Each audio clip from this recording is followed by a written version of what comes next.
In a darkened room, tension rises. A ruthless killer, known only as Mr. Bobby, is given bad news. His money is missing. Without hesitation, he silences the messenger with a single move, then turns to the rest. His message is clear: find the money or suffer the same fate. Meanwhile, a man, barely clinging to life, is faced with an impossible choice. A system appears before him, offering a second chance. He can go back, but at a cost. His abilities will reset, and he must start over. When asked to choose a date, he utters, February 28th, 1985, the day I was born. What happens next defies all logic. He awakens, but not as himself. He is in his mother's womb, moments before birth. The agony is unbearable, a pressure unlike anything he's ever felt. His mother screams, struggling to bring him into the world. Realizing that hesitation could put her life at risk, he pushes forward, forcing himself to be born. Then, the system rewards him. Achievement unlocked, overcoming adversity. His new trait, the man who overcame adversity, grants him extraordinary resilience. His skills and stats increase when he's at his weakest, and pain is completely negated. A terrifying ability, once wielded by the most formidable being in history, the first evil. But why was the first evil so powerful? The answer lies in history. In this world, 16 awakeners once rose to the top. 8 called the virtues, who followed the system, and 8 called the evils, who defied it. They weren't truly good or evil, just self-serving.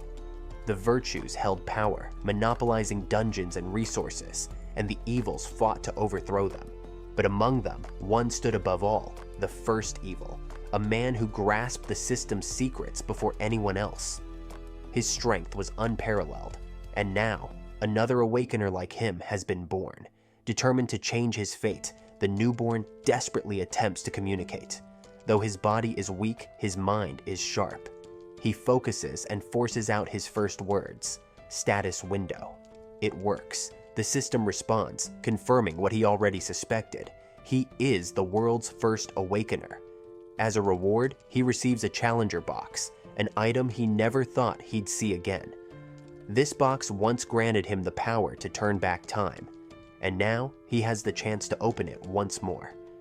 Inside, he discovers a legendary skill, Odin's Wrath. He knows it well. It belonged to the 6th virtue, a warrior so powerful that a mere flick of his hand once wiped out half of his guild. With this ability, he might finally have a chance to fight back, but only if he prepares for the day of beginnings. Tears well up in his infant eyes, and despite his mind's resolve, his newborn body betrays him. He cries. His parents wake up, his mother soothing him with soft words. "My only wish," she whispers, holding him close, "is for you to grow up healthy, free of sickness." As they drift back to sleep, he makes a silent vow. The real reason he came back wasn't just for power, it was to protect the people he once lost. And this time, he won't lose a single one. In his past life, he had no warning. One moment, he was walking down the street, casually talking on the phone, and the next, chaos.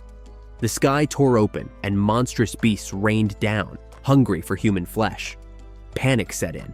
He tried to run, but before he could escape, the system intervened, transporting him, along with countless others, to a mysterious testing site.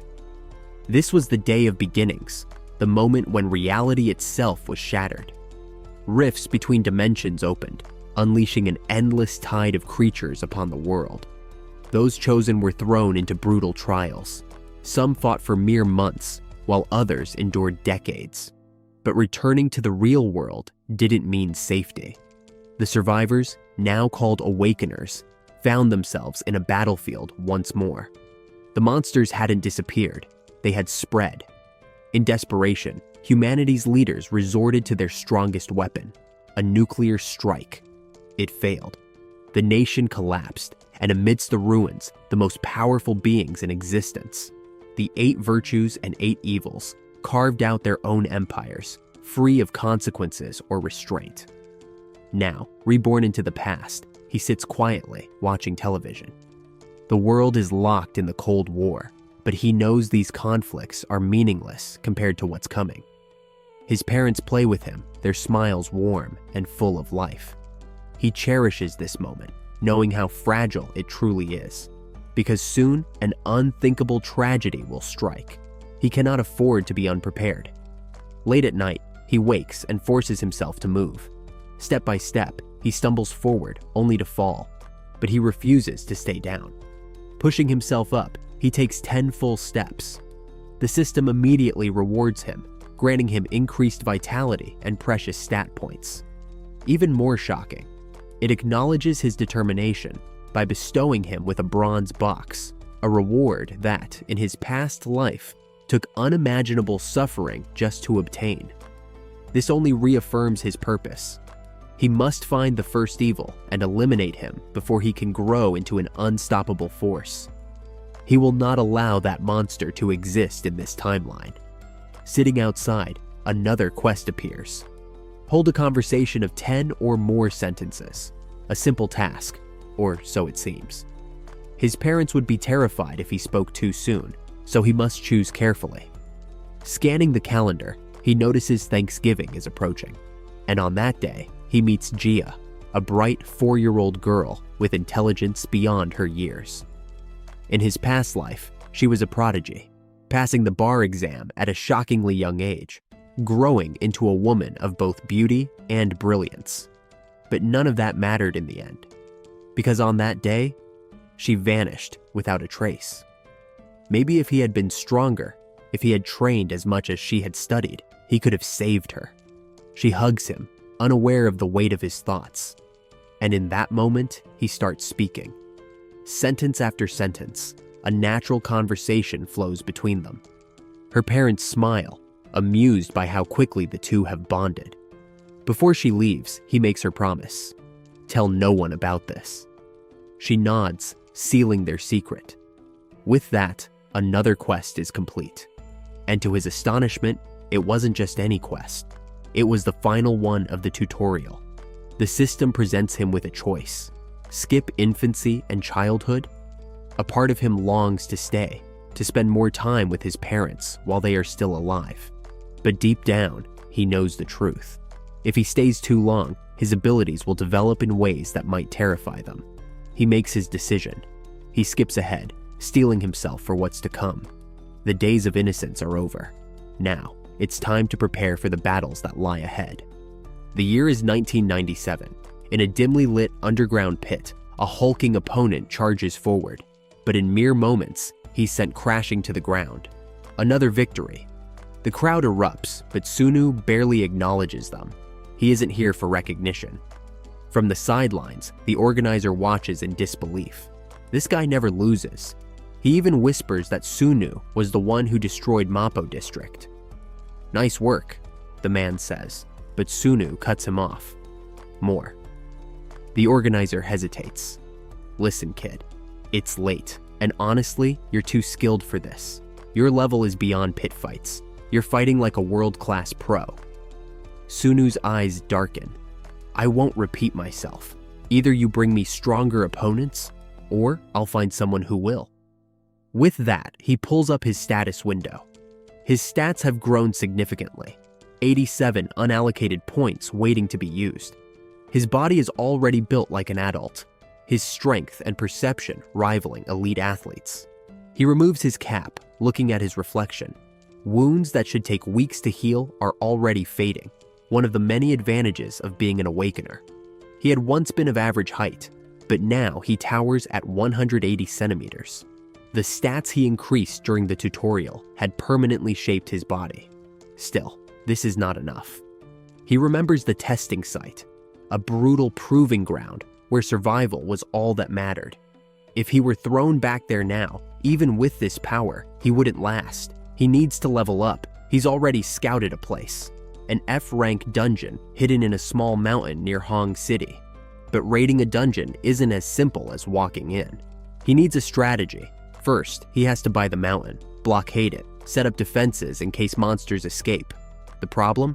The land alone costs 1.3 million, and factoring in the necessary reinforcements, He needs far more money than he currently has. And that's just the beginning. There are dungeons scattered across the world, hidden from public knowledge. If he wants true power, he has to monopolize them. He scratches his head. He knows the future. Making money is easy. He could earn a fortune in an instant. But there's a problem. He's still a minor. Legally, he can't do anything. What he needs is a proxy. His thoughts are interrupted when a teacher suddenly places her hand in front of his face. "Focus on your studies," she scolds. Middle school lessons? Right now? Impossible. His mind drifts back to the past. 2 of his guild members had betrayed him once. He remembers the desperation on their faces, their frantic apologies, and he remembers the moment he grabbed the spears they had impaled him with, just before he erased them from existence, along with the very ground beneath their feet, all for a damn box. A voice emerges from the shadows. That power just now. That was the insignia of destruction. Sunu turns, his gaze locking onto the man who spoke, Jonathan. His first instinct is suspicion. Another betrayer? But then, Jonathan heals him. A warm energy floods his body as the man says, "With this, my debt to you is repaid." For the first time in a long while, Sunu is left stunned. Is there still compassion in this world? As they exit the cave, Jonathan casually begins talking about Wall Street and the financial market. Sunu listens, intrigued. His country had been in crisis when he was younger. He remembers the '97 financial collapse vividly. Jonathan wasn't just anyone. He had been a trader, a powerhouse in Hong Kong during the Asian currency crisis. He had lived his glory days playing the market like a game of chess. Sitting down, Jonathan smirks. "They used to call me the Wolf of Wall Street," he says, a glimmer of nostalgia in his eyes, back when money was everything. Jonathan had been a force. His A-rank stats made him the envy of many. But he was a man stuck in the past, longing for the days when fortunes were made with a single calculated risk. Sunu, however, sees an opportunity. At this very moment, Jonathan should be working on Wall Street, affiliated with a finance company that had Wolf in its name. Sunu wastes no time. He digs through records, searching for his old acquaintance. And when he finally finds him, there's no mistaking it. Jonathan's face carries no trace of despair, but Sunu recognizes him instantly. Without hesitation, he writes an email. A simple question: is the Thai baht currently overvalued? At this time in history, Jonathan had been speculating that hedge funds were planning an attack on Thailand's currency. But he was never fully certain. If Sunu plays this right, he can reshape everything. Jonathan responds quickly. No, the Thai baht is not overvalued. Sunu smirks. Liar. Jonathan knows the truth. He's just pretending he doesn't. Sunu fires back another email. A carefully worded message, just vague enough to intrigue him. What I meant by overvalued is, couldn't someone just leverage that? And just like that, Jonathan takes the bait. Almost immediately, a response arrives. But this time, it's not a simple answer. Who are you? Who are you affiliated with? Sunu leans back. Perfect. This is what he needed. Now, the real game begins. He writes another email, strategically laying out his thoughts. He warns that Asia is a prime target for hedge funds, predicting that an attack on the Thai baht will happen within a month. But Thailand? That's just the beginning. Jonathan reads the message, eyes widening. Could it be true? Right now, Wall Street is in a volatile state, and whoever this mysterious sender is, they understand exactly how this world works. Jonathan sees this as a test. He replies, leaving an open invitation. My office is always open. Here's my contact information. Sunu expected this. Jonathan is a shark. Once he scents blood, he won't let go.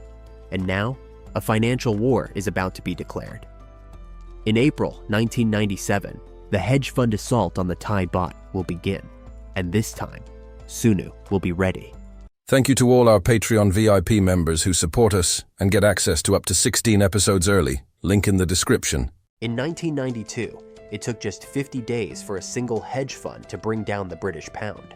The collapse sent shockwaves through Wall Street, reinforcing a dangerous belief that any currency could be crushed within the same time frame. So when the financial elite set their sights on Thailand, they assumed history would repeat itself. The Thai baht would fall in less than 2 months, but Sunu knew better. While training, he recalls how the Thai baht didn't fall so easily. Unlike the pound, it resisted.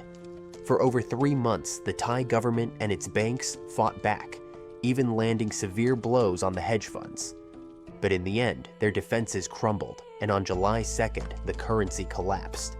By then, Jonathan had sent him over 10 frantic emails, each one concerning investment goods obtained by betting against the baht.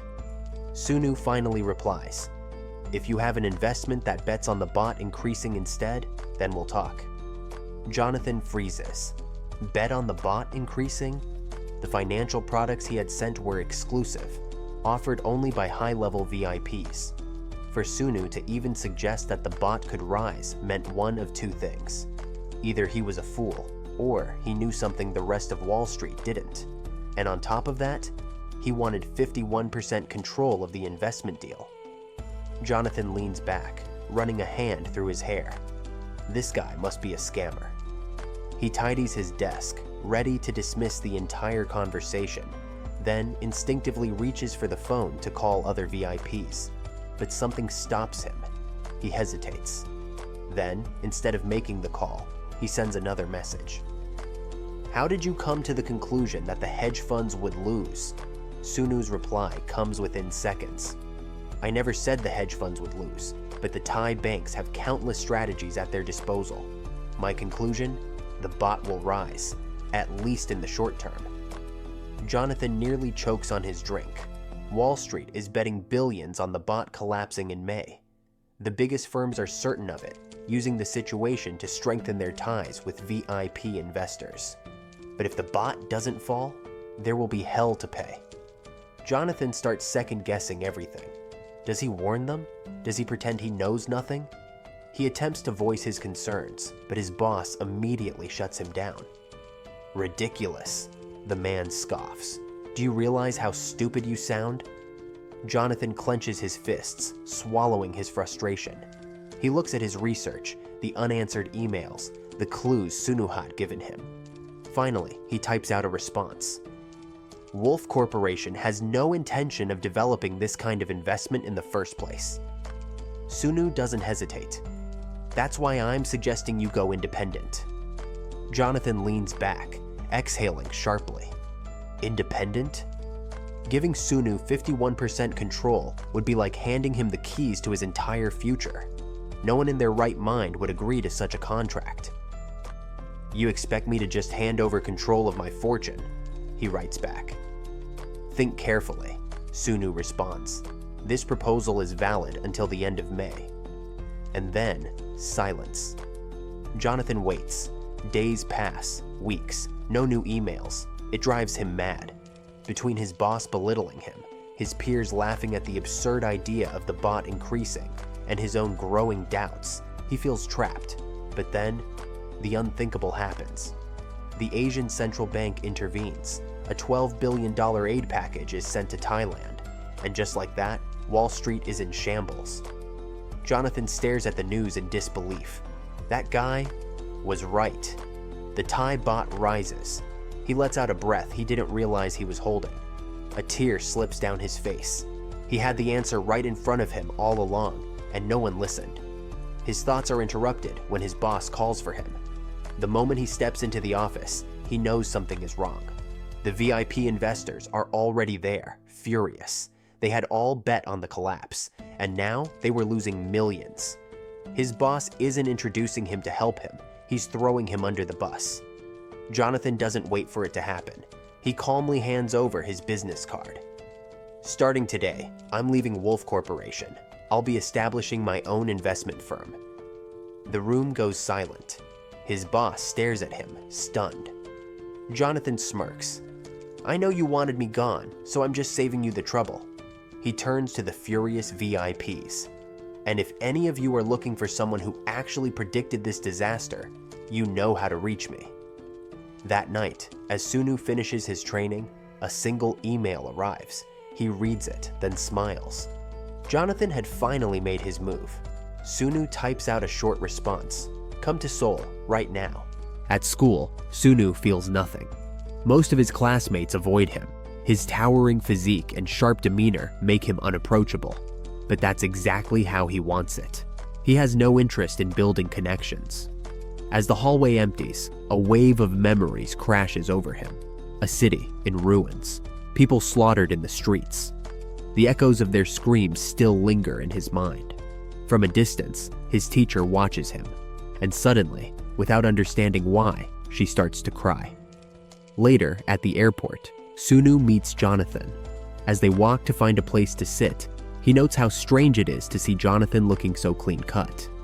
In his previous life, this man had always been more rugged, unpolished. They sit down. Jonathan wastes no time. "You sure took your time," he says, irritation in his voice. "After all that, I figured we'd meet sooner." But he knew, from the way Sunu wrote his emails, that this wasn't an ordinary teenager. There was something unsettling about his precision, his confidence. Sunu meets his gaze unfazed. "I wrote the emails." Then, casually, he adds, "And thanks for coming." Jonathan studies him carefully. "How old are you? 19? 20? He lets out a bitter laugh. "I came here risking everything. Do you even understand what you've just done?" Sunu holds his stare, then asks, "Do you judge people by their age on Wall Street?" Jonathan's fingers tighten around his cup. Sunu leans forward. "I won't stop you if you want to leave. But since you came all this way, let me give you a parting gift." He slides a report across the table. Jonathan picks it up, skimming the first few lines, then freezes. His eyes widen. Sunu gestures to the seat across from him. "Sit down." Jonathan slowly lowers himself, gripping the document. "The Asian economic crisis was inevitable," Sunu says, tapping the table. "It was written in stone the moment the US started lending dollars without limit, all while claiming the 21st century would belong to Asia. They raised the 4 dragons only to let them burn." Jonathan stays silent, reading. Sunu continues. "Hedge funds didn't cause this. They just saw an opportunity and took their piece of the pie." After a long pause, Sunu finally asks, "So? What do you think of the report?" Jonathan exhales. "You think Thailand is going to collapse?" Sunu smirks. "What did you think before reading that?" Jonathan doesn't answer immediately, because he knows the truth. No one on Wall Street truly knows how this will end. The Thai government had fought back hard. What was supposed to be a one-sided war had turned into a full-blown battlefield. The uncertainty had stretched all the way to July 2nd, the day Thailand finally surrendered. Jonathan shakes his head. "The attackers always win in the end. But," he says, narrowing his eyes at the report, "there's something missing." Sunu leans back. "I'll answer that for you, but only if you decide to work for me." Jonathan studies him. "So that's it. He won't give me the missing piece unless I join him."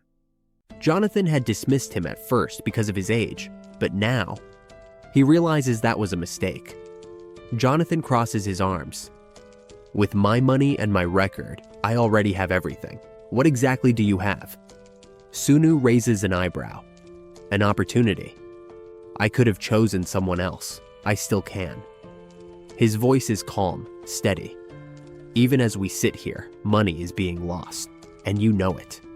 Jonathan exhales sharply, thinking, if Sunu was right, if the Asian markets really were about to collapse, then a bet against Wall Street could bring in a fortune beyond imagination. But this was all happening too fast. Jonathan rubs his temples. "I need time to think." Sunu sighs. "Fine, you have until June 3rd. Jonathan blinks. "Why June 3rd? He flips through the report again. His eyes suddenly catch something, a pattern, a gradual increase in numbers. He narrows his gaze. "Wait, is this June 2nd? Sunu smiles slightly. Now all we need to do is calculate how much will be lost in the remaining days. Jonathan leans back, stunned. No one can predict a crash this precisely unless they're a god. His instincts scream at him. This is too accurate to be coincidence. Sunu stands up, turning his back to him. I'll wait until June 3rd. He pauses, then adds, if you can't decide by then, consider our relationship over. Then, without another word, he walks away. Jonathan sits there, gripping the report, deep in thought. Is this guy insane? Or worse, is he right? A few days later, Jonathan finally cracks. His answer comes in a single email. What's the company name? Sunu reads it, and for the first time in a long while, he smiles. As they sit together, Sunu looks Jonathan in the eye and asks, do you regret this? Jonathan exhales, shaking his head. Of course I do. He laughs bitterly. But it's too late now. Your report is too valuable to ignore. He leans forward, eyes narrowing. I can understand predicting a downturn, but how did you get the exact date? Sunu simply replies, calculations. Jonathan wants to question him further, but he doesn't. What's the point? This kid had been right every step of the way. He wouldn't doubt him anymore. Sunu leans back. I'll give you the ingredients for success. Jonathan smirks. And what about the recipe? Sunu's lips curl into a knowing smile. Jonathan feels his face flush slightly and sighs. Fine, I'll trust you. He shakes his head, still baffled by all of this. At the very least, I should know my business partner's name. Sunu gives it to him. Jonathan nods, thinking for a moment. Then let's call it Jonathan and Son Investment. Sunu immediately rejects the idea. Leave me out of the name. Jonathan chuckles. Fine, fine. He leans forward, lowering his voice slightly. I've got $400,000, every cent I have. Sunu raises an eyebrow. This guy's insane. Giving 51% of everything he owns to a stranger? Either Jonathan is a fool, or he has an unshakable gut instinct. Jonathan tilts his head. What about you? Got any money to add in? Sunu shakes his head. That's why I called you to Korea in the first place. Jonathan studies him. Why me? Sunu shrugs. I found you on the company website. Jonathan laughs, almost in disbelief. That's it? Disappointed? Jonathan leans back, smiling faintly. Not at all. Opportunities never come when you ask for them. They come in the strangest ways. Sunu pauses. Those exact words. He had heard Jonathan say them before, in another life. Originally, Sunu had planned to save up his points until he could open a challenger box. But at the last moment, he used them to open a master box instead. His reasoning? Simple. Sell the item, cash out, live in luxury, indulge in every carnal desire until there was nothing left. But fate had other plans. Inside that box wasn't just any item. It was a skill, something that should have only existed in a challenger box. The probability of that happening? Almost zero. And yet, that miracle had been granted to a man who had already given up on everything. After that, Jonathan had walked straight into death. No matter how much Sunu had tried to warn him, he had set off on a path of revenge. And not long after, Jonathan was dead. Sunu blinks, pulling himself back to the present. Jonathan frowns. Why are you looking at me like that? Then, smirking, he adds, Is it because you called me an opportunity? He leans in. Well, since I am one, why don't you give me a god-tier calculation? Sunu's expression turns serious. If you follow me, it's no questions asked. Are you in? Jonathan doesn't hesitate. Yeah. He slides a stack of documents across the table. Then sign these. Also, he adds, you did bring your ID, right? Sunu pulls out a single sheet of paper. This is the only way I can identify myself now. Jonathan reads it and freezes. 13-digit ID number. It's the equivalent of an American Social Security number. His eyes widen in shock. You're 13? Sunu sighs. there's no time to be surprised. Let's talk business. The second week of June, from the 9th to the 13th, the market will drop by 10%. Jonathan listens intently. You think Thailand will collapse then? Sunu shakes his head. Not yet, but it'll start. He taps the table. Remember what I told you, Thailand is just the beginning. Jonathan's face darkens. When the Thai market drops by 10%, fear will spread across all of Asia. Sunu nods. And the hedge funds attacking the baht?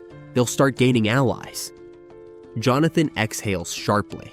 His mind races. The final target, it's Hong Kong. Right? Sunu smirks. Wrong. Jonathan's chest tightens. Then, what? Sunu's voice is calm. Korea. Jonathan shakes his head. That's impossible. Foreign hedge funds can't enter Korea without authorization. You're right. Sunu's gaze sharpens. But Korea won't be attacked by hedge funds. Then what? Sunu leans forward. Fear. Jonathan's breath catches. The fear that will make foreign investors pull out of Korea themselves. His stomach twists. He can already see it. The domino effect, the panic, the collapse. He exhales. Something big is coming. So what's your plan to stop it? Sunu shakes his head. I can't stop it. Jonathan clenches his fists. Then what the hell are we doing? Sunu's gaze doesn't waver. I told you, my goal isn't saving anyone. Then what is your goal? Sunu's lips curl into a smirk. Money. Jonathan stares. Sunu continues. This war will be waged by an alliance of hedge funds, but when it's over, they'll realize something. Jonathan swallows. What? Sunu's eyes gleam. That the real winner was never them. Jonathan grips the table. Then what's the play? We'll bet with 50x leverage. Jonathan's world shatters. His voice trembles. That's insane. If they're wrong, even slightly, they lose everything. Sunu remains unfazed. You understand why, don't you? Jonathan swallows hard. Even if the market drops 10%, it doesn't fall straight down. It goes up and down, and then fear sets in. That's when the real crash happens. Sunu nods, and with 50x leverage, Jonathan closes his eyes, exhaling shakily. If we lose just 1%, we're already down 50%. At 2%, we're wiped out. His hands are shaking. This isn't just a high-risk venture. This is insanity. But if Sunu's data is right, if they execute this perfectly, then they won't just make money, they'll make history. Sunu stands. Everything is in your hands now.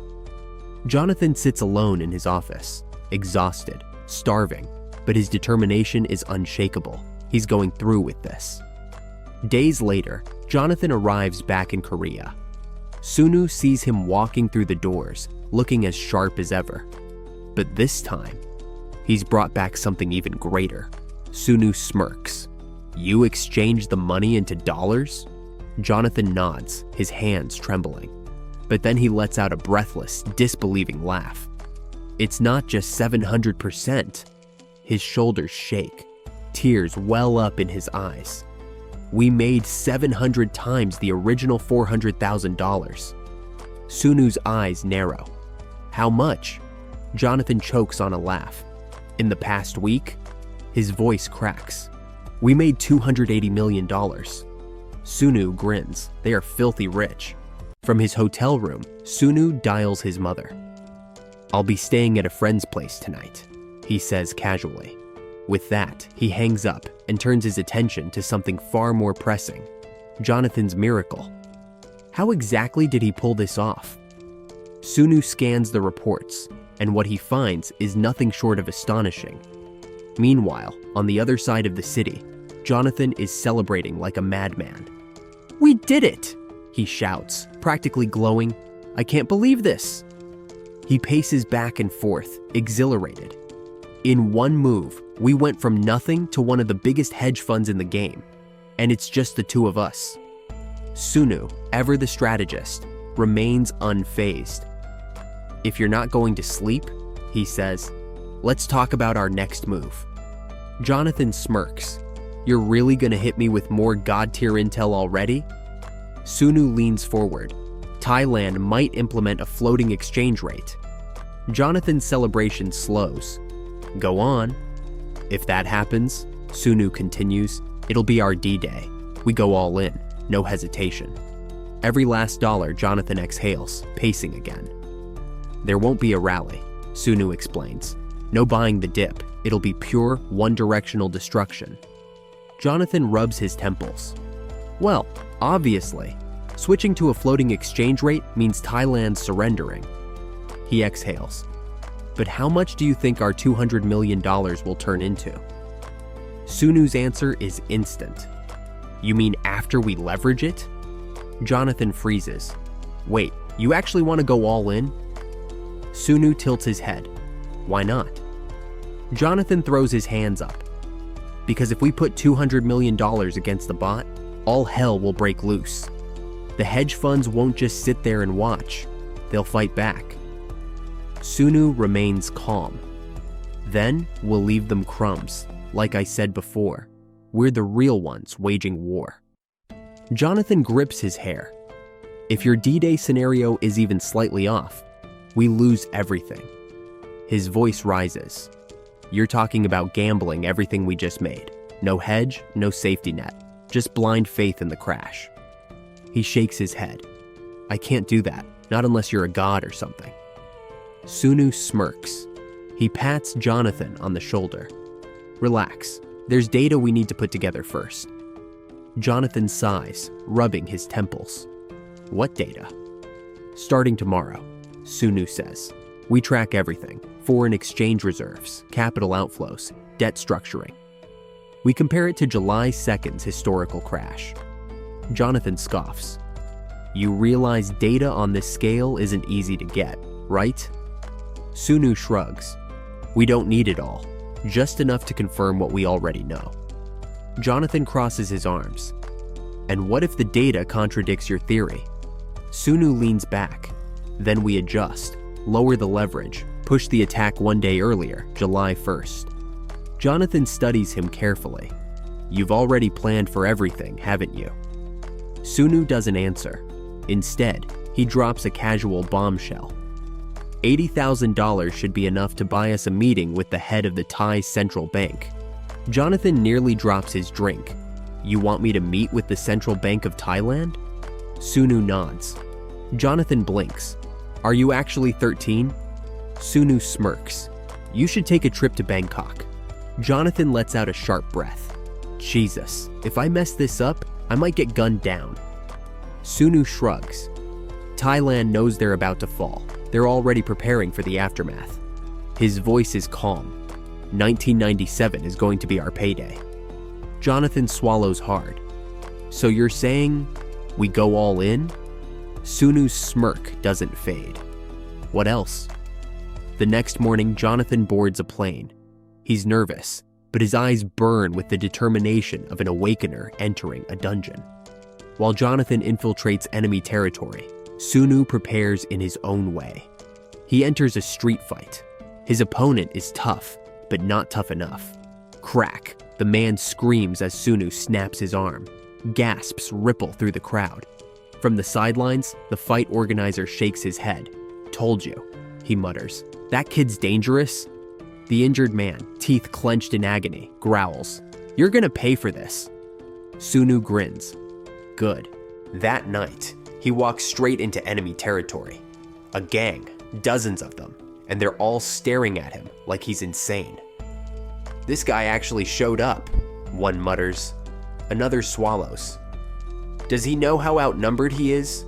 Sunu simply cracks his knuckles. One-on-one fights won't raise my stats anymore. It's time to test something. The gang rushes him all at once. Sunu moves like a ghost. 3 go down in an instant. Not a single hit lands on him. But then, a flash of movement. Someone blindsides him. A solid blow slams into his back. Pain flares through his body. He barely reacts in time to shove the attacker away. But another comes from behind and lands a clean hit. The man smirks, tossing his weapon aside. That's it. He's finished. Except, Sunu's not finished. Before the attacker can even react, Sunu grabs him by the throat and slams him into the ground. A grin spreads across Sunu's face. This is what I needed. I can see the openings now. The system practically screams at him to use his abilities. But he doesn't. Not Odin's wrath. Not after what he saw it do. A motorcycle engine roars in the distance. A man, cigarette between his lips, watches them. This is like a damn movie, he mutters. Then he revs the engine and charges straight for Sunu. Too fast, no time to dodge. The bike slams into him. Sunu is sent flying, hitting the pavement hard. Pain explodes through his body. The gang wastes no time. They swarm him, boots slam into his ribs. Fists connect with his face. He can barely breathe. The man with the broken arm steps forward. I want the final hit. Sunu struggles to his feet. The man smirks, pulling back his leg for a devastating kick. And then, it activates. The man who overcomes adversity. A surge of power rushes through Sunu's body. All of his stats shift to E rank. The fight's not over, it's just beginning. The gang member grips his knife tightly, waving it around in sheer panic. His hands tremble. His breath is ragged. He saw what just happened, and he knows. This is not a normal fight. Sunu doesn't give him a chance to act. Bam! With a single, well-placed strike, the man collapses. Sunu exhales, his body buzzing with power. This trait, it's overwhelming. His stats are rising rapidly, but it's difficult to control. He clenches his fists, adjusting to the surging strength. From the corner of his eye, he sees the biker, the one who led the ambush. The man narrows his eyes, scanning the unconscious bodies scattered around. Then, with an intimidating presence, he signals the rest to attack. They charge.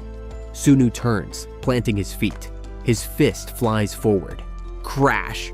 One of them is sent flying several meters, crashing hard into the pavement. Another man freezes, eyes wide in disbelief. Sunu simply extends his hand. Without a word, the man hands over his weapon. Sunu accepts it, then promptly smacks him in the head with it, knocking him out cold. Finally, his gaze locks onto the biker, the last one standing. Sunu activates Odin's wrath. Boom! The man erupts in a storm of lightning. His body convulses, engulfed in electricity, before he collapses in a smoldering heap. Silence. The remaining gang members stare at Sunu in horror. What? Is he? Their hands shake. Their feet refuse to move. Is he even human? In the hotel room, Sunu leans against the wall, deep in thought. His ability. It doesn't activate from self-inflicted damage. It only triggers when he's on the verge of defeat, when he's truly pushed beyond his limits. He needs to master it, because this isn't just some combat advantage. This is his key weapon against monsters, against the 8 virtues and evils, against the war that's coming. His phone rings, a call from overseas. He answers.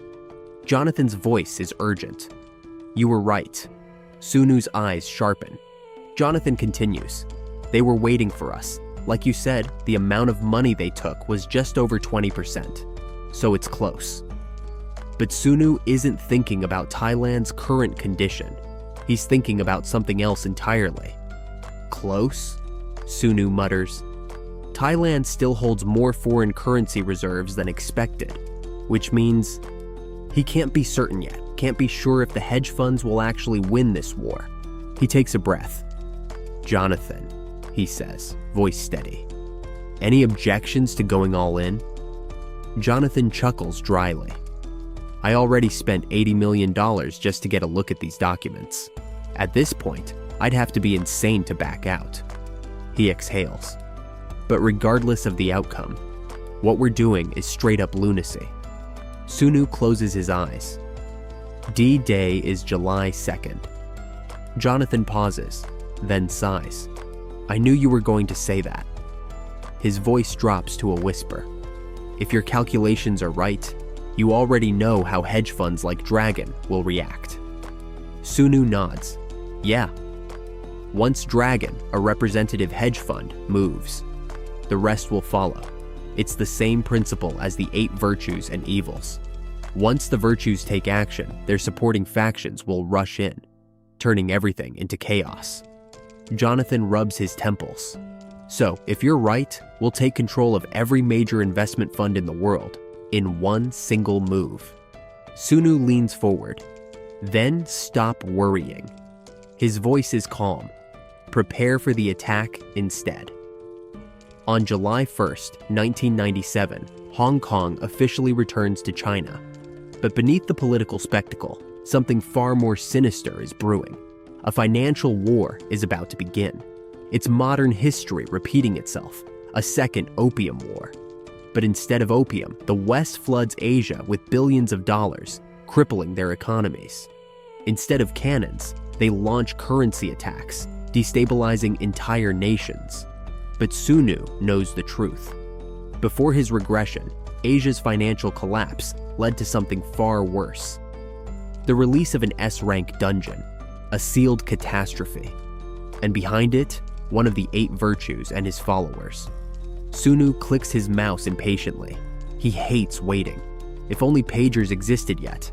His funds are set. Their total purchasing power, $10 billion, even if they bet everything on Thailand's collapse. They still need someone to accept the trade for it to go through. Will there be enough liquidity? His inbox blinks. A new message. Jonathan, attack preparations are complete. Sunu exhales. His hand tightens around the mouse. He's done this before, thrown himself into dungeons, knowing survival wasn't guaranteed. But this time, his life isn't on the line, only money, and the jackpot is right in front of him. This time, there's no bad luck, no system nerfing his efforts. This time, he's the one holding the knife. He takes a breath, steadying himself. Don't get comfortable. It's been less than a year since his return. But his old world feels so far away. He types his final message to Jonathan. My preparations are complete. Then he leans back. Tomorrow, they will clear the biggest dungeon yet. Sunu sat at his desk, pretending to focus on his quiz, but his mind was elsewhere. His eyes flickered to the clock on the wall, 12 p.m. sharp. His heart pounded as he did the mental calculations. There's a 2-hour time difference between here and Thailand. That means, in just 30 minutes, the Bank of Thailand would make an earth-shattering announcement. It would switch to a floating exchange rate system. That's when everything truly begins. His memories of his past life were still vivid. He knew what was coming. Investors and speculators would divide into 3 factions. One group betting on Thailand's inevitable surrender, another wagering that it would hold on until mid-July, and a third foolishly believing that the country would triumph. But Sunu knew the truth. There won't be any third group this time. By inserting himself into the game, the entire financial battlefield would shift. The money others placed on Thailand, surrendering at a later date, would now funnel straight into his hands. The stage was set. The game was already his to win. A sharp voice cut through his thoughts. Sunu, why are you staring at the clock? His teacher's amused tone brought him back to the present. Sunu blinked, plastering on an apologetic smile. Ah, sorry miss, just spacing out. I'll focus now. The teacher chuckled, shaking her head. You talk like an old man sometimes. Sunu scratched the back of his head, feigning embarrassment, but inside, he was completely detached from the interaction. I don't even remember her in my original timeline. The clock ticked on, and 12:30 p.m. arrived. Without hesitation, he stood up, grabbing his belongings. He needed to move. Now he strode over to the teacher's desk, putting on his best innocent student face. Miss, I'm not feeling well. Can I go home early? The teacher sighed, already expecting this. Again, Sunu? You've been growing like a weed, yet you're always sick. She narrowed her eyes at him. You're not skipping to avoid the quiz, are you? Sunu smirked. I already got a perfect score, didn't I? Her lips parted in surprise, then amusement. Huh, so you usually make mistakes on purpose? Well, I suppose you've earned the right to leave. She paused, then hesitated before asking. But, are you okay? You're always by yourself at school. You're not being left out, are you? Sunu's expression didn't change, but inside, he felt a small twinge of something. Perhaps nostalgia, perhaps irony. No, I'm just the kind of person who prefers being alone. The teacher didn't look convinced, but she let it go. All right, take care, Sunu. With that, he rushed home. The moment he arrived, he bolted into his room, shutting the door behind him. The ancient whir of the dial-up modem filled the air as he booted up his computer. The screen flickered before stabilizing, and he immediately logged into the market site. Too slow. The information site was already freezing up, bogged down by traffic. He clenched his jaw. He had minutes to act before the window of opportunity slammed shut. A message popped up on his screen. Jonathan, you online? Sunu. Yeah, the site's lagging. Any updates? It took a moment for Jonathan to reply. The delay only added to Sunu's tension. When the message finally arrived, his eyes widened. Jonathan, we've made it 300 times already. Total, $60 billion. Sunu's fingers hovered over the keyboard, his heart pounding. Even with his knowledge of the future, seeing the number in front of him felt unreal. $60 billion. A fortune beyond comprehension. He gritted his teeth. Stay focused. Jonathan continued typing. Jonathan, the opposition's starting to resist. If we pull out now, we secure our profits. If we hold on. Sunu could sense Jonathan's hesitation. The man was thinking like a rational trader, but Sunu wasn't just another trader. He was rewriting history. Sunu, don't worry about them. The announcement will completely shift the tide. Hold your nerve. We settle on my command. Jonathan hesitated, then finally replied. Jonathan, understood. Minutes stretched into eternity. Then, breaking news. The Bank of Thailand announces switch to floating exchange rate system. Jonathan sent an immediate update. Jonathan, market shifting. The baht is rising fast, $31 to $33, then dropping again. It's chaos. The fluctuations were vicious. The numbers swung wildly, fortunes being made and lost in seconds. Then came the next report. Jonathan, 80% settled. Do we hold the rest? Sunu inhaled sharply. Logic dictated that they play it safe, but he knew what was coming. The crash was inevitable. Sunu, number clear, all positions. Pull everything and come to Korea as soon as possible. Jonathan didn't question him. The final transaction was executed, and then the collapse news spread like wildfire. The Thai baht plummeted to a record low. The economic shockwave rippled through all of Asia. The market was in freefall. Investors scrambled, but it was too late. Sunu leaned back in his chair, his entire body tense. Even though he had predicted this, experiencing it firsthand was something else entirely. Then, Jonathan, it's done. I'm on my way. A few hours later, Jonathan arrived, looking half dead. He slumped into a chair beside Sunu. For a long moment, neither of them spoke. Then, Jonathan exhaled and held up a shaking hand. Final count, $50 billion. Sunu almost fainted. Jonathan looked no better. His hands trembled and his face was pale. I don't even know how I made it here, he muttered. Sunu's mind raced. $50 billion. It was staggering, but this was just the beginning. He clenched his fists. We need to prepare. The Asian financial crisis has only just begun. Jonathan lifted his head, eyes narrowing. What's next? Sunu smirked. Malaysia and Indonesia will hold out, but Hong Kong won't. That's our next battlefield. Jonathan's tired eyes suddenly gleamed with newfound excitement. Sunu leaned in. But first, I need a favor. There's some land in Korea we need to buy. While sleeping, Jonathan finds himself trapped in a surreal nightmare. In his dream, he is suddenly snatched up by a colossal figure, a giant looming over him with an overpowering presence. The fear grips him so tightly that he jolts awake, screaming.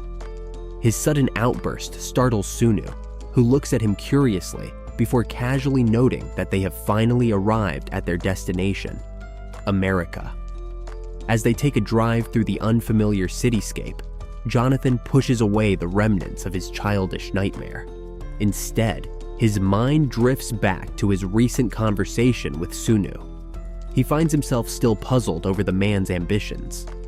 Turning to Sunu, he asks directly, "Why are you interested in buying land? Are you planning on getting into real estate as well?" Sunu, ever composed, responds without hesitation. "Real estate is just the beginning," he says, matter-of-factly. "From this day forward, we will expand into every profitable market.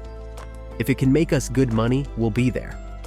Jonathan listens carefully, but he can't help but marvel at how unshaken Sunu seems. Investing 50 billion was no small matter, yet Sunu speaks about it as if it were just another business errand. Jonathan frowns, feeling the weight of the situation pressing on him. "Are you sure nothing will happen to us?" he asks, his voice tinged with caution. Sunu merely smirks and gestures toward the meal in front of them. "Eat, you're too tense," he advises. "The first thing we need to do is split the company.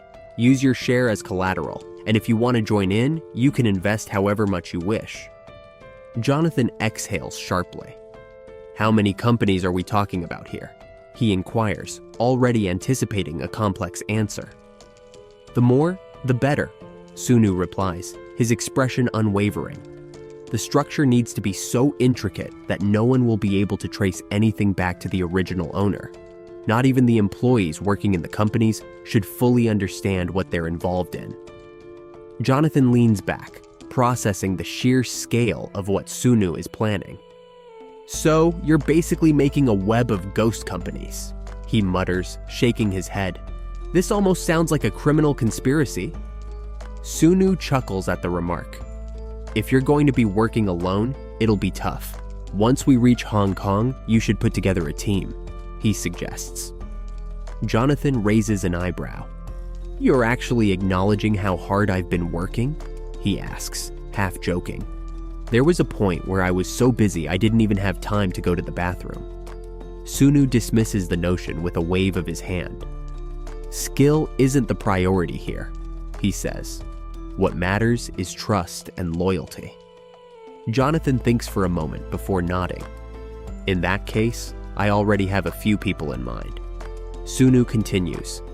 "Once we see results in Hong Kong, we'll acquire 2 mid-sized investment companies. Find someone like Jeffrey K., an expert in the field." Jonathan's eyes widen slightly at the mention of such a high-profile name. "You're seriously aiming that high?" he asks, before smirking. "I won't complain. I'd love to have that guy working under me." Sunu nods. "We'll give them as much money as they need, but they won't be allowed to see the company's inner workings," he states firmly. "And once the company split is complete, one of them will be named Janil." Jonathan tilts his head. "Janil? Why that name?" Sunu's expression softens for a moment. "It's my father's name," he explains. "One day, I'll enjoy telling him all about it." The moment passes, and Sunu's focus sharpens once again. "For now, let's concentrate on work. The time will come when all the money in the world will be within our grasp," he says with absolute conviction. Jonathan absorbs his words, and as they continue walking, an idea takes shape in his mind. If Sunu is naming one of the companies after his father, then Jonathan will establish one called Jonathan Investment, a way to take the fame and recognition as a personal reward. He finally arrives at a designated location and pushes open the door to a room where several people are waiting for him. With a confident smile, he steps forward and declares, "We've finally made it to the major leagues. Welcome, one and all, to Jonathan Investment." Meanwhile, Sunu reflects on a different kind of entity, one not of wealth, but of destruction. He envisions a monstrous creature known as the Abyss Ant, a relentless force that moves in swarms of thousands, consuming everything in its path. To him, this perfectly symbolizes hedge funds and their powerful supporters, ruthless entities devouring profits, always hungry for more. As he reads an article, he smirks at the realization that the money originally meant for others has now fallen into his own hands. It seems as if history itself has shifted into something even more visceral. He's certain that people have already noticed that a group swooped in and monopolized on the bot drop, taking the profits all for themselves. A voice interrupts his thoughts. "President?"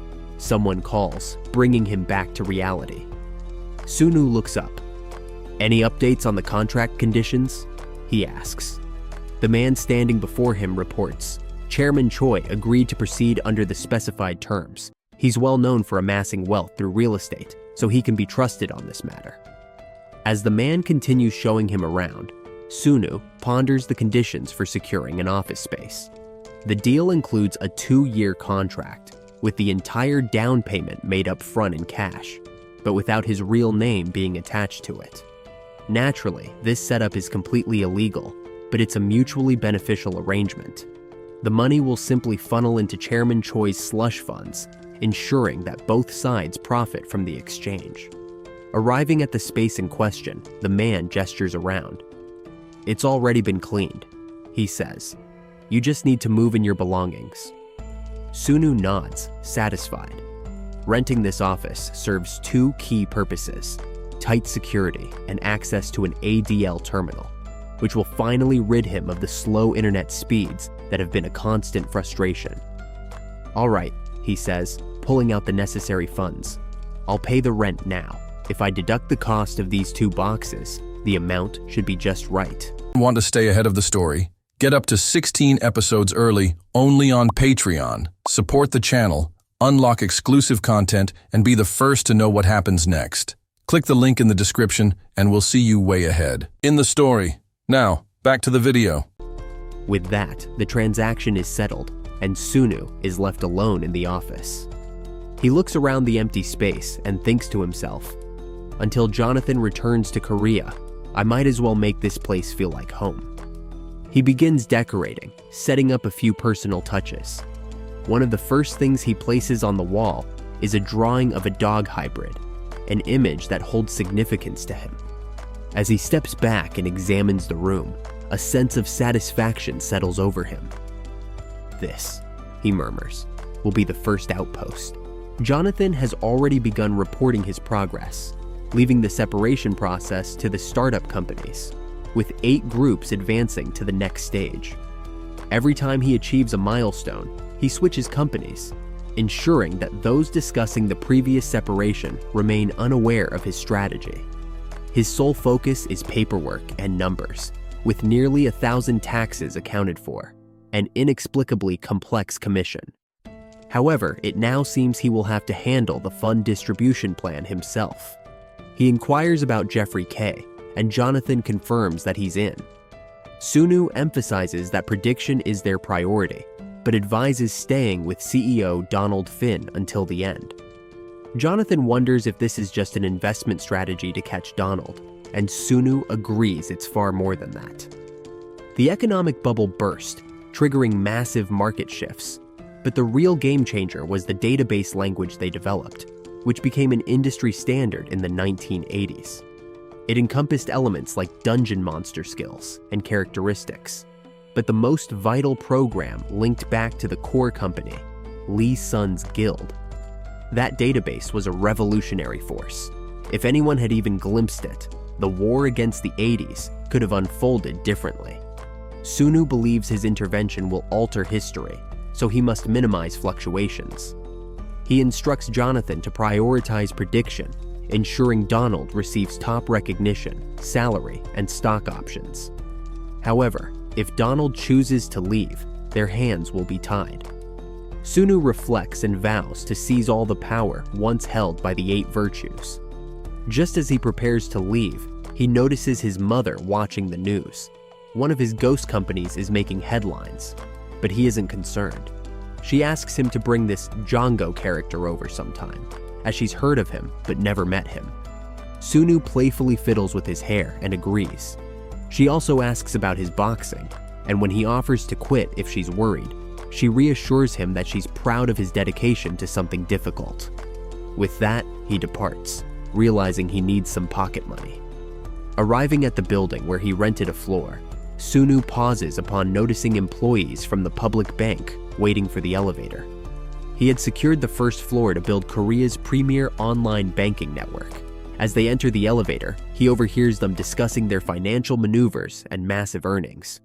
One remarks that it's almost godlike to predict such gains, while another notes a lack of market activity in the Philippines, Malaysia, and Singapore, leaving only Hong Kong as a viable option. They decide to target Hong Kong to compete with their top rivals. Sunu smirks, knowing they will never succeed. Their operations have already splintered into countless ghost companies. Later, Jonathan arrives at Sunu's office, surprised to find it resembling a gym. He attempts to exercise, but ends up injuring himself, much to Sunu's disappointment. He also notices several swords in the office and asks if Sunu can even wield them. Ignoring the remark, Sunu asks for the documents he requested. Jonathan hands him a list of paper companies, complex and numbering over 1,000. Jonathan warns that if they lost this book, they wouldn't even know how much money was at stake. Sunu, unfazed, remarks that it wouldn't disrupt the cash flow. Jonathan insists that if anyone ever saw that list, they'd be sentenced to life in prison. Sunu dismisses the concern, stating that money can resolve everything, and right now, everything they do is about creating wealth. He requests to keep the original list, and Jonathan agrees. Sunu then opens a vault and instructs Jonathan to stop using corporate cards and rely solely on cash, like a true billionaire.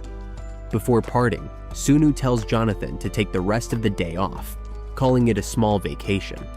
As Jonathan leaves, he spots a series of drawings behind Sunu and smiles.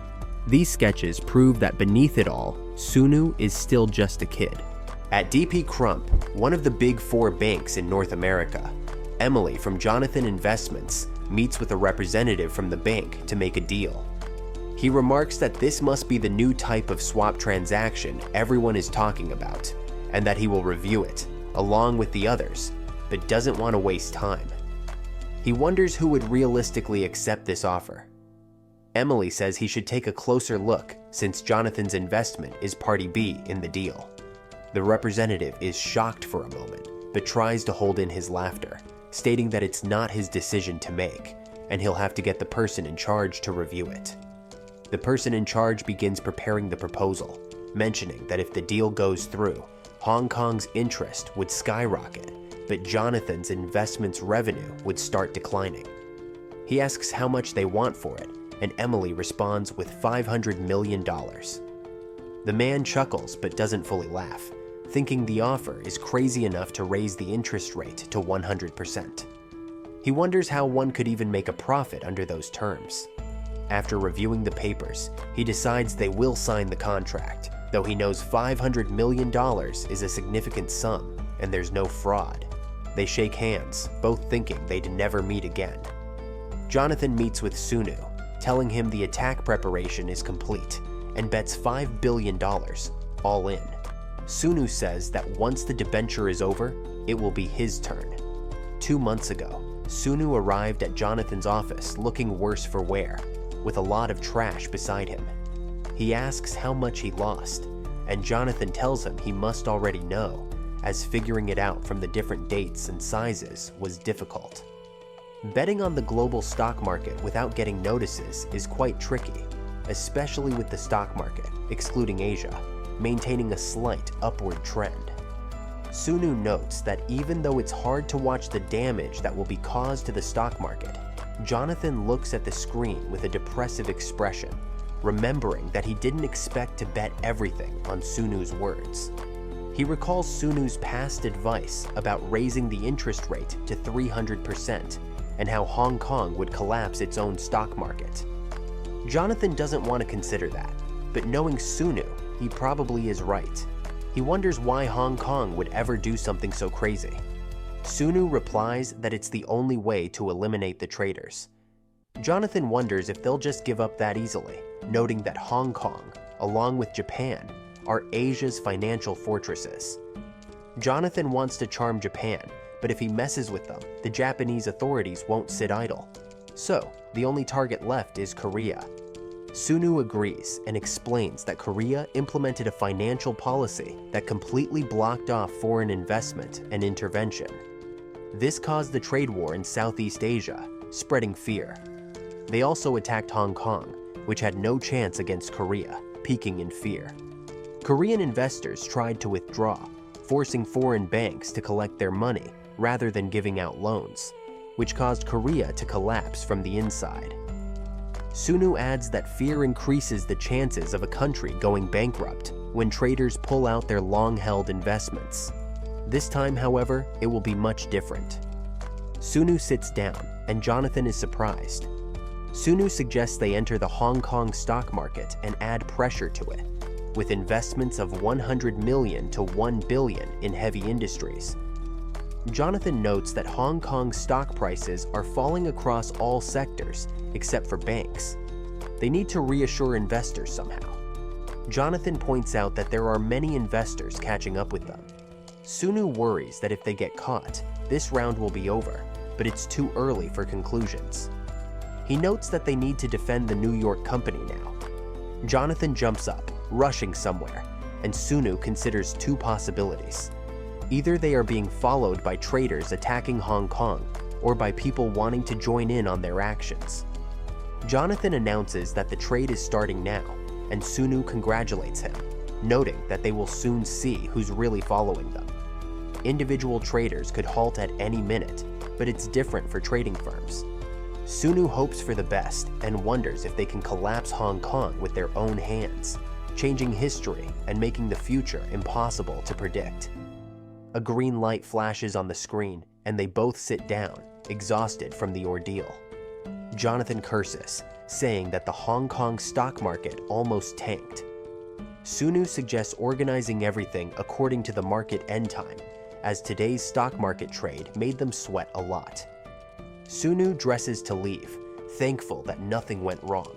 However, Jonathan screams out for him and falls to his knees, telling Sun that he is wrong.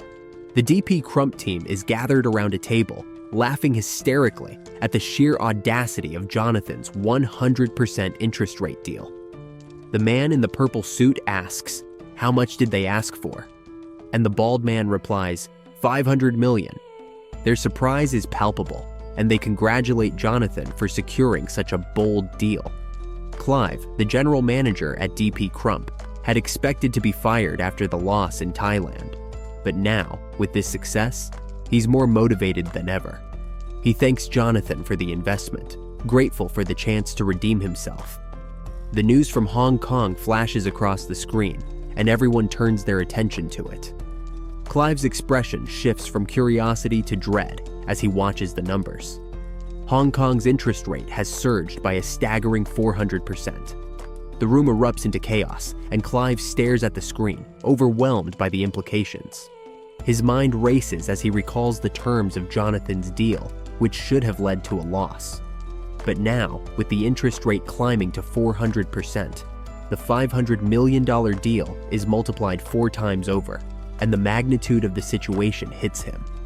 Meanwhile, Jonathan and Sunu are celebrating their victory as the ripple effect of the Asian financial market crisis spreads like wildfire.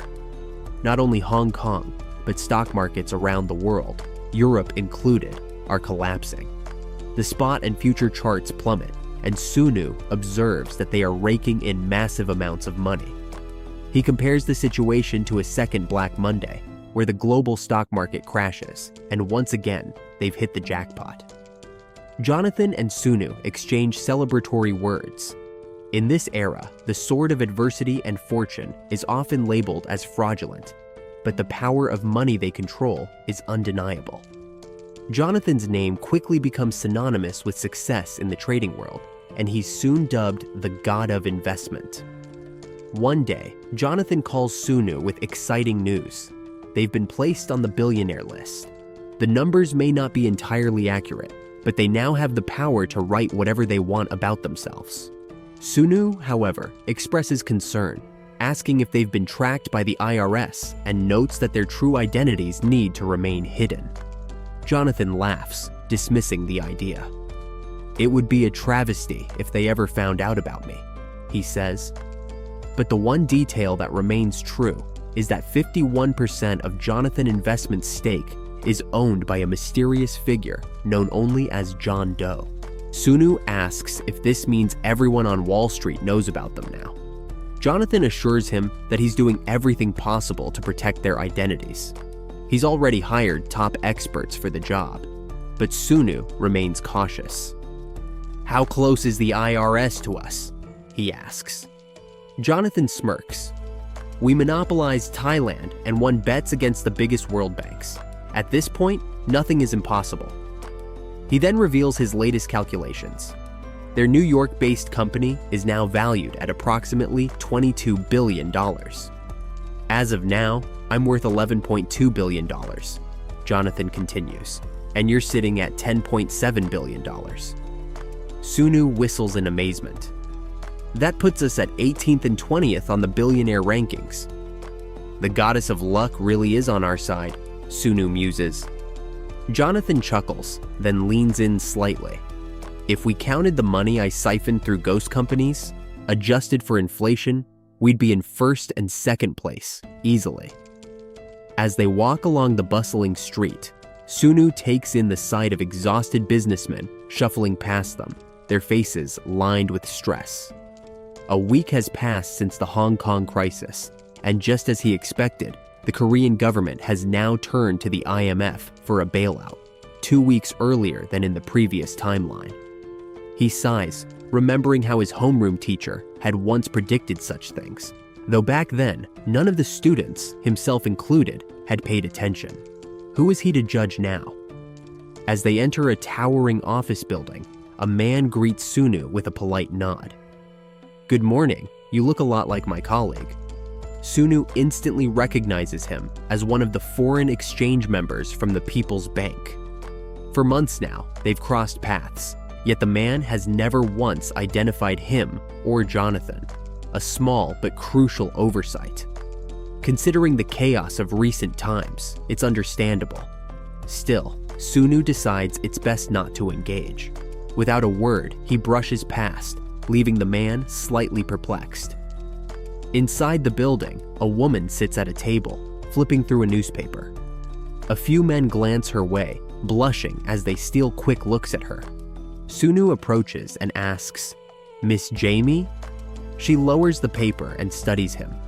"Are you the interviewer? I've been waiting." They take a seat, and Sunu slides a business card across the table. The name on it reads Ethan. She picks it up, intrigued. "Is this about my appearance, or are you simply keeping an eye on your competitors?" she asks. "If this were just an interview," Sunu replies, "I wouldn't have given you my business card. We've already decided to hire you." She processes his words carefully. As if sensing her hesitation, Sunu adds, "Your past doesn't matter to us, not in the slightest. What matters is your reputation and history in Wilshireland. We need a skilled, beautiful Asian woman with expertise in real estate to represent us. You'll understand soon enough why your appearance plays such a critical role." Wilshireland had previously employed Jamie as their chief investment officer in Asia. She had been more than just a strategist. She was their shield, their bullet catcher, the face that could shift public perception in their favor. But beneath the polished exterior, she had also been willing to bend, even break, the law for her own success. Her record in the corporate world was anything but clean. As a former CEO and major shareholder, she had spent years maneuvering through high-stakes investments. But eventually, she got caught siphoning funds from her own employers. That misstep had landed her in prison.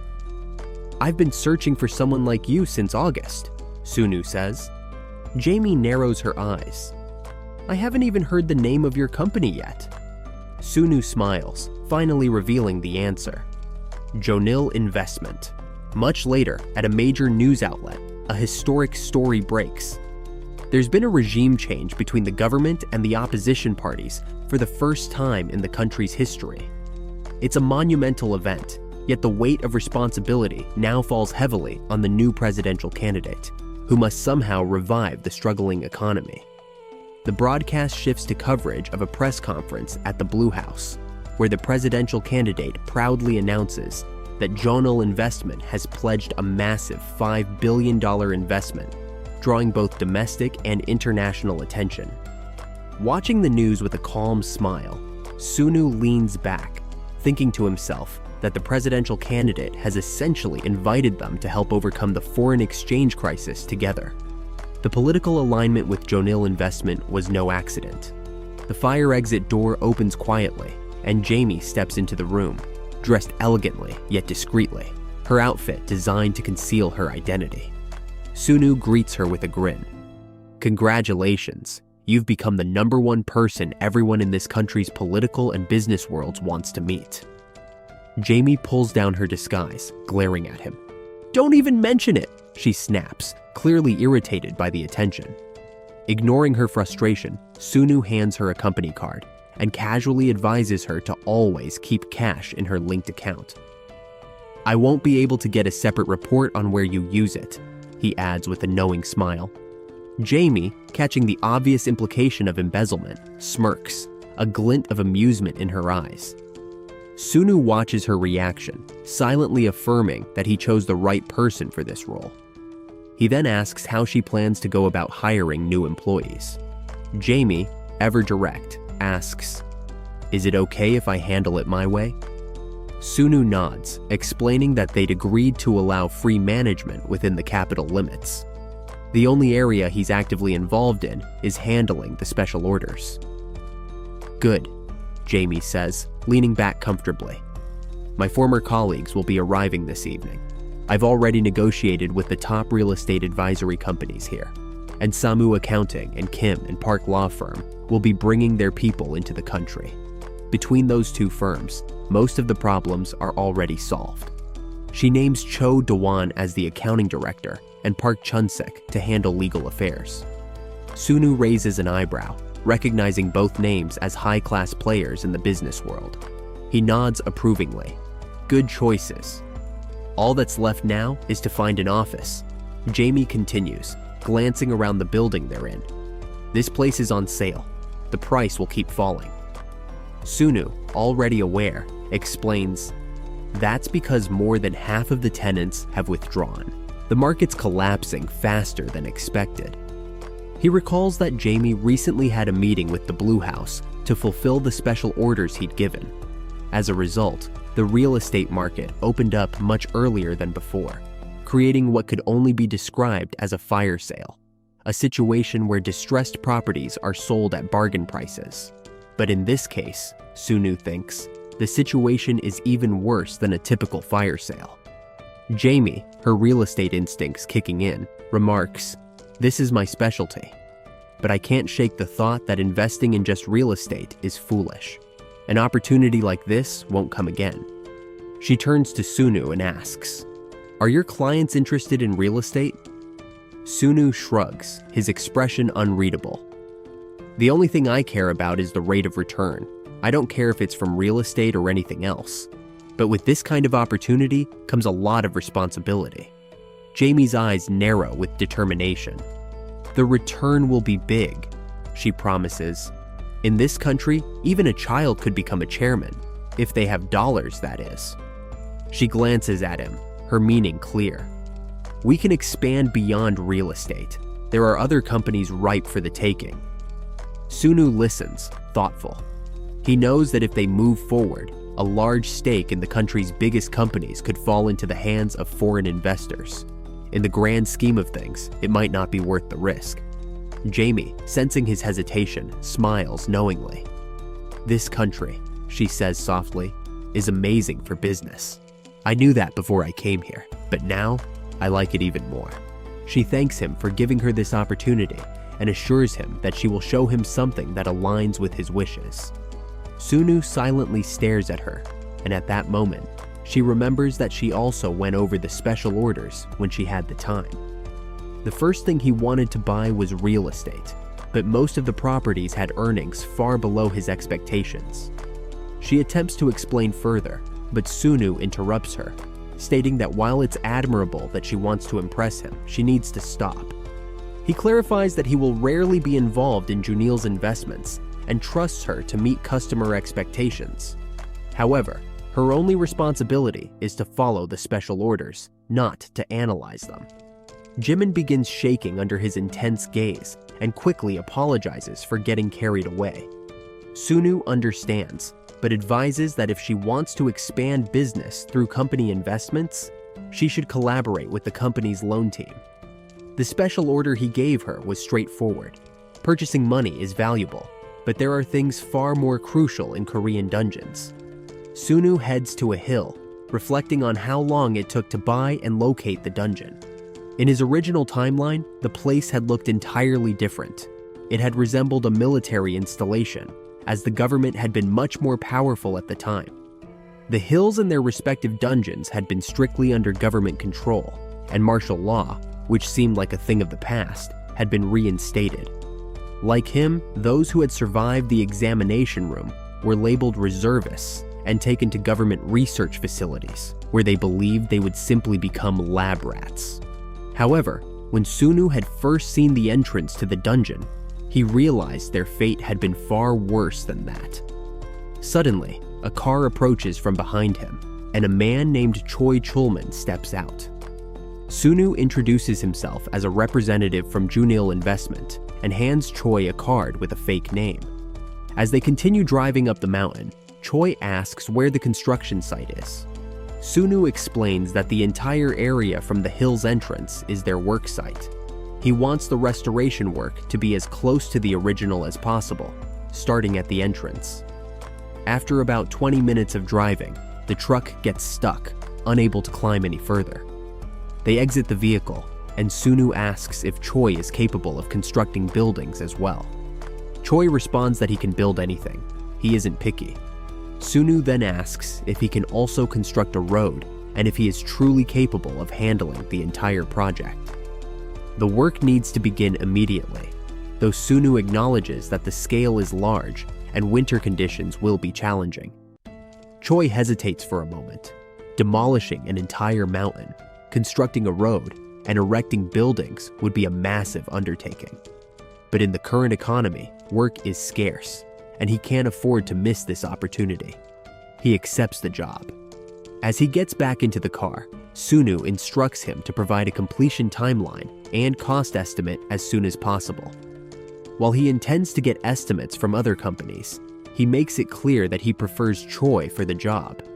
Choi, curious, asks why Sunu specifically wants him. In response, Sunu glances at a picture of Choi's daughter and says, "It's a difficult time for fathers everywhere." Choi, visibly moved, begins to tear up and sincerely thanks Sunu for his kindness. At night, his father stumbles in, clearly intoxicated. Sunu reflects that it's the last day of the year, and even in the past, his dad would often come home in this state, especially since this day marked the anniversary of his honorary retirement, a sort of quiet end to his career. But tonight, things are different. His father announces that he's about to start working at a well-known company, Junil Investments. To Sunu's surprise, his father even mentions that he'll be using the name Sunu himself. Sunu scratches his cheek, taken aback. He never saw this coming. Years ago, his father's influence had drawn Sunu into the world of finance. He remembered when his father gave him a bank book containing over 1,000 won, an enormous sum for a high school student. After the IMF crisis, even ordinary people had started to make money, and before he knew it, Sunu had become a successful high school trader. He was so fortunate that he even asked his father for more investments, which his father gladly provided. But things took a turn for the worse when the dot-com bubble burst. Half of his money disappeared, and shortly afterward, his father asked for repayment. Sunu cried over the loss of both his father's money and his own, and his father coldly suggested he borrow from his mother to pay him back. When Sunu questioned how that was possible, his father explained that if he couldn't repay, he'd have to forfeit his allowances, his CD player, his phone, and his computer. However, none of that would cover the debt. His father then advised him to be obedient and ask his mother for help. Sunu had been frustrated and confused, but he understood his father's perspective. He knew his situation wasn't as dire as his father's had been when he had lost his career. Now, his father was getting another chance, and Sunu wondered whether he'd ever be as interested in the economy as his father had been in stocks. He could only hope that his own situation would improve. Meanwhile, construction begins on the new project, and President Choi appears to have secured the deal, giving him newfound confidence. But not everyone is happy about the changes. As they drive away from the site, Sunu suggests they build a meeting hall to help comfort the villagers. Choi dismisses the idea, saying he had already spoken with the village head. Sunu insists, mentioning that the villagers have lived off the land for years, picking mushrooms and keeping bees. Choi responds that they were doing so without permission in the first place. Sunu insists they should limit access to the mountain by installing wire mesh around its base. Choi is surprised by this, but Sunu explains that this move is necessary to prevent outsiders from entering. But in his head, he was thinking about dungeons. He also notes that because the company is foreign, certain aspects of the project can't be adjusted. He urges Choi to manage the villagers' reactions. Though reluctant, Choi agrees. Elsewhere, at Jonil Investments, Accounting Director Jo Duan and Judicial Affairs Director Park Chun-sik share drinks while discussing the company's future. Duan stresses that they shouldn't waste time and should approach their goals directly. Park laughs, and Duan notes that they are now in this together. They both toast to Jonil Investments' success. Duan brings up Kim Chaman, the chief, saying it would be foolish to discard him. Park mentions that the late director, Cheek, had blocked the efforts of a certain yellow-haired individual, but Duan thinks they can still work things out. However, Park points out that dragging Cheeman into their plans might be risky, with low rewards. Duan believes they just need to be patient, as waiting a bit longer will allow them to align with what Western investors are looking for. Duan glances at the key to the company car and muses that if all goes well, this could lead to something much bigger. Park asks if such a thing has happened before, and Dowan scoffs, knowing they are corrupt at the core, and there's little they can do about it. He's confident that as long as they keep the VIP's content, everything will work out. He plans to divide the profits with the chief and ensure the Westerners get their share. They both cheer, hopeful for the upcoming year. January 1998 arrives, and the financial landscape shifts dramatically. Many companies go bankrupt, and restructuring announcements lead to widespread unemployment. Sunu observes that while things haven't changed drastically, the finer details have. The DP Crump and German Bank were supposed to enter earlier, but they held off until the second quarter of the year. Sunu suspects this was because they had lost so much in previous bets. Now they're eager to take advantage of the situation, knowing that the entire country is in a financial freefall. He predicts they'll extract as much as possible before things stabilize.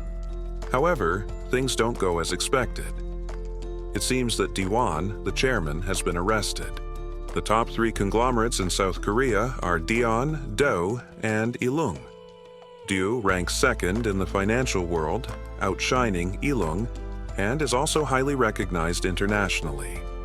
In comparison, Daeon holds the top spot with an extensive network of over 400 companies globally, employing 100,000 people in Korea and twice that number abroad. Jamie asks Sunu if he is familiar with Do Group, and he affirms it. She mentions that an arrest warrant will soon be issued for the chairman, which catches him off guard. Sunu inquires about the reason behind this move, especially since the collapse of DO didn't happen immediately after the IMF crisis, but 2 years later. He wonders why they would target a company like DO, which was functioning normally. Jamie explains that the two directors hired after the CEO's appointment, Cho Do-won and Park Chun-sik, are now influential political figures. They were placed in these roles to serve DU's interests, and their political success helped facilitate putting the DU group on the list. She adds that it took her time to understand how things work in this country, but now has a clearer perspective. Sunu remarks that corruption exists everywhere, with North America legalizing lobbying and making it more transparent. While this makes things seem similar, he acknowledges that the term conglomerate has a unique significance here. He apologizes for interrupting and assures Jamie that her clients will be pleased to see Do on the list. Jamie continues, stating that the two directors plan to make Do a scapegoat for the IMF crisis, as no one had taken responsibility for the global criticism against DU. Sunu doubts that the authorities will easily approve this, but Jamie notes that this is precisely why she's involved. She expects to meet with the financial world's leaders soon. Sunu smirks, speculating that this moment must have triggered DU's downfall.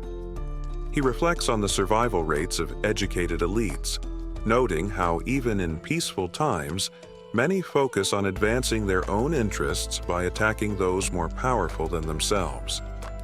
He admires both Jamie and the directors for their strategic approach.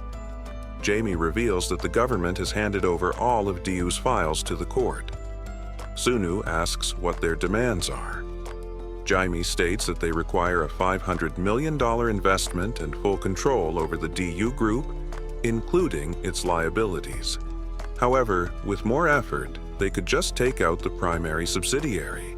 Sunu believes Jamie still has a lot to learn about Korea's political and financial systems, and adds that once the financial crisis is under control, the authorities will likely conduct thorough tax investigations.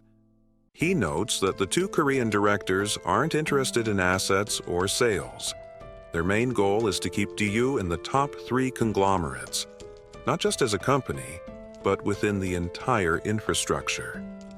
Sunu then asks if Jamie is truly ready to take over DU and if she plans to hire international management specialists afterward.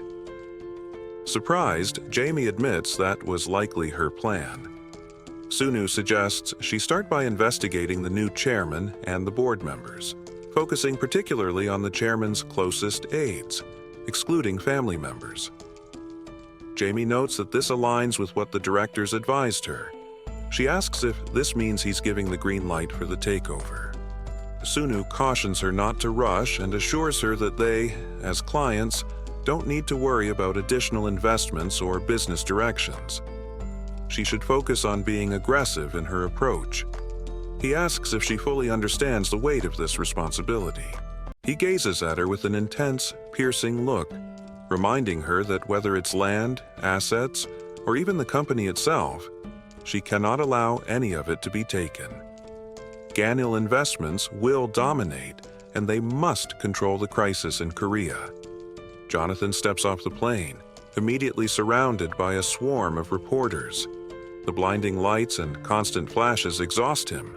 They fire off a barrage of questions until one reporter asks where he should invest to grow wealthy as well. The others criticize the question, but Jonathan enjoys it, replying that if he were to invest in just one thing, it would be fear. Son, H.H.O., holding a paper with this quote, mocks him for it. Jonathan sharply tells him to stop being childish. Son remarks on Jonathan's grand reception, to which Jonathan admits he barely escaped the chaos but didn't expect to be treated like a state guest. Son hands him a beer, suggesting this only reflects the desperation of the country, prompting Jonathan to comment that there's still hope, especially with financial assistance from the IMF flowing in and millions of dollars being injected. Son agrees, predicting Korea will likely recover quickly from the IMF crisis. Jonathan asks if Son is truly committed to the plan. Son assumes he's referring to the Deo situation, admitting that while it wasn't his original idea, it's something they are actively working on. Jonathan asks if they refers to Jill's investment group. Son confirms, revealing that they've set the wheels in motion, handing the blade to others who are now taking action. Jonathan presses him, asking if he really plans on taking control of the entire Deo group. Son acknowledges that it might happen, explaining that restructuring and handling the subsidiaries are urgent priorities. Jonathan points out that the sequence of action seems all wrong, but asks why Son is approaching it with such high risk. Sun responds that the dollar won't sustain the economy indefinitely. As Korea recovers from the IMF crisis, it's preparing for what comes next. Jonathan notes that his loyalty to Korea seems to be more than just financial gain.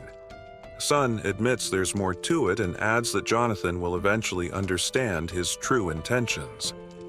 Jonathan counters, suggesting that Sun doesn't need to be embarrassed about his patriotism, especially after earning so much. He can do as he pleases. At that moment, Sun demands an additional billion on top of the original $1.5 billion for their operations.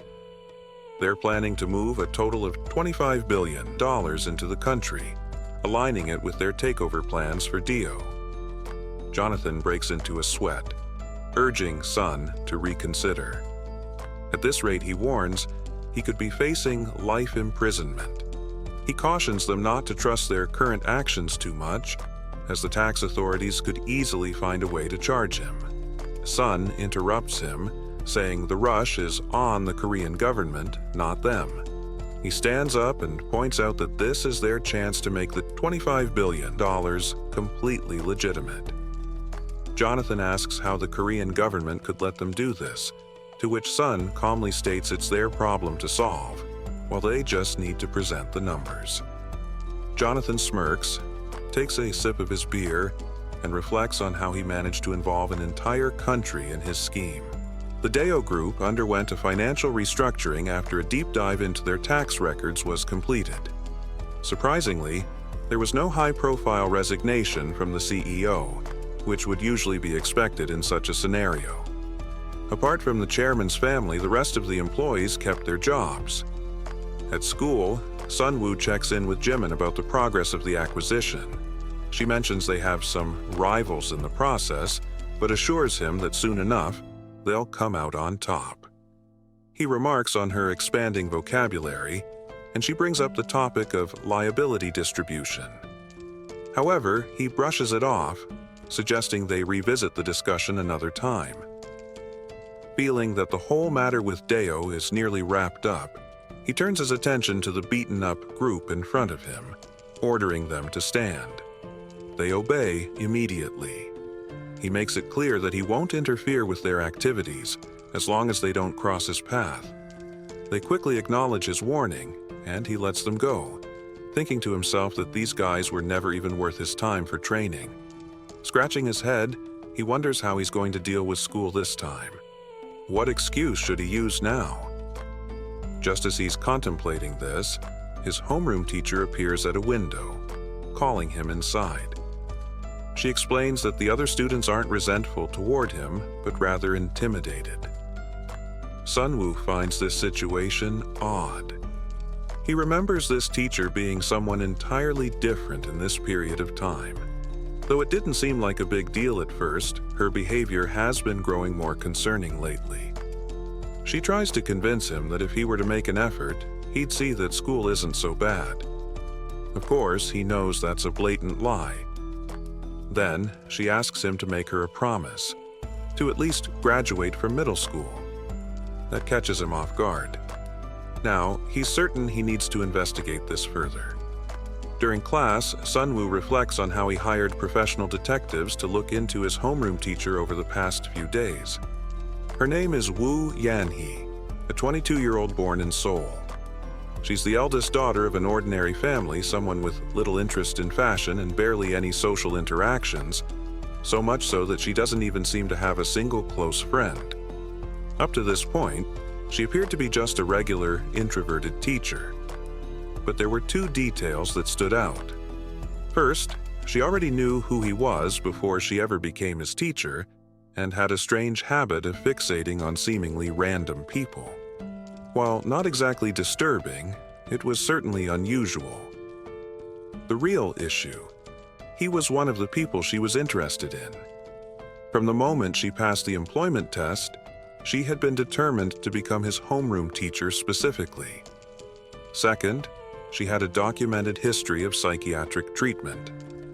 The prescriptions she received were standard medications for anxiety and depression, but despite taking them, she continued to report the same symptoms. this gradual deterioration led to her cutting ties with her family. However, the real kicker: the medicine wouldn't have made a difference no matter how much she took, because her so-called delusions, what others dismissed as nonsense, were real. Sunwoo never expected to encounter another awakened individual in this way, let alone a rare mind healer. Later that night, as he sits in his office, he reflects on the rarity of mind healers, not just because of their abilities, but also due to how few survive after awakening. Their power allows them to influence people's minds without speaking a word, but the awakening process itself is brutal. Most don't make it through the ordeal, overwhelmed by the mental strain of the awakened around them. Those who do survive often find themselves mentally shattered. For Wu Yanhee, the experience was even more difficult because she awakened at such a young age. Sunwoo is certain of one thing: there's a dark reason why her name never made it into the records of this timeline. Just then, Sunwoo's phone rings. It's Jonathan. He keeps it brief, saying the job is done and throwing in a remark about being a stubborn Texan. Sunwoo smirks as they end the call, relieved that Jonathan came through. A few days earlier, Jonathan had handed him some documents. Sunwoo wasn't thrilled. It looked more like a retirement plan than an investment strategy. Jonathan had defended it, arguing they needed stability rather than reckless expansion. Sunwoo admitted that putting money into the Dow index wasn't a terrible idea, but it wasn't exactly exciting either. The portfolio in question was just $1 billion, and given their current position, Sunwoo figured they had earned at least 3 times that by now. He was curious about Jonathan's strategy, especially since he had insisted on splitting the shares and managing things independently. If Jonathan thought their earnings were limited to that, he was way off. But Jonathan quickly corrected him. Their total assets were closer to $6.5 billion. Even if they stopped making money today and just spent freely, their fortune would keep growing. Sunwoo considered saying something but held back. No need to bring that particular person into the conversation. Jonathan, however, had his own thoughts. He speculated that Sunwoo's real ambition was to challenge the so-called God of Finance, a figure with an estimated net worth in the quadrillions. This man wasn't just a financial legend. He had literally founded a nation and shaped the course of global conflicts. But Sunwoo wasn't chasing statistics. If that were his goal, he wouldn't have gone to such extreme lengths. He told Jonathan he had no grand plan. He was simply hungry for more. He chuckled, thinking that hungry for more had a nice ring to it. Maybe he'd save that line for a future client. Jonathan, puzzled, asked what client he was referring to. Sunwoo shifted the conversation, asking if there weren't smaller investment firms merging right now. Jonathan sat in silence, prompting Sunwoo to snap at him, warning that he should turn down interviews and public appearances. If he let himself get too distracted, it could cost them. Jonathan didn't argue, but he admitted something else. He avoided hiring people better than him because he feared they'd realize they didn't need him. That was why he kept a low profile. But he insisted that Sunwoo should be the one at the EO forefront. Sunwoo rejected the idea immediately. He already knew why that wouldn't work. Instead, he urged Jonathan to have confidence. Even if they had never met, Jonathan would have succeeded. Maybe not on this scale, but he had potential. Jonathan conceded the point but insisted it wouldn't have been to this level. He also apologized, admitting that stress had been getting to him.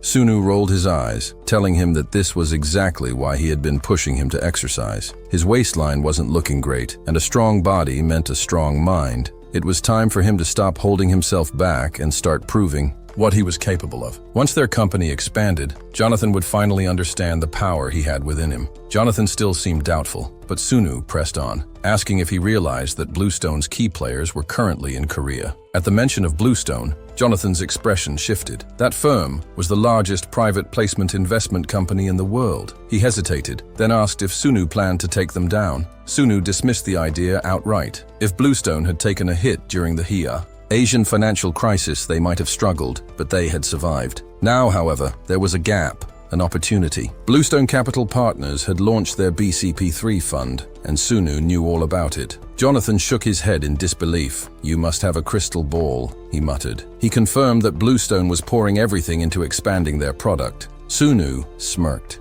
Without their Korea-based members, Bluestone's new fund would be practically worthless. Jonathan needed to start destabilizing them from the ground up. He was more than capable of doing it. That decision led them to join forces. Bluestone itself was an impressive target, but Sunu had his sights set on something more specific, their subsidiary, Blue Rock. 2 decades from now, 3 key figures, Kim Chung-gu, Gillen, and Jessica, would transform Blue Rock from an unremarkable asset management firm into a financial powerhouse. At its peak, it would control over $4 trillion in funds. But right now, Blue Rock was nothing, and Sunu intended to keep it that way. The real power behind the world's shadow banking system, the invisible force controlling the global economy, would belong to someone else entirely.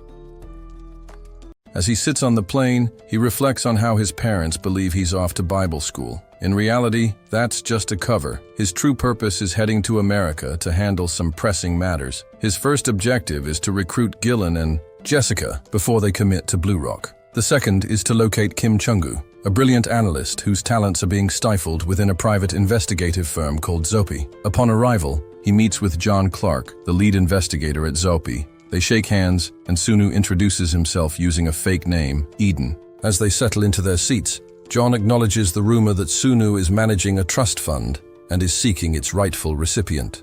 Sunu plays along, aware that investigating missing persons requires proving familial ties, while tracking down a fugitive demands some legal connection to the case. However, finding a beneficiary for a trust is far simpler. Keeping things above board for now, he states that he's searching for a boy named Bobby, a Brooklyn native between 12 and 15 years old, who is likely still residing in New York. John presses for more details, and Sunu admits he only has a physical description. The rest of the information has been lost. John points out that with such limited data, tracking Bobby down will be expensive and time-consuming, essentially requiring a search spanning all of North America. Sunu acknowledges the difficulty but makes it clear, money is not an issue. The reward for the beneficiary will more than cover the costs, so John should spare no resources in the search. With his fists clenched, Sunu reminds himself that this mission is non-negotiable. He must find Bobby, the leader of the 8 evils, the one who will later be known as New York's first evil. At Jonathan Investments, Sunu introduces Gillen,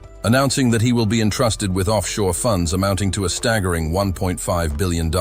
Jonathan is taken aback by the sheer scale of the transaction. Even if Gillen has connections to a reputable organization, this level of trust is unprecedented. Sunu assures him that Gillen will soon prove himself more than capable of leading operations on the front lines. Handing Jonathan a laptop, Sunu calls it a small gift. As Jonathan examines the screen, he realizes it's not just an autobiography. It contains groundbreaking investment analysis. His shock deepens when he understands that the same methodology used to evaluate their financial moves is right in front of him. He asks Sunu if he holds a doctorate or similar qualifications. Sunu expected this reaction. After all, the information he provided includes theories not yet discovered in this world. He clarifies that he isn't the author, purposefully leaving the introduction blank. If this book is ever published under his name, his expertise will become undeniable. Jonathan is momentarily speechless, but eventually relents, recognizing the power of what he's been given. However, he insists that Sunu drop the formalities. Rank and age don't matter anymore. They are no longer just business associates. They should consider each other friends. Sunu hesitates, recalling his past life. There was no space for friendships between the awakened. He had shared loot and rewards with Jonathan before,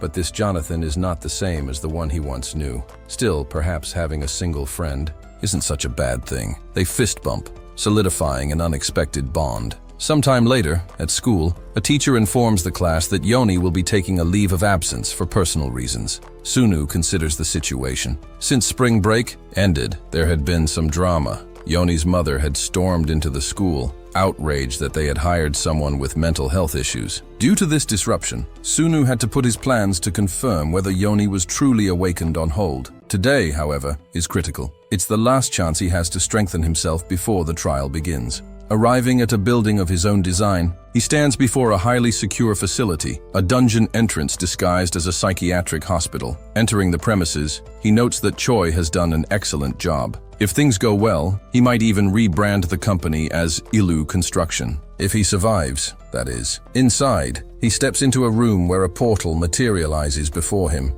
The system prompts him, asking if he truly wishes to proceed. Even though this dungeon is considered low tier, he's diving in without an emergency escape mechanism, an undeniably reckless move. But at this stage, there's no other viable way to boost his stats. Resolute, he selects yes. A staircase reveals itself. spiraling downward into the unknown.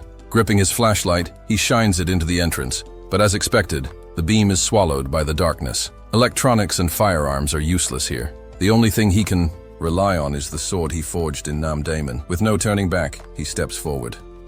Jonathan glanced at his inbox and noticed a message from Sunu. Curiosity sparked within him. What elaborate scheme had he devised this time? But as he opened the email, his excitement quickly faded. A will? Meanwhile, deep inside the dungeon, Sunu fought for his survival. The vicious hound-like beasts refused to give him a moment's respite. One lunged forward, sinking its teeth into his shoulder. Gritting his teeth through the pain, he drove his blade into its eye, but there was no time to breathe. Another was already pouncing. He attempted to wrench his sword free, but his wounded arm slowed him down. The beast knocked him to the ground, its jaws snapping mere inches from his face. In a desperate final effort, he plunged his weapon into its throat just before it could tear him apart. With 3 of the creatures slain, he pulled himself together, analyzing his foes. These were classified as KF7, often referred to as hounds, a type of soldier beast that, while not the strongest, were still a challenge for someone with mere F-rank stats. His predicament was made worse by the dungeon's shifting layout. The area where the hounds had attacked was just past the entrance, but with the terrain constantly changing, predicting what lay ahead was impossible. To escape this dungeon, 3 missions had to be completed: a boss fight, a hunting challenge, and a duel. The only other way out was by using an escape seal, which he knew could be earned through the hunting quest. That was precisely why he had chosen this dungeon. He already had a plan for dealing with the boss, but right now that plan seemed useless when even a simple hunting challenge was pushing him to his limits. As he trudged forward, his steps halted at the sight of a dungeon box. Many newcomers were fooled by its resemblance to a standard bronze treasure chest. If luck was on his side, it would grant a reward. If not, it could afflict him with a crippling curse, paralyzing fear, or disorienting confusion. Given his current state, he wasn't about to take any chances. Pressing on, he finally reached a large door. He let his bag drop to the floor, exhaling deeply before reaching for the handle. A silent plea escaped him. "Just one scout, please." But luck had abandoned him long ago. As the door creaked open, a sea of glowing eyes stared back. A horde of hounds awaited, poised to strike. With no choice left, he activated his abilities, channeling Odin's fury into his blade. Without hesitation,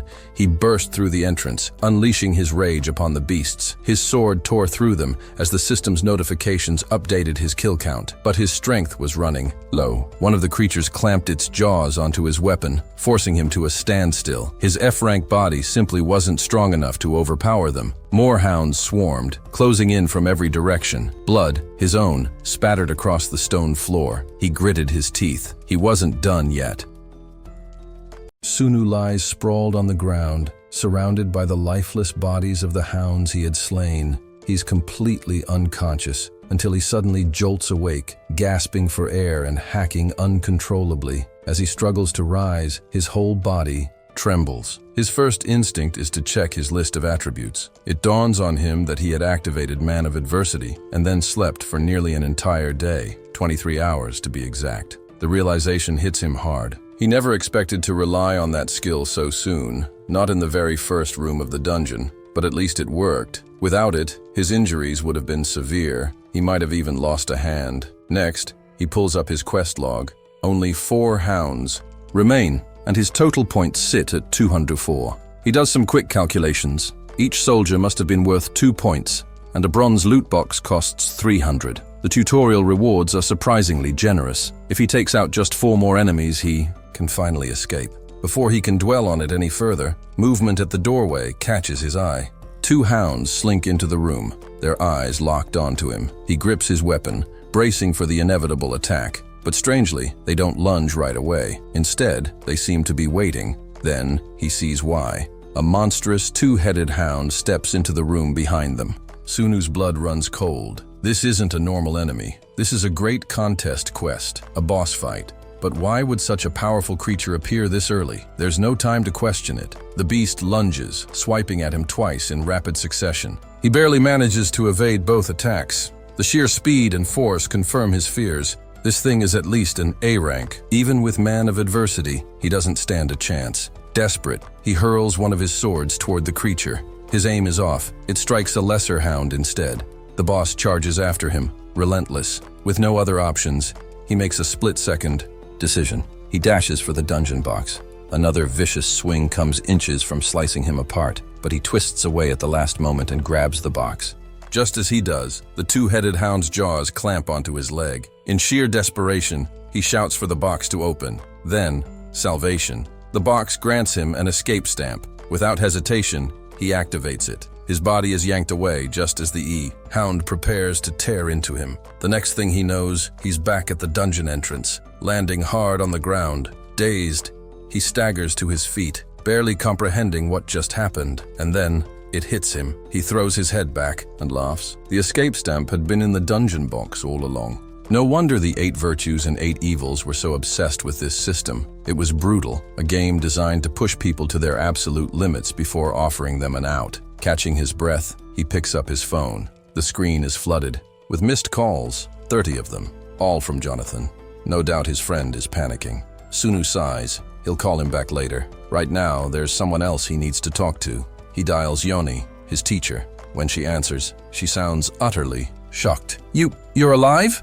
A short while later, she arrives at the hospital to meet him. The moment she lays eyes on him, she freezes. His battered state is alarming, but there's something else. Hesitation. This place, it's a mental hospital, she says warily. Sunu waves off her concern. Ignore the sign. It's just a front. There's no one else here but us. That only seems to unsettle her more. That makes it worse. This whole thing is insane. I know it is, but I can't explain why. He gives a knowing smile. I understand. That's why I called you. He studies her for a moment, sensing the turmoil within her. If she had fully honed her abilities, she'd already know what he was thinking. But she still has a long way to go, so he gives her a choice. Right here, right now, you decide. Are you going to go back to living a life where people call you crazy, or are you going to follow me?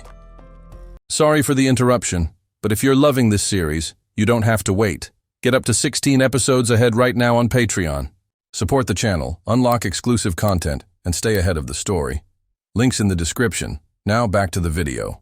Once inside, he introduces her to a monstrous hound, leaving her visibly shaken. He quickly reassures her that it's merely a fragment of his memories, nothing real. Yan's abilities are still developing, but he's managed to share glimpses of his past with her. She trembles, and he wonders if this is too much for her to handle. Yan hesitantly asks if they were truly chosen to battle these creatures, and if the world is really at risk of an attack. Sunu confirms her fears, explaining that he has been preparing for this moment. Beneath the stairwell, an entire swarm of the same beasts awaits. He hands her a folder, revealing a contract. If she agrees to join him in raiding dungeons, she will be compensated generously. However, if she refuses, she should live as if none of this ever happened, at least until the inevitable day arrives. He walks her to the door, telling her she has until tomorrow to decide. This isn't just any choice. It's a life or death commitment. Yan has been seeing strange visions since middle school, the first being a mysterious blue window only visible to her. When she confided in her mother, she was taken to a prayer house. Then, without warning, she started sensing the emotions of those around her, trying to decipher their significance, yet nothing concrete ever surfaced. Among the countless individuals, she encountered one presence stood out the most, Sunu. At first, she thought he might hold answers, but now she realizes she's in way over her head. The contract details are staggering. An immediate payment of 200 million won, an annual salary of 1 billion won, a 500 million won incentive for each dungeon expedition, and another 500 million for making it back alive. Even in death, the payout is an astonishing 3 billion won. She can't help but wonder where he's getting such vast sums of money. The sheer enormity of it all makes her feel as though she's been cursed. Determined, she seeks out Sunu. He watches as she lowers her car window, her exhaustion evident in her eyes. Without needing her to say a word, he understands her choice. Welcoming her into this new reality, he acknowledges her as someone on the brink of awakening. As they drive off, he gently advises her to slow down, teasing that she's going a bit too fast. Then he asks if she's doing this solely out of a sense of duty toward him. She shakes her head, saying it's quite the opposite. She's grateful.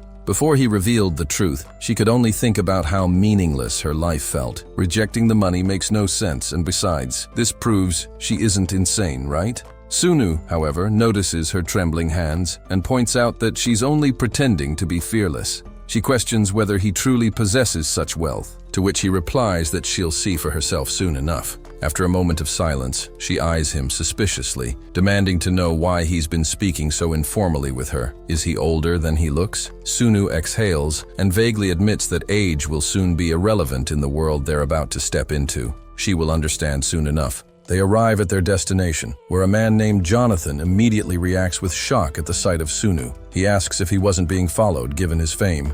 But Jonathan quickly realizes arguing is pointless and drops the matter. Yan glances at him, a thought forming in her mind. Could he be the hunter Jonathan? Sunu confirms it, urging them to exchange introductions. After all, this is the man who will oversee their contract, the renowned investor and one of the world's top billionaires, known as the God of Investment. Yanhee steps out of the office, still in disbelief that she now possesses 200 million won. As she takes in the moment, she crosses paths with Jonathan. From the window, he watches her leave and turns to Sunwoo, questioning why on earth he would give someone that much money. He also brings up the fact that if she were to disappear, her father would be compensated with an even more staggering sum, 3 billion won. "What's going on here?" he demands. Sunwoo apologizes, saying he can't explain everything just yet, but promises to reveal it soon. For now, he suggests they focus on their meal, mentioning that he ordered a selection of dishes Jonathan likes. As they eat, Jonathan comments on the food, noting that it's decent but not extraordinary. Sunwoo explains that their usual go-to restaurant, the one Jonathan was particularly fond of, has shut down. This revelation surprises Jonathan, who remarks that things must be getting bad if even a high-quality eatery couldn't survive. Sunwoo nods and expands on the topic, saying this isn't just an issue in their country, it's a global trend. When asked about the foreign investments that had been funneled into Asia, Jonathan correctly identifies that a significant portion ended up in Eastern Europe and Latin America. Sunwoo adds that there's one more major player Jonathan overlooked. Russia curious. Jonathan quickly looks up some data and is taken aback by the sheer number of nuclear weapons Russia holds. "They're practically untouchable," he mutters. Sunwoo smirks. "That's what most people think," he replies. "But we're going there." He then shifts the conversation, bringing up a previous discussion where Jonathan had asked about Jillian's recruitment. Jonathan clarifies that he wasn't doubting Jillian's abilities. After all, she's a member of the Morgan Group. But he had been wondering whether Sunwoo personally stepped in to bring her on board. Sunwoo dismisses the concern, saying, "They need to focus on a bigger game. Competing with Russia is the key, and the first to rise will reap the rewards." But he assures Jonathan that he won't be left empty-handed. As a consolation, he'll introduce him to someone nearly as skilled as Jillian, Brian, also known by his Korean name, Kim Chung-soo. He might not seem like much at first, but with proper guidance, he could prove to be a hidden gem. Jonathan sighs, thinking that if all he has to do is sit back and observe, he might finally get some much-needed rest. Sunwoo shuts that down immediately. There's no time to relax. They need to escalate things. A massive event is on the horizon, a sale of Russian government bonds, and they're going to burn through $1 billion in the process. Later, while on a flight, Jonathan leans back in his seat, smirking, despite the sweat forming on his brow. "Russia is doomed," he murmurs. "The game is on." Sunwoo, meanwhile, reflects on the key players now in motion: Jonathan, Jillian, Jessica, and Changu, the so-called knights of the financial empire. It's time to prepare for the next step. Elsewhere, a tense scene unfolds. Sunwoo orders Yanhee to stab him. Her hands tremble as she grips the knife, unable to steady herself. She hesitates, voicing her doubts, saying that something about this feels horribly wrong. Sunwoo remains firm. "If this were a dungeon, you'd be dead by now, several times over," he tells her. He reminds her of the contract she signed. Paragraph 1 states that all orders related to dungeon operations are absolute. Training for the dungeon is included. Did she really forget? He considers the ability Yanhee demonstrated earlier. At first glance, it didn't seem particularly noteworthy, but then he discovered something unusual. She possesses the sensitivity trait, which allows her to pick up on the emotions of those around her in an unpredictable manner. This ability alone is difficult to rank even among hunters. However, what truly caught his interest was a rare skill: Mary's touch. It has a unique effect. It dramatically reduces a target's inability to fight. The catch? It can only be used once every 24 hours. It's an ability he's never seen before, and he needs to test its exact limits. His theory? The skill transfers an injury from one person to another. Right now, Yanhee is undergoing brutal training, learning both to attack and to endure pain. Sunwoo acknowledges that it's harsh, but time is running out. If she hesitates like this in a real dungeon, they'll both be dead. "Stop hesitating," he commands. "Do it." Finally, Yanhee forces herself to act. She thrusts the knife forward. Afterward, as the bleeding is stabilized, Mary's touch activates. The pain vanishes, but the wound itself remains. With Mary's touch, the wound faded, but in its place, the adversary's trait intensified. However, Yan bore the brunt of it, her body racked with pain. Watching her struggle, Sunu couldn't help but wonder, how could someone so small endure something so close to death? Could she truly wield Mary's touch inside the dungeon without hesitation? After what seemed like an eternity, she finally opened her eyes and groggily asked how long she'd been unconscious. Sunu informed her it had been a full 12 hours. She admitted that at first, she thought she wouldn't survive. But in the end, it wasn't as unbearable as expected. Sunu, however, cautioned her. She might feel fine now, but that was only because of the painkillers. She needed to take it easy for the next few days. As he slipped on his jacket, he mentioned he'd be heading out for a while but would return later. In the meantime, she should focus on resting and regaining her strength. Yan met his gaze and assured him she would. After all, orders related to the dungeon were absolute, weren't they? Sunu soon arrived at Gal Investments, requesting a meeting with his father. At that moment, his father was engaged in conversation with a colleague, but when he spotted Sunu, he naturally introduced him. The colleague took a moment to appraise the young man before commenting on how strikingly handsome he was. Curious, he inquired about Sunu's university, only to be taken aback when Sunu's father revealed that he was still in middle school. The man, clearly impressed, remarked that having such a dependable son must be a great source of pride. Then, in a surprising gesture, he handed Sunu some pocket money. Though Sunu was technically the boss of the company, he accepted it with a polite nod. Walking side by side down the street, his father explained that he had always wanted to show Sunu the company firsthand. But there was more. He had something important to discuss. He had been promoted not once, but twice, and had kept it a secret, planning to surprise Sunu's mother that very evening. Not only that, but starting tomorrow, he would officially be working at the foreign exchange bank. The news caught Sunu off guard. His father admitted he had pushed hard for this opportunity, but wasn't sure if he had made the right decision. He patted Sunu's shoulder and mused about their country's financial state, hinting at the importance of understanding economics. He added that he would be proud if Sunu took an interest in it as well. Then, the moment Sunu had been waiting for arrived. His father handed him a bank account, his talisman, finally back in his possession. He advised Sunu to carefully consider which stocks to invest in and to consult him beforehand. Sunu knew that this account was what had propelled him into the world of finance. It was what had enabled him to navigate the treacherous waters of Wall Street. And now, as the gears of fate began to turn, he realized this was the start of a new ripple effect. With this, the final preparations for the dungeon were complete. At the psychiatric facility, Yan practices with a crossbow, demonstrating impressive skill. Sunu observes her accuracy, but doubts whether she can actually pierce flesh. Regardless, close combat isn't an option for her. He reminds her that they'll be entering the dungeon the next day. When she asks if there's anything left to prepare, he dryly suggests she write a farewell letter. Her chances of making it out alive are slim. Inside the dungeon, Sunu immediately begins cutting through monstrous hounds while Yan watches paralyzed. The reality of the dungeon is far harsher than she imagined. Everything here exists solely to kill. The line between human and monster feels thinner than ever. Sunu, injured in battle, yells for her to heal him, and she manages to restore a portion of his wounds. Freed from the pile of bodies that had trapped him, he commends her for not breaking down too quickly. As a reward for completing the hunting quest, the system grants them an escape seal. Sunu claims it without hesitation, and, to his surprise, Yan doesn't protest, despite knowing it's one of the few ways to leave this nightmare. As they continue, Sunu acknowledges the advantage of having a healer. Alone, he'd be forced to endure every wound. He never expected to partner with someone from the spiritual world. Those with such abilities were typically ruthless. The ability to strike unpredictably in any form is terrifying. Then, Yan uses her phobia treatment on him, causing herself to tremble. Sunu accepts it, knowing this is how things must be. The spiritual world's influence makes him more sensitive, but he brushes it off, lost in memories. Yan apologizes and offers to pause, but he refuses.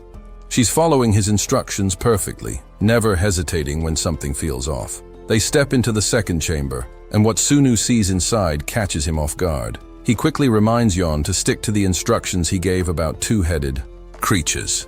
He engages in combat, but is hopelessly outmatched, tossed around like a ragdoll.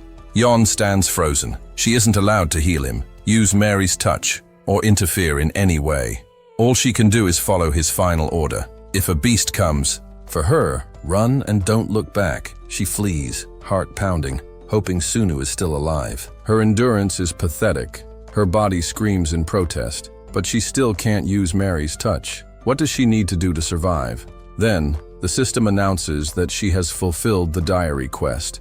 She must make a decision, aligning with the first and runner-up players. As a monstrous creature lunges at her from behind, she smiles. Sunu wins. Sunu had just taken down the monstrous two-headed hound, proving his strength and skill. But the battle wasn't over. A relentless swarm of vicious beasts still surrounded him. That's when the system announced that he had met the conditions for the one-on-one combat quest. It also confirmed the rankings for first and second place, determined by mutual agreement. A grin crossed Sunu's face. She was still alive. But with only 10 seconds left, he activated Man of Adversity and tore through the remaining hounds. Like a storm of destruction, when he finally woke up, his mind drifted to the first evil. That person must have endured the same chaos. His former self had once admired the man's unshakable will, but he had never imagined the sheer depth of agony involved. Yanhee approached him, exhausted. She admitted that she had used every skill she had, but nothing had worked. Sunu acknowledged. Her resilience impressed that she had survived despite being in such bad shape.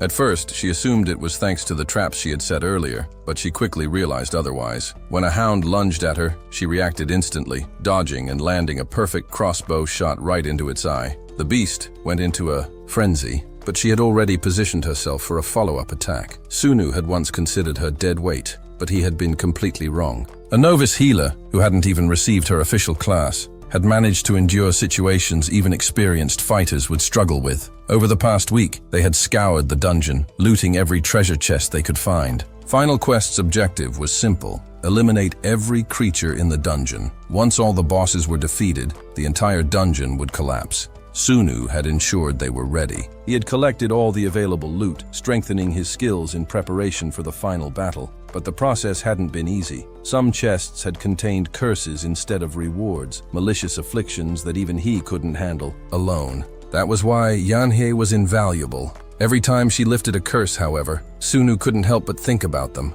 The two figures he considered truly evil. Curses didn't simply vanish, they had to be transferred. The idea that something could invade one's mind at will was deeply unsettling. At last, they reached the dungeon's final chamber. The boss awaited inside. Sunu recalled that it had taken at least 5 E-class hunters to clear this dungeon before, and even then, barely. Yet here they were, an F-rank fighter, and someone who wasn't even classified. If their plan worked, this wouldn't take long. They had made it this far, so dying here was not an option. Yanhee gave a determined nod, signaling that she was ready. They both dropped their bags and stepped forward. The massive door creaked open, revealing a towering albino hound, seated on a throne, surrounded by countless lesser beasts. Sunu immediately noticed something. There were no two-headed hounds among them. When he first arrived, some had mocked the presence of those creatures in this very room, but they had failed to understand the truth. As the number of hounds they had slain grew, the Anubis had absorbed their strength. By the time they realized their mistake, it was too late. The creature had transformed into a war-driven demon. Sunu wasted no time. Activating every skill in his arsenal, he enhanced his speed and armor before launching himself forward. "Move," he commanded, his voice like a thunderclap. With a single leap, he closed in on the Anubis. The beast remained still, its piercing gaze locked onto him, waiting. Sunu goes all in, aiming to take down Anubis in a single strike, but instead lands nearby, greeted by the deity's mocking laughter. A hound lunges at him with bared fangs, but he raises his iron gauntlet just in time to block the attack, countering with a powerful punch that sends the creature flying. However, the impact leaves his gauntlet battered. It may be made of iron, but it's still just an F-rank item. With no other options, he keeps throwing punches, breaking through the waves of hounds. Meanwhile, Yon activates her healing ability while staying hidden using a special item. Though it's only F-rank, it's enough to mask her presence from these bloodthirsty creatures. She watches in horror as the pack swarms Sunu, who fights relentlessly, knowing that man of adversity doesn't last long and they only have one seal of escape. Suddenly, a hound smashes him over the head. The pain surges through him, but thanks to man of adversity, all his stats skyrocket, but only for 5 minutes. Now, it's just a race against time. With his enhanced strength, the endless horde of hounds no longer poses a threat. Seconds tick away, and as the ability nears its end, Sunu finally reaches Anubis. The deity retaliates with a powerful energy blast, but Sunu evades it, hurling his dagger straight into Anubis's chest. Without hesitation, he leaps onto his enemy, slamming down with full force. However, the attack takes a severe toll. He's gravely injured. Yon, seeing his dire state, is forced to activate Mary's hands, a skill that transfers all his pain to her. The moment she does, her concealment deactivates, and the hounds immediately sense her presence. Before they can strike, Kim rushes in, finding her in an alarming condition. He lifts her up, desperately trying to wake her. The system suddenly activates, announcing that a requirement has been met. It prompts her to assign first and second priorities. Barely conscious, she struggles to speak, but Sunu firmly declares himself as her first priority. He notices her heavy bleeding. Anubis's attack must have nicked an artery. She's losing a dangerous amount of blood, but he refuses to give up. He swears he'll get her out of this nightmare. Somehow, he manages to escape the dungeon, though he can't recall exactly how. He only remembers that he barely made it out alive. Yon miraculously survives, thanks to an ability she received as a second priority reward, Resurrection, a skill that preserves a faint life force even after sustaining a fatal wound. As for Sunu, his first priority reward is D's sword, an ability once wielded by the first virtue of this generation. But it's not just a single skill. Its power was so feared that even the worst of the worst dreaded it. The realization that he now possesses both the attribute and skill of the first virtue leaves him awestruck. Meanwhile, their financial empire is thriving. A major announcement from Moscow surfaces regarding a moratorium declaration in New York. Across the world, people celebrate Brian's achievements, chanting his name. Over in the British Isles, Gillian receives the same recognition. Reports indicate that accounts with a staggering 40% loss rate have skyrocketed into profitability, creating what seems like an impossible turnaround. Jonathan contacts Sunu, delivering shocking news. Their profits have surged by 450%, totaling a mind-blowing $990 billion. Brian actually pulled it off. The office erupts in celebration, with chaos and excitement filling the air. Sunu acknowledges their success, but remains grounded. While they've gained, they also lost control over the Isle of Man. Still, one part of the business alone saw an astounding 615% profit. Sunu decides to give Yoni the full shares of the new medical corporation when she wakes up. He also mentions that the dungeon inside the facility has been completely destroyed, making space for a fully operational hospital. Along with the shares, he hands her the promised rewards, and the total amount comes to an astonishing $2 billion. Yani is shocked by the sum, and Sunu recognizes that it must have been tough for her, especially since she had been involved in sponsorship activities with very little income. However, with the new medical facility now in place, they'll be able to help many more people. He then asks if she has reconsidered her stance on going into dungeons. Yani, glancing at the papers, admits that she will need a significant amount of money, so she will rely on him as a leader in the future. Meanwhile, a few men are stealing glances at Jessica as she meets Sunu. It's been quite some time since they last spoke, and she gives him a new investment proposal from the director, who previously wrote the Russian investment plan. Jessica mentions that her boss, Gillian, holds her in high regard and is eager for Sunu's opinion on this proposal. Sunu acknowledges that there's no rush, but suggests they try his approach of selling the major IT stocks in the Nasdaq market in New York. Jessica is understandably concerned, but ultimately agrees, noting that the investment worth $30 billion is a big, unconventional deal that doesn't come with the usual risks and responsibilities. Sunu, however, has been keeping a close eye on Gillian's performance and senses that something significant is brewing. Meanwhile, Jonathan, who has been observing Li Cheng's performance as well, is carrying on his own business. He engages in a conversation with a man who presents a new search technology.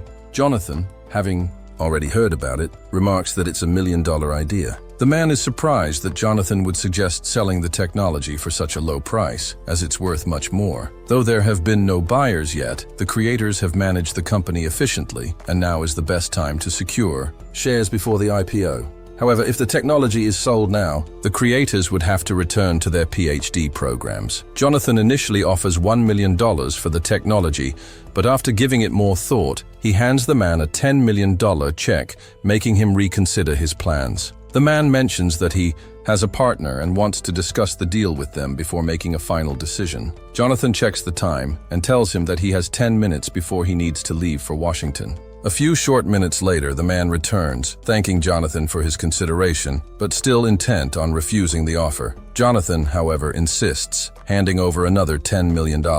He tells the man that if someone like Jonathan, who is known as the god of investment, is this interested in their technology, they're surely on the verge of something big.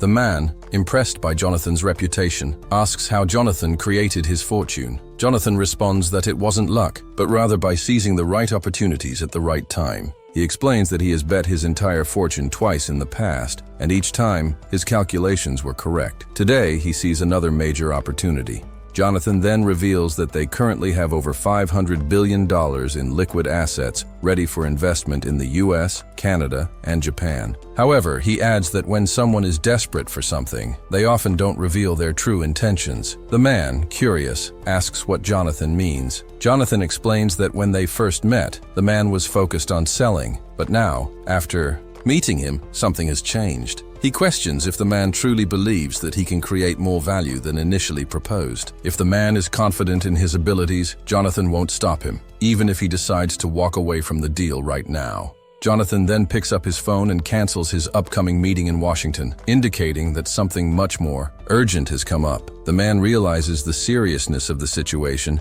and acknowledges Jonathan's determination. Jonathan assures him that the $10 million check isn't the final offer, but the beginning of a much larger deal. The man, feeling nervous and unsure, picks up the checks, gripping them tightly, and states that he will treat the situation with the utmost seriousness. However, he demands 50% of the shares and insists that the management rights for those 50% be guaranteed. Jonathan pauses, looks at him, and then smiles. He apologizes for any misunderstandings or perceived threats from earlier, and the two shake hands. Jonathan says that fate will follow his name and expresses hope that their new search engine, Google, will live up to its name. The man eagerly mentions that he's excited to share the deal with his partner, and as he prepares to leave, Jonathan offers a polite farewell. However, once the man walks away, Jonathan's mood shifts dramatically. Sunu steps out from a nearby room, congratulating Jonathan on his successful negotiation. Jonathan, visibly frustrated, can't believe the man nearly passed up a whopping $20 million. Sunu, sensing Jonathan's irritation, explains that while the amount may seem excessive for a fledgling company, the shares are actually underpriced. The company, he assures Jonathan, will experience massive growth in the coming years. At that moment, Jonathan receives a call. It's from John Clark, a former mercenary turned private investigator, now working the streets of Wall Street. John had grown tired of risking his life in the field and switched careers for the more lucrative but less dangerous world of corporate investigation. He finds his new line of work somewhat dull, though, until recently, when they received a case that couldn't be solved by conventional methods.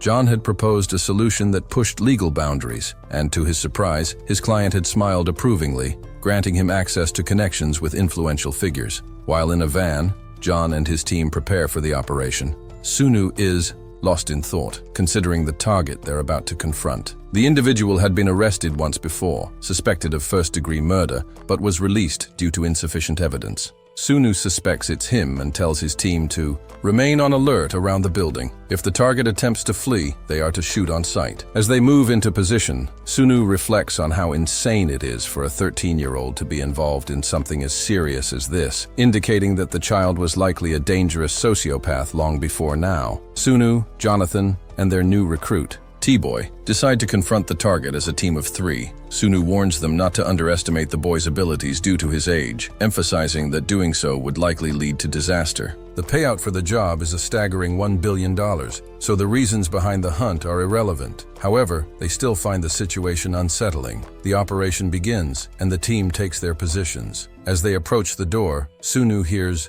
running water from the bathroom, signaling the target hasn't noticed them yet. But just as the door opens, the boy springs into action, knocking out both T-Boy and Jonathan with impressive skill. Sunu seizes the opportunity and opens fire, but the boy deftly dodges every bullet. Sunu urges the others to regain their senses, commanding them to keep shooting. The boy, however, seems to have a magical barrier protecting him, blocking all the attacks. Sunu recognizes the barrier as a damage-absorbing seal, suggesting the boy is at least SE grade by now. The others continue their barrage, but the bullets remain ineffective. Sunu decides to take matters into his own hands. He charges forward with D's sword, his strike landing cleanly and sending the boy crashing into the wall. Undeterred, Sunu rushes in again, unleashing Odin's fury and attempting to bind the boy with a shackle metal. But the boy counters, blocking the attack and leaving Sunu open to a retaliatory strike. Sunu dodges just in time, landing a brutal punch that knocks the boy to the ground.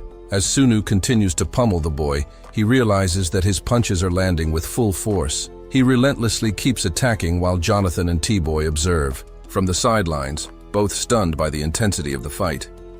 Just then, Bobby grabs Sunu's arm, holding him back. With the Man of Adversity trait activated, Bobby headbutts Sunu, and as others try to fire at him, Bobby vanishes in an instant, using teleportation. Sunu yells that Bobby's range is about 24 meters, so he's still close. He quickly issues orders to send one person to the roof and another to the basement while he checks the streets. As they spread out, Sunu realizes there's a knife embedded in him. In that moment, the Man of Adversity kicks in, and Sunu screams in frustration, realizing they've been outmaneuvered. Despite their heightened senses, they couldn't locate Bobby. As the effects of the trait fade and Sunu's consciousness slips away, he succumbs to exhaustion. The next day, Sunu walks through a tense atmosphere, noting that even the most battle-hardened soldiers are rattled. What they witnessed the previous day was a whole new level of violence. He enters a room where a dead man is laid out on boxes, with T-Boy and John standing by. Sunu examines the body and identifies the cause of death as poison, likely a skill that causes internal damage. He learns the man's name was Brown and mentions that after all of this is resolved, he'll establish an insurance fund for the employees.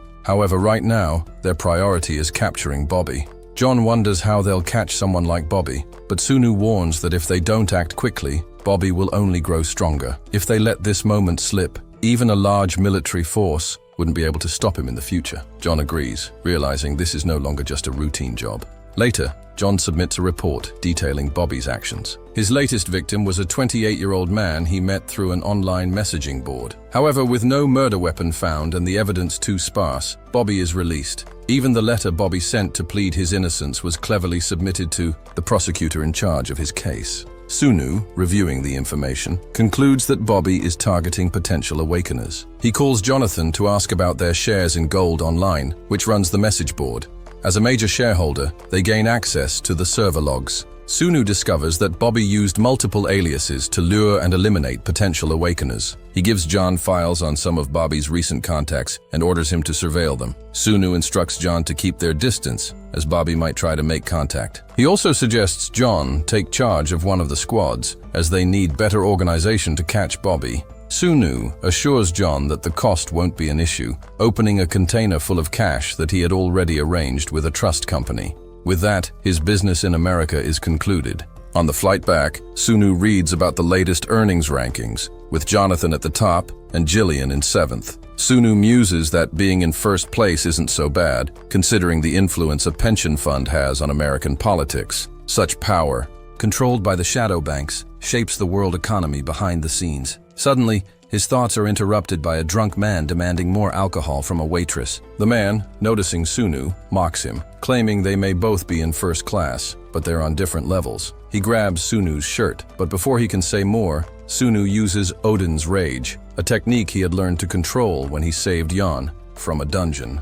It was originally meant as a defibrillator, but it seems to have other uses. At the airport, Yono waits for Sunu. She had decided to trade the 11 points she gained from the dungeon for 11 bronze boxes and had been waiting to open them with him to avoid any misunderstandings, as she was contractually obligated to hand over any items she obtained. Inside the car, she wonders what items she'll get, while Sunu smirks a little. In his office, Yono opens the first box and receives a basic health boost, which makes her happy. But when she opens another box, she's shocked to find the dagger of the clown. She asks if it's any good, and Sunu stares in disbelief, recognizing the item. He knows its dangerous ability to inflict random negative effects on whoever it strikes. Sunu reflects on the fact that the item is similar to the 3 unique weapons, but wonders if it might have been enhanced. Was this really a bronze box item? He recalls the secret curse he applied in the spirit world, random negative effects. But if the strengthening process failed, the item would be destroyed. The 3 one-of-a-kind weapons were the only ones that managed to achieve S tier through strengthening. The original owner was someone who never stopped digging when passionate about something, although he never imagined it would go this far. Elsewhere, Director Park meets with the chairman, who now addresses him as president due to his newfound influence. Park's demeanor shifts, and the chairman notices, suggesting they have a drink as a form of punishment. Park admits to being the CEO, though it doesn't feel quite right to him. Still, all his assets are within his control. The chairman smirks, observing that Park's eyes can't lie, as at today's meeting nobody could stand up to him. Everyone was like frightened children. The chairman then asks Park to release the shares to the Junil Group, offering a substantial reward, 100 billion or even 1,000 billion for Park's cooperation. This involves equity in the H-Show Group, which controls shares in the Han Shield Group. The Dion Group had recently proposed a deal worth 200 billion. Park drinks his beverage, noting that with his assets he could make that happen as well. As he prepares to leave, the chairman urges him to reconsider and accept the offer, believing that Park needs money to feel fulfilled. Park, however, feels he has heard enough and suggests the chairman rethink the proposal. As Park walks away and gets into his car, he wonders why he just turned down the chance to pocket 100 or even 200 billion, but admits that it feels good. He's satisfied being a part of Janelle. Then Park gets a call, informing him that a meeting has been postponed until the next day. He expresses surprise about the cancellation and wonders what happened with the woman who turned down the Blue House invitation. Meanwhile, in Sunu's office, Hime looks at the large collection of battle equipment and wonders if they're preparing for war. Sunu reassures her that it's just a collection, so there's no need to worry. He mentions that the media in the country heavily censors news related to Janelle, which is why he called her here to discuss the group's investments. Hime shares some positive news, revealing that they have secured shares in the top 10 business groups amidst the national turmoil. Conglomerates have reorganized their governance structures and created slush funds. She provides an example of how the equity structure shifts between different groups, like UNG, Dreamland, Life, and others, ultimately controlling all shares. This allows for greater control over management succession, earning these shares the title of leashing shares. Hime adds that investors will see this country as a true Gunil republic, both in name and in practice. As summer begins, history has shifted, though natural disasters continue to strike on the same dates as before. When the Olga typhoon hits the Korean peninsula, the stock market remains unaffected, and the global boom seems to follow New York's trends. The current financial upswing started when Russia invested $10 billion in Janelle, and after the financial war, Dune Security released new Korean fund products. This was followed by the implementation of the Cyber Korea 21 policy. Sunu reflects on the day Korea repaid its last debt to the IMF, knowing that it's time to have a conversation with his parents. He had hoped to show them that he had finished school normally, but now the moment had arrived. Sunu prepares to explain to his father the companies he's been watching and how he plans to enter the market. He also reveals that he's been accepted as an analyst for Jonathan Investment, which takes his father by surprise. Sunu's father is impressed and praises him, considering this achievement to be nothing short of genius. Sunu feels that this declaration should be enough to ease his parents' worries, but he can't help but wonder what his father is thinking. His father notices Sunu's grim expression and asks about it. Sunu apologizes, but his father reassures him, saying there's no need to apologize. He's proud of Sunu's accomplishments, but is saddened that he won't be able to be there during such a crucial time. He wishes he could check in on him and see how things are going. As his father embraces him tightly, he tells Sunu that he's all grown up now and should stop looking around for reassurance. He should go out into the world, enter the big leagues, and do whatever he desires. The father apologizes for not being able to offer more support, but Sunu is deeply moved and tears up, feeling incredibly grateful for the love and support he's received. Sunu has a conversation with his mother, where he reflects on his past and mentions that Taekwondo was his only hobby at the time. His mother recalls how eager they were to represent the country, but also notices how forced his smile looked in an old photo. She assumed his time in Taekwondo was for this reason, though he didn't last more than 3 months in the sport. He apologizes for that, but his mother smiles, assuring him that she's just happy he's found something he's passionate about. Sunu promises to work hard, so she never has to worry about him. His parents, he realizes, seemed more prepared for his choices than he originally thought. Back at the office, Sunu spots Yoni, who looks unusually cheerful. He briefly suspects she might be using some of her skills to boost her mood, but she quickly reassures him that she hasn't. Her words make him feel at ease, and he asks her about their research progress. She informs him that finding the explorer wasn't difficult, and they soon begin their journey up a mountain. After some time, they reach a dungeon portal. Yoni removes her hood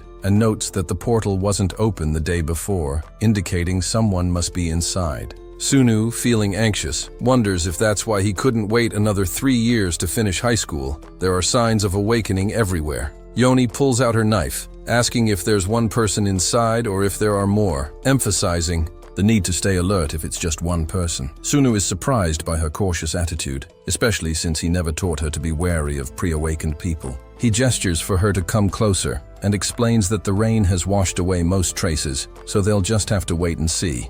As they wait, Sunu wonders if hypothermia will set in soon, but he notes that it was a good idea for her to remove her hood, as it lets her hear better. Suddenly, her eyes widen as the dungeon door starts to fade from view. Sunu moves forward and urges her to stay back, receiving a message from the system confirming that the dungeon has sealed again, likely indicating that whoever was inside is now dead. Yoni asks if the person is really dead, and Sunu confirms it, while also complimenting her on her vigilance, a valuable trait for their work. She smiles, pleased with the praise, but Sunu warns that it's better for both of them to be cautious, as one can never predict what dangers may lie within a dungeon. They shed their coats and step inside, triggering 3 quests: End Zone, Eradication of Graph, and Hibernation. Sunu, recognizing the term graph, mentions that an arthropod would be a particularly unpleasant challenge. Yoni smiles, confident that insects don't scare her, but she then asks about his own fears. Sunu walks ahead, but notices Yoni hasn't moved from her spot. Before he can question her, a massive tail drops from the ceiling, and a huge beast descends upon them. Sunu grabs Yoni quickly, shielding her from the beast's fierce attacks. The creature is a fully grown fluid graph, and Sunu warns her to be cautious of its venomous tentacles. Yoni, surprised by the creature's size and grotesque appearance, questions how something so ugly can be called fluid. Sunu urges her to stay composed. They've been through worse and will face even more. She asks what he means, and Sunu explains that some monsters resemble humans, making them even more dangerous.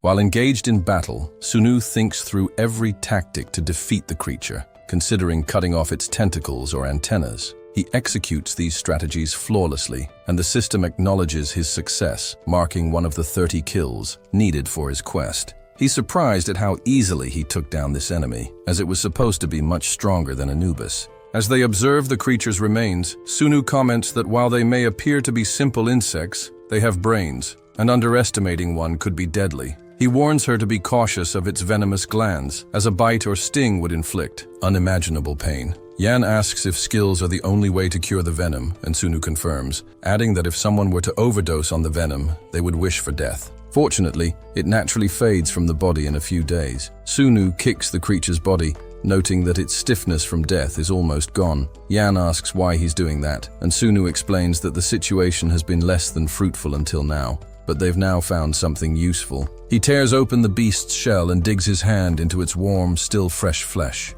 Yan watches in shock as he pulls out a glowing blue gem. Sunu explains that it's a magic stone, which may seem trivial now, but will be worth far more than gold in the future. Suddenly, Gaia's will activates, and countless enemies start to observe, responding to the calling. Sunu uses a seismic wave to knock them back, then capitalizes on the momentum to strike down a few with D's sword. As the extermination prompt appears, he kills several of the creatures, which now lack antennas, with his knife. Though Sunu's fought many of these creatures before, it's only been the high-frequency attacks that have hurt him. As he draws closer to his EGR, his old combat instincts begin to resurface. He feels far stronger than the system can calculate, recalling the intense combat experiences of an A-rank hunter, and notes that they should end this quickly before more enemies arrive. But just as he anticipates a quiet moment, over 100 of the creatures swarm them. 5 days later, Sunu regains consciousness and reflects on the poison's effects. His memory is fuzzy, but he recalls Yan activating her bravery skill on him. This must explain his struggle to remember the fight, which he didn't expect to turn into a desperate battle with such a massive swarm.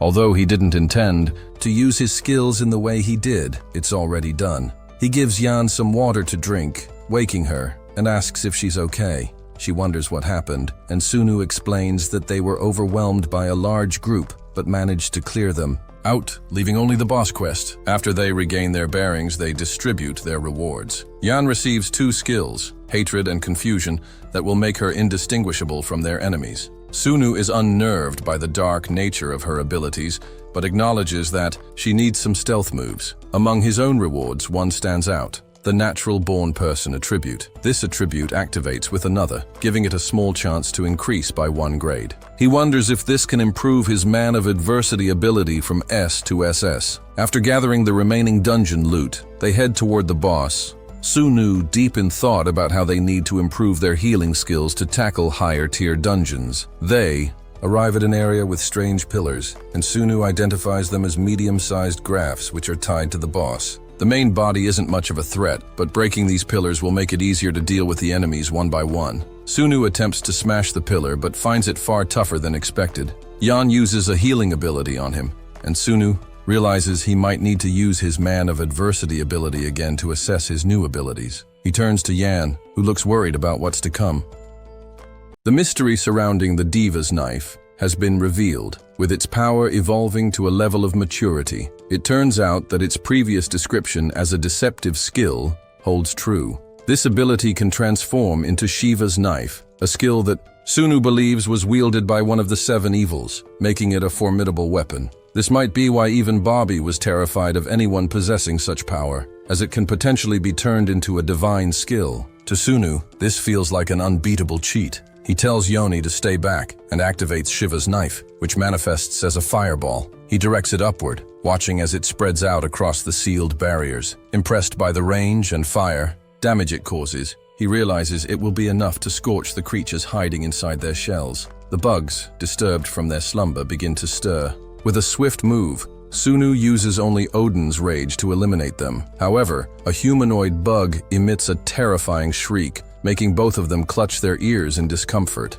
Sunu observes that the creature's efforts are futile and engages in combat, clashing his blade against its arm, which activates a random corrupting effect. Seizing the opportunity, he lands a powerful punch, finishing off the creature. Yanhee struggles to recover, her body collapsing next to Sunu. He assesses the situation, thinking that it's over, while Yanhee seems disturbed by the sight before her. Sunu, noticing her rising sensory awareness, wonders if she senses something more sinister about the bugs. He prepares her for the final battle with the dungeon boss, reminding her that there will be worse sights to come. Once the boss is defeated, the system prompts them to select the top 2 candidates for rewards. Naturally, Sunu is chosen first, but Yoni also receives recognition for being the 2nd highest awakener. Among the rewards, Yoni receives Ease Gaze, a skill once used by the first of the 7 evils. This ability is dangerous, capable of controlling and manipulating minds, and is a skill that everyone, including Sunu,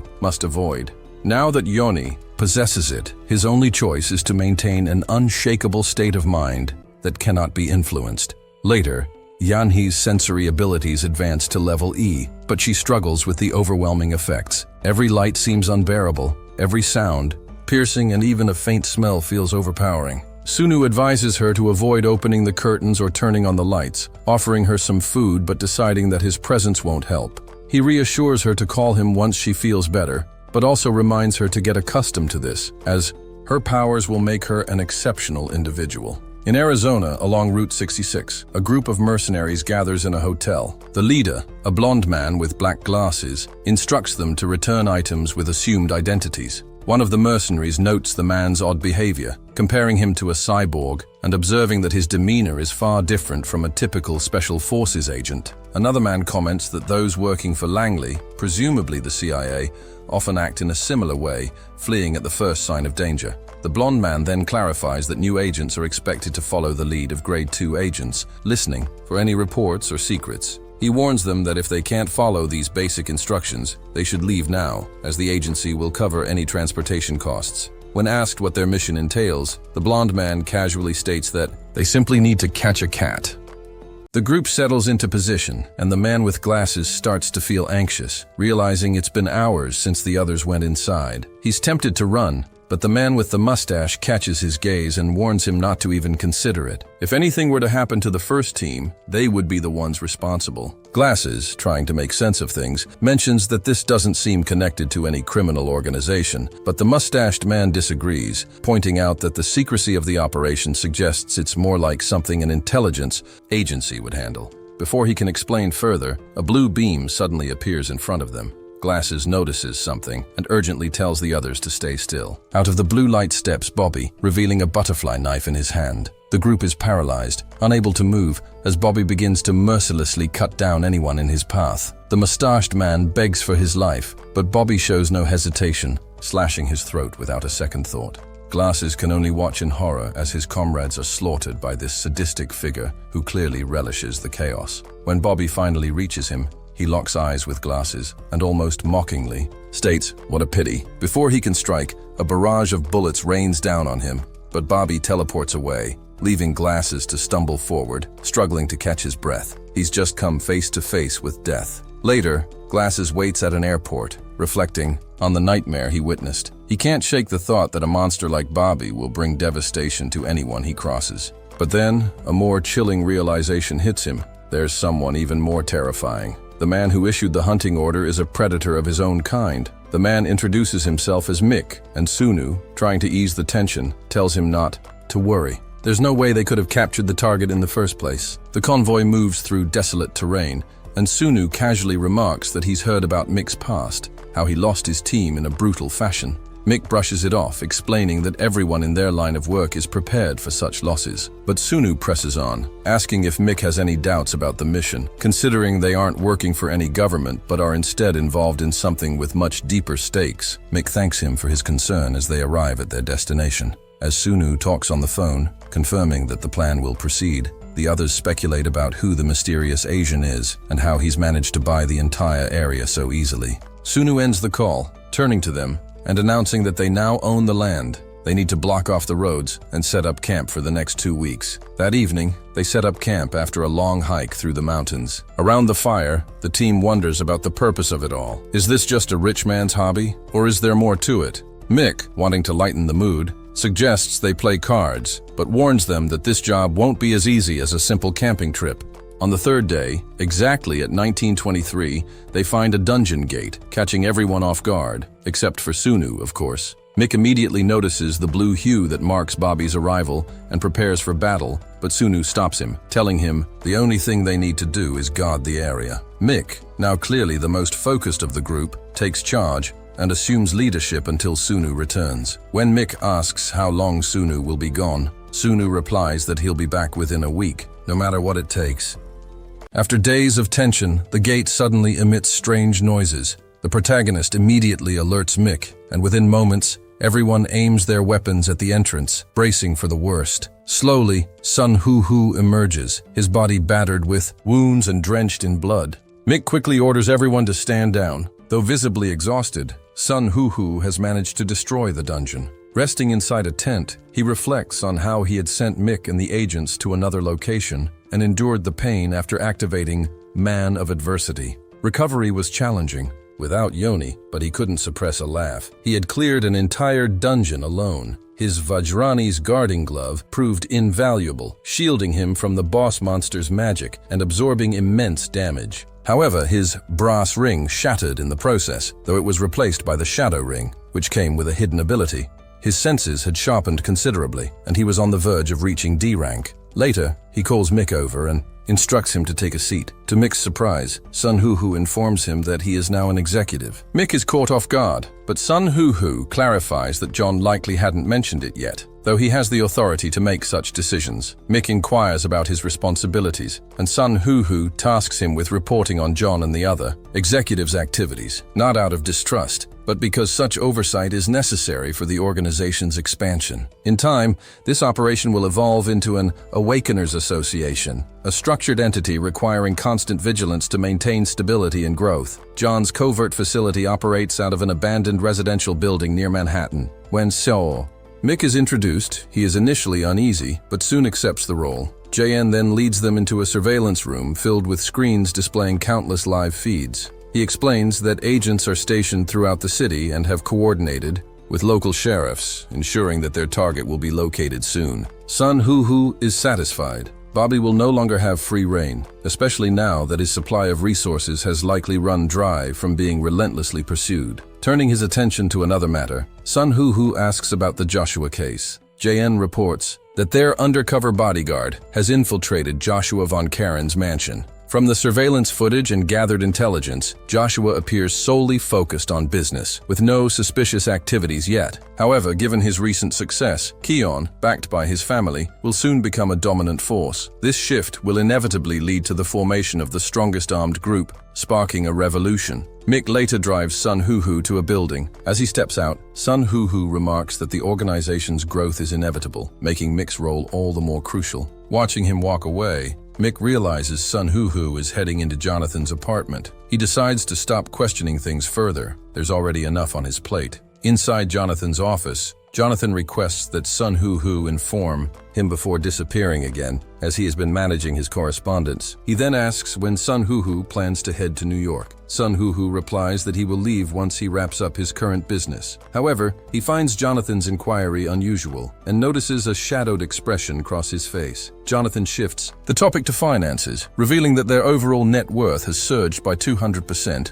now valued at a staggering sum. Sun Hoo is skeptical. Such rapid growth only occurs under extreme market conditions. He deduces that this must be linked to a powerful New York group. If Jillian's network were combined with Jessica's assets, their total holdings could reach an estimated $500 billion. For someone with foresight into financial trends, achieving such a milestone within 2 years isn't impossible. Jonathan then hands him a letter. Upon reading it, Sun Hoo's eyes widen. It's an official hearing notice, a warning from the White House. If they refuse to comply, they will face relentless tax investigations and political pressure. Alarmed, he demands to know how long they've had this notice. Jonathan admits they've been sitting on it for a while. What do they really want? Sun Hoo presses. Jonathan looks down, hesitates, then finally answers. They want you. There was no way they would simply allow an Asian child to operate freely in their world. Naturally, they would devise a scheme to expose his identity to the media, pulling him into their grasp where escape would be impossible. Their response was slower than he had anticipated, but still, he cautioned Jonathan, his identity must remain a secret no matter what. Jonathan understood all too well, but Sunu couldn't ignore the sheer amount of money these people had already invested in the matter. Sunu recognized that revealing himself to key figures was inevitable, but he had to prevent the information from going public. His first concern was his parents. If the truth came out, they would be forced into a life of isolation, constantly shadowed by bodyguards. The second issue was the overwhelming public scrutiny, which would make every move he made even more difficult, limiting his ability to strengthen his position. Jonathan proposed they put pressure on the pension reserves managed by government officials. If they extended their conflict with the White House to involve the Pension Reserve Committee, it could create enough turmoil. The sheer amount of money these officials had funneled into those reserves would send them into a frenzy if threatened. However, Sunu dismissed the idea as insufficient. Instead, he suggested arranging meetings with Russia's sitting president and Japan's prime minister, conversations he would conduct in person. Jonathan, puzzled, assumed the topic would still be the public pension reserves, but Sunu had something else in mind. He planned to leverage the U.S. Treasury holdings owned by both nations, effectively tampering with the economic lever America had strategically placed across the globe. Jonathan was taken aback by the drastic approach. He voiced his concern, warning that getting involved at this level could be dangerous. But Sunu had a countermeasure in mind. Japan and Russia would issue government bonds for each other. This would make it seem like an unavoidable move when they eventually swapped those bonds for U.S. Treasury securities. The U.S. would have no option but to accept the maneuver. Jonathan could only sweat, wondering if Sunu was seriously about to trigger a global crisis. But deep down, he felt partially responsible for how things had escalated, prompting him to apologize. Sunu, however, remained unfazed. This situation was bound to unfold one way or another.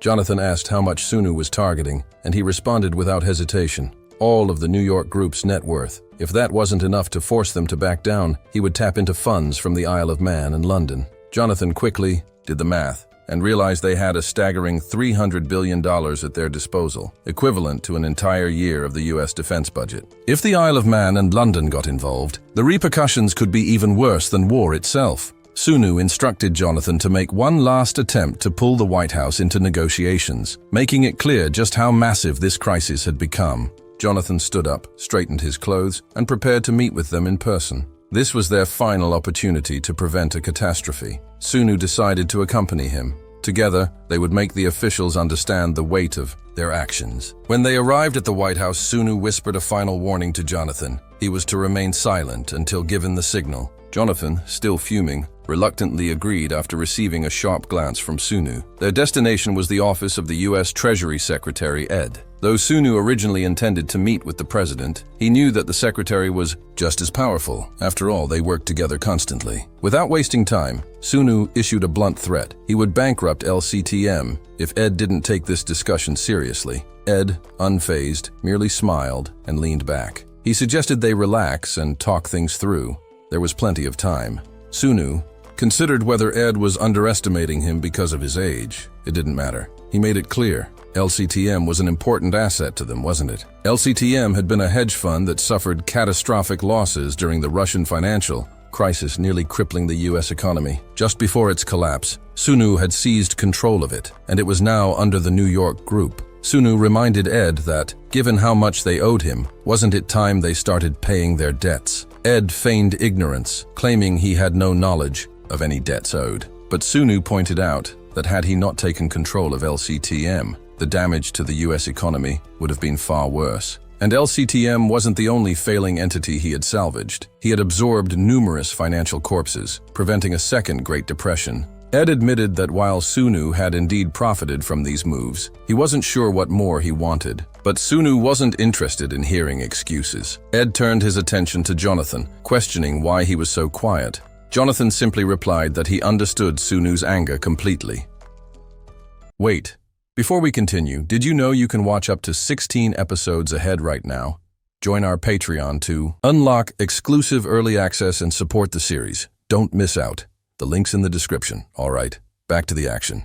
Jonathan was caught off guard by his own reaction, a smirk tugging at his lips. Later, as he and Sunu sat in the car, the absurdity of what they had just done hit him, and he burst into laughter. Sunu, however, remained serious, shaking his head. "This isn't funny," he said. "I heard that the finance department at the White House has officially surrendered. The S-ranked financial chief resigned voluntarily." Jonathan's amusement faded slightly. "If that's all, it's not enough to rattle me. But I need to tread carefully. I don't want to stir up unnecessary conflict." His thoughts drifted back to the past, to the time known as the Day of Beginning. Civilization had crumbled in 3 catastrophic phases. First, governments and financial elites worldwide succumbed to sheer panic. Then, in their desperation, nuclear war erupted, leading to widespread devastation. Finally, the world descended into chaos, split between the forces of the 8 evils and virtues. Had the first stage been handled properly, perhaps the worst could have been avoided.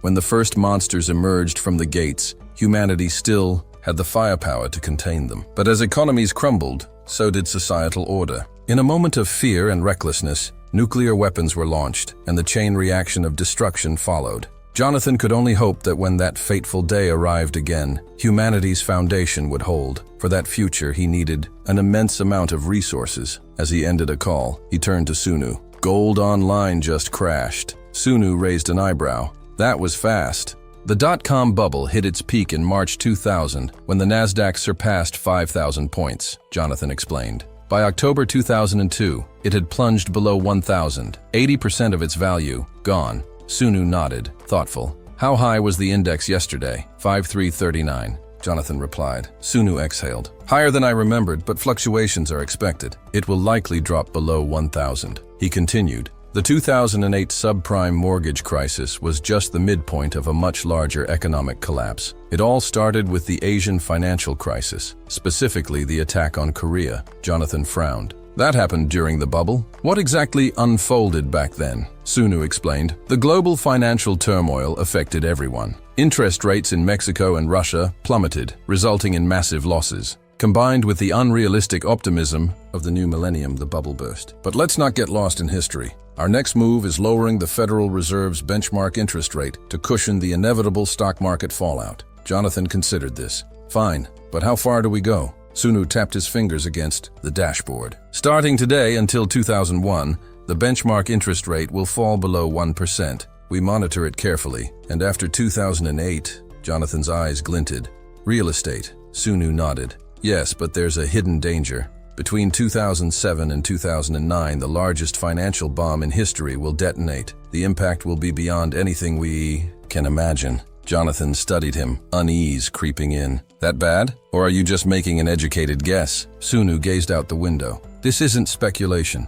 The global economy and financial system will be paralyzed. South Korea's IMF crisis, the myth of economic recovery, war, and the oil boom. All of these will culminate in the subprime mortgage crisis. It's all cause and effect. In a world where economies are deeply interconnected, there's no such thing as an isolated crisis, he continued. We also have to consider Hong Kong's looming economic shock, which will only raise the stakes. And let's not forget the Russian financial crisis. We must stay on high alert. Turning back to Jonathan, he added, "This is a long-term strategy. I'll send you a draft as soon as I get back to Seoul." Later, when Sunu finally sat down to, Right, he hesitated. The challenge wasn't just predicting future events, it was proving them with data. The looming 9/11 attacks and the subsequent Iraq War would soon reshape the world. But in January 2000, such a warning would be dismissed outright. This wasn't just about economic turbulence. What was coming was a direct assault on global stability, a disaster far worse than the day of beginning. A single attack would shatter the symbol of the world's financial dominance in an instant. Yet, as he pondered the events to come, he couldn't help but wonder, why had only low-level monsters emerged from the gates at first? If the 7 demon emperors had arrived all at once, humanity would have been wiped out in a heartbeat. He clenched his jaw. He couldn't allow history to repeat itself. The only way forward was to write a strategy compelling enough to convince the world's brightest minds. His starting point would be the upcoming US presidential election in September. Everything hinged on the decisions made then. The night was soaked in rain as Sunu stood outside, unmoving, as though waiting for someone. His patience was soon rewarded when a man approached, holding an umbrella. Without hesitation, he stepped closer, shielding Sunu from the downpour. "The president has requested your presence," the man informed him, his tone both formal and grateful. "Thank you for your patience and understanding." The car ride was long, the streets shifting from the open city to something far more secluded. Eventually, they arrived at an underground parking lot, its secrecy evident in the lack of people or signage. The moment the car stopped, the man stepped out, bowing respectfully as the person they had been waiting for arrived. A woman entered the vehicle, Jimmy. Sunu wasted no time. "Has the government's surveillance become that aggressive?" he asked. She sighed, nodding. "Wiretapping and following executives is the norm now." It was only a matter of time before things escalated. Handing him a folder, she urged him to review its contents. Inside was the financial report for Ganel Investments Asset Management. Sunu scanned the documents quickly. Out of 9,002 stocks listed on Co., over 230 were controlled by the largest shareholders. With stakes this high, it's no wonder the government is watching closely, Jimmy remarked. He closed the folder, his expression unreadable. Back when Korea was reeling from the IMF's demands, the Jeonnil Group managed to consume 25% of the country's economy. If a foreign corporation like them bails after making their profit, it would be another economic disaster. Another IMF crisis. But that won't happen. Jimmy studied him carefully. "You heard about Director Park Chun-sik, didn't you?" "I did," Sunu confirmed. "He's CFO now." She frowned. "You're upset about that?" "Not at all." His voice was steady. "In fact, I want you to support him even more. He's not just a chief financial officer. He's the finance king." Jimmy blinked, taken aback. "You're the CEO. That won't change," he continued. "But I need you to take better care of the company's public image. Do you remember why we hired you in the first place? Media portrayal is everything. Documentaries, current affairs, entertainment. You need to ensure that the public doesn't see us as foreign outsiders." Jimmy nodded. She had been doing well, but Sunu had to ensure she stayed on track. He wouldn't be around to oversee things personally. "I'll be entering dungeons worldwide," he added. 6 months, maybe more. I'll disappear completely during that time. Later, with his family, Sunu broke the news. "I'm heading to the US," he said over dinner. His father looked up. "Where exactly?" "Manhattan," Sunu replied. "I have a room set up near the company." His father smiled. "You'll fit right in. You've even made it there before I ever did." Then his eyes drifted to the drink on the table. "Why don't we share a drink?" His mother frowned. "Really?" Sunu chuckled. The scene felt oddly familiar, like those days on Wall Street when he was just a struggling nobody, drinking with his father. Even then, his father had worried about him. "Life is like climbing a mountain," his father mused. "The higher it is, the more you need to rest. If you fall, you rest, then climb again. And remember, there isn't just one mountain. You can always choose another." His words carried weight. "Wall Street will be tough," his father continued, his expression turning serious. "If things get unbearable, don't force yourself. Come home. Your mother and I will always be here." At the airport, Sunu flipped through the latest billionaire rankings. His name sat at the very top, with Jonathan in second place. "Smart move, Ed," he muttered. His name and nationality were completely absent from the list. Just then, Yoni appeared, catching his attention.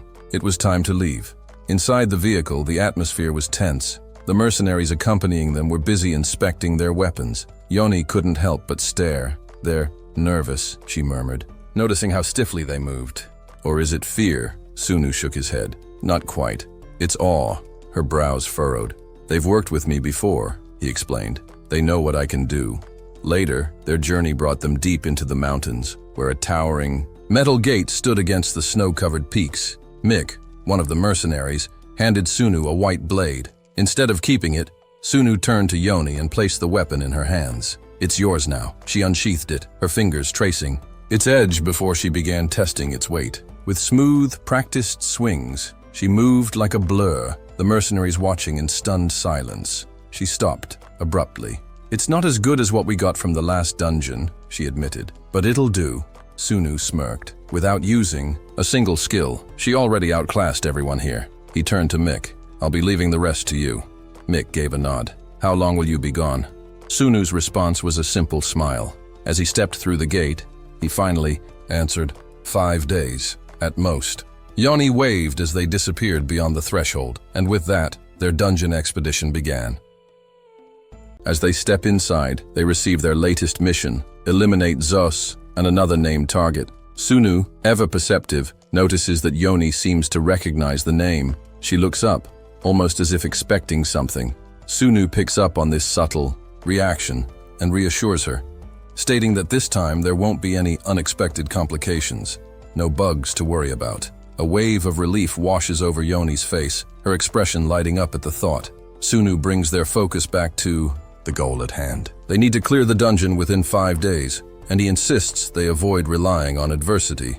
Yanhee, skeptical, questions how that's even possible. He reminds her that she can heal him if necessary. She then suggests they should use their accumulated points to unlock more abilities, but Sunu shakes his head. More skills would only create unnecessary distractions. Right now, they need to master what they've already upgraded. Just then, Sunu spots their opponents. Yanhee, at first, finds them adorable, fluffy creatures that seem harmless. But before she can fully relax, the beasts begin to tremble violently, their forms distorting and shifting into grotesque, menacing figures. Yanhee's initial amusement vanishes in an instant. Sunu urges her to put her new ability to the test. With a deep breath, Yanhee activates the Eyes of Aegis. The beast's eyes glow an eerie purple, and as if possessed, they turn on each other in a brutal frenzy. Sunu watches in astonishment as in mere moments, she wipes out nearly a third of their foes. The sheer power of her ability is both awe-inspiring and terrifying. Yet some creatures resist her influence and charge straight at her. Unfazed, she swiftly dispatches them with lethal precision. Sunu calls out, warning her to stop before she pushes herself too far. But as he locks eyes with her, he's taken aback. Her gaze is sharp, filled with an unsettling bloodlust. He realizes that her hunger for control over Zos is consuming her. This is uncharted territory for Yanhee. It's her first real experience using the Eyes of Aegis in combat. The line between reality and illusion is razor-thin, and it's easy for one's psyche to fracture in this liminal space. A creeping helplessness threatens to take hold. At that moment, Sunu feels his consciousness slipping. Yanhee's ability begins pulling him into a nightmarish abyss. Then, with a sudden scream, Yanhee snaps back to reality. Trembling, she gasps that what she witnessed was nothing short of hell. She had glimpsed into his memories and been forcibly ejected. Among the horrors, she had seen the 7 devil emperors. Despite everything she has endured in this strange world, despite even profiting from it, true terror gripped her in that instant. It was the kind of fear that could shatter an unprepared mind. Yanhee needs to train this skill further. Right now, it risks merging her consciousness with her targets. If this had happened back at the test site, she would have been doomed before even getting the chance to develop it. The second evil became infamous for wielding the Eyes of Aegis. But Yanhee, still in her early stages, finds it far harder to control. Sunu senses a shift in the air. Without hesitation, he whirls around and slashes his knife in a precise arc, cutting down a lurking beast before it can strike. With its death, their mission, common whipping, is complete. A notification appears, 500 points earned, along with a golden box. Panting, Sunu regains his composure. He had hoped to last 5 days without using Man of Adversity, but now, on the 3rd day, exhaustion is already creeping in. Without the dungeon's built-in recovery system and skill cooldowns, he might have had to rely on it much earlier. As Yanhee heals him, he notes her improvement. Even after confronting the terrifying truth of the 7 devil emperors, she has managed to steel herself once more. She's adapting rapidly, her mental resilience growing day by day. Sunu, too, is evolving, pushing himself to keep up with her breakneck pace and the dangers that come with it. In their quest to dominate the dungeons, Sunu has memorized the locations of all the F-class sites, dungeons that most wouldn't even bother with. But if they seize them all, they'll gain an unprecedented advantage over the other competitors back at the test site. With renewed determination, Sunu sets their next goal, completing a dungeon in just a single day. Yanhee hesitates, but ultimately nods in agreement. And so, the monopolization of the dungeons begins.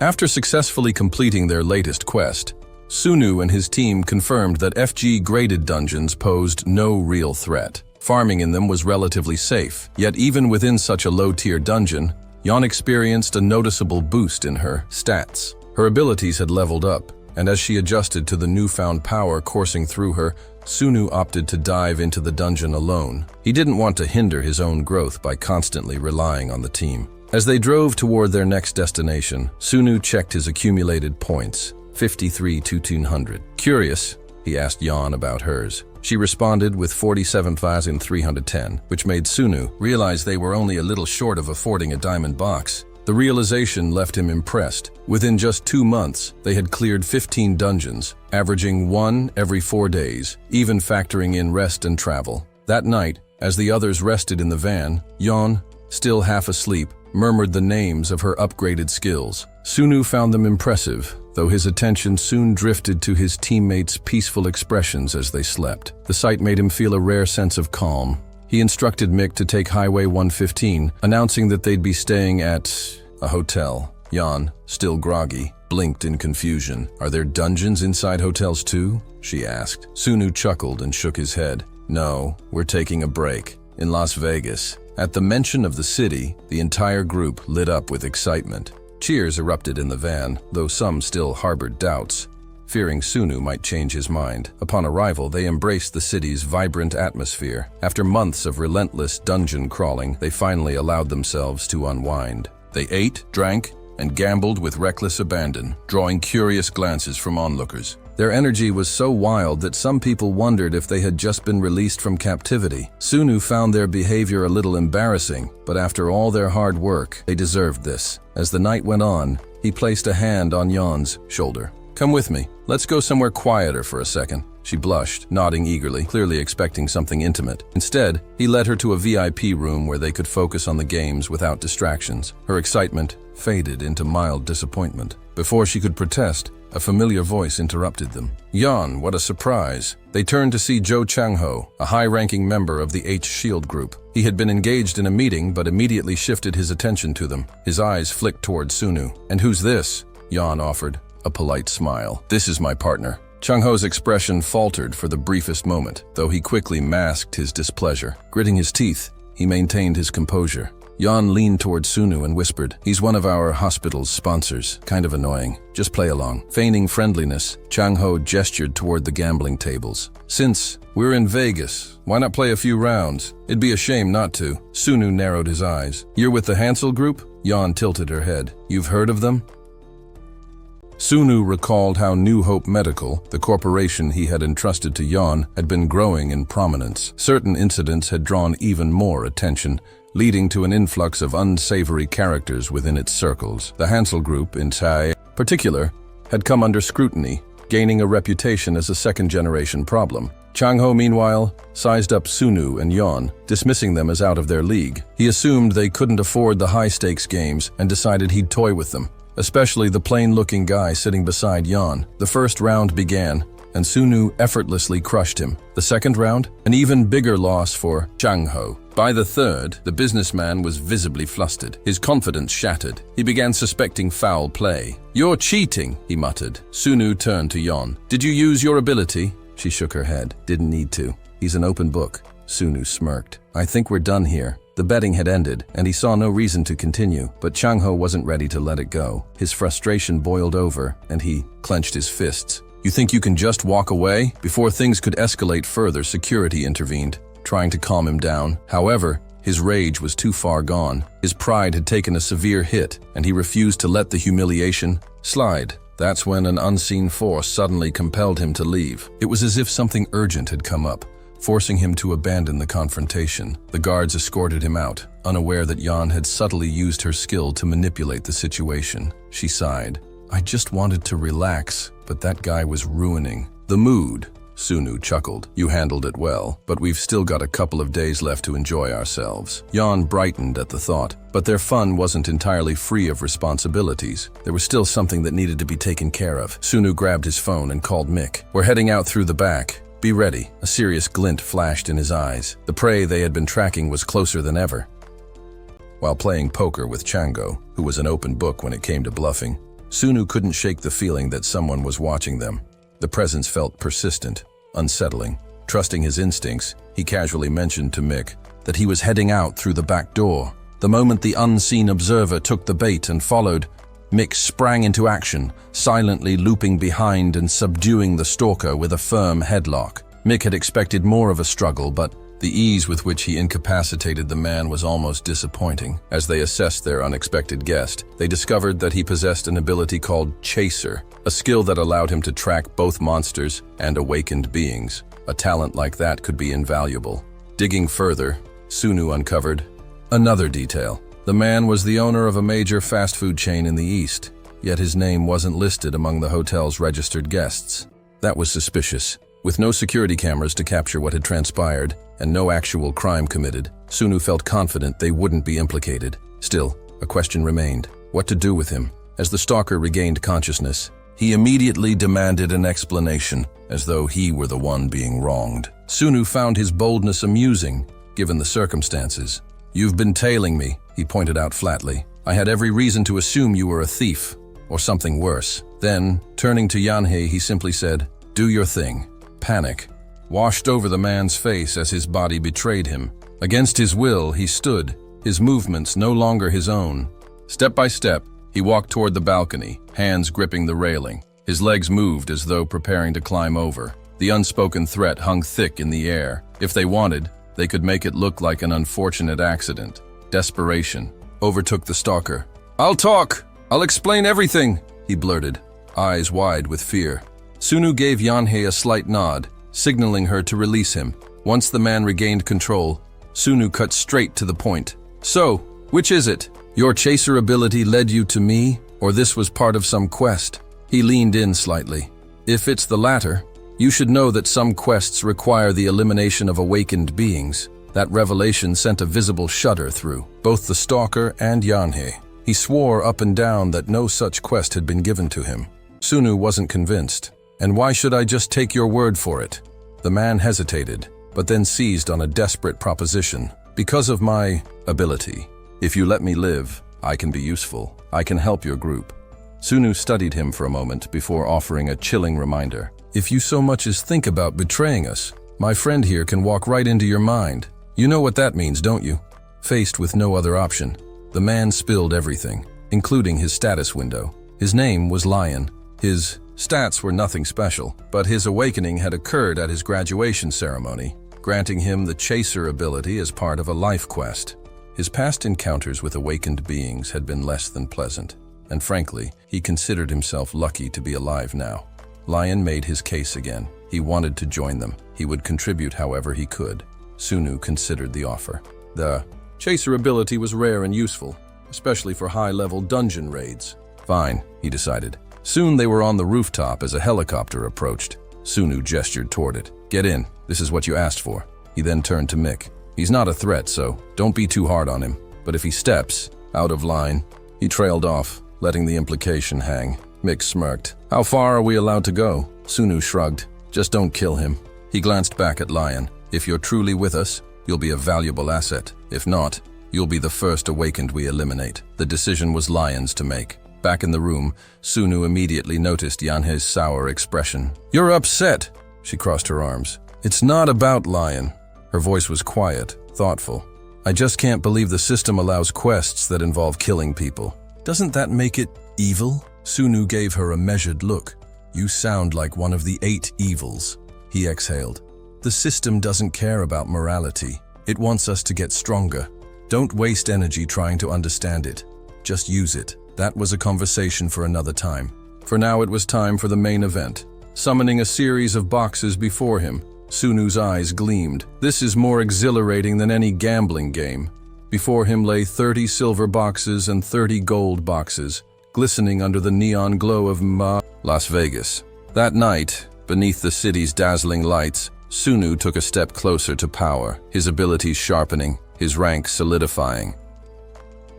Jonathan is fuming when he calls Sun. It's been over a year since they started working through the F-ranked dungeons together, and now Sun is ignoring him. Jonathan insists that it's time for a change. He wants to enter the real estate market, which would definitely benefit them both. But Sun remains resolute that now is not the time for such a move. Reluctantly, Jonathan agrees, but he argues that this opportunity is too good to miss. Sun urges him to be patient, to wait until the time comes when they no longer have to worry about external pressures. Jonathan, still puzzled, wonders what exactly Sun is referring to. Sun, in his calm manner, suggests Jonathan should focus on the short-term goals for now.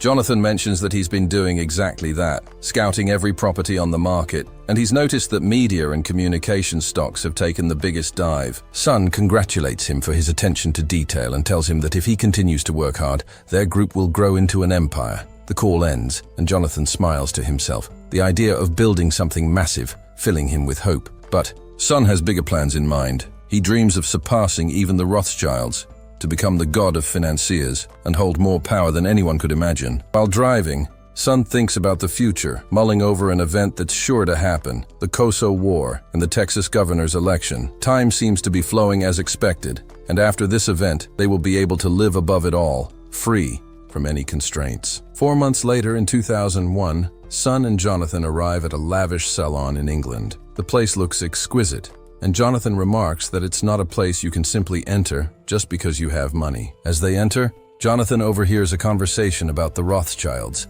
and he points out that these people must be from the Rothschild Bank. Sun confirms it.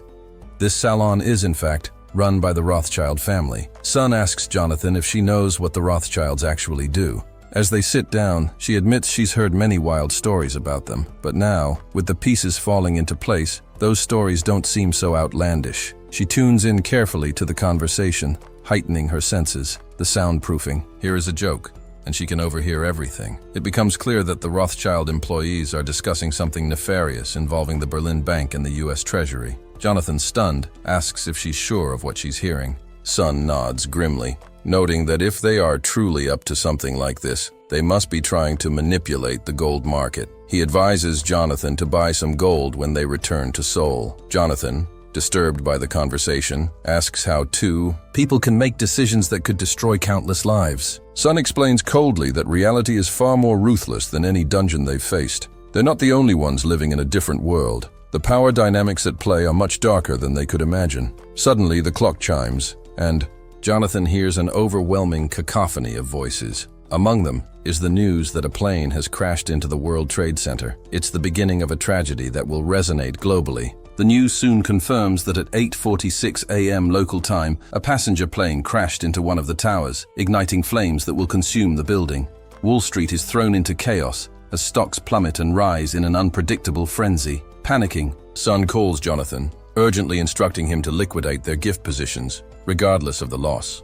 Sun can feel the weight of the tragedy and realizes that this is no mere accident, it's a calculated event. While texting, he tells 3 people, Jillian, Jessica, and Daniel, that they must clear all positions immediately, and there can be no objections. As Sun checks the time, he notes that 9:11 has turned into 8:11, but the time itself hasn't changed. What no one knows yet is that in just a few minutes, there will be a second crash. Jonathan is in the middle of a call, noting that the entire market is in a major sell-off, fueled by the Isle of Man. The situation is escalating as market participants begin to mimic their moves. Then, Sun hears it.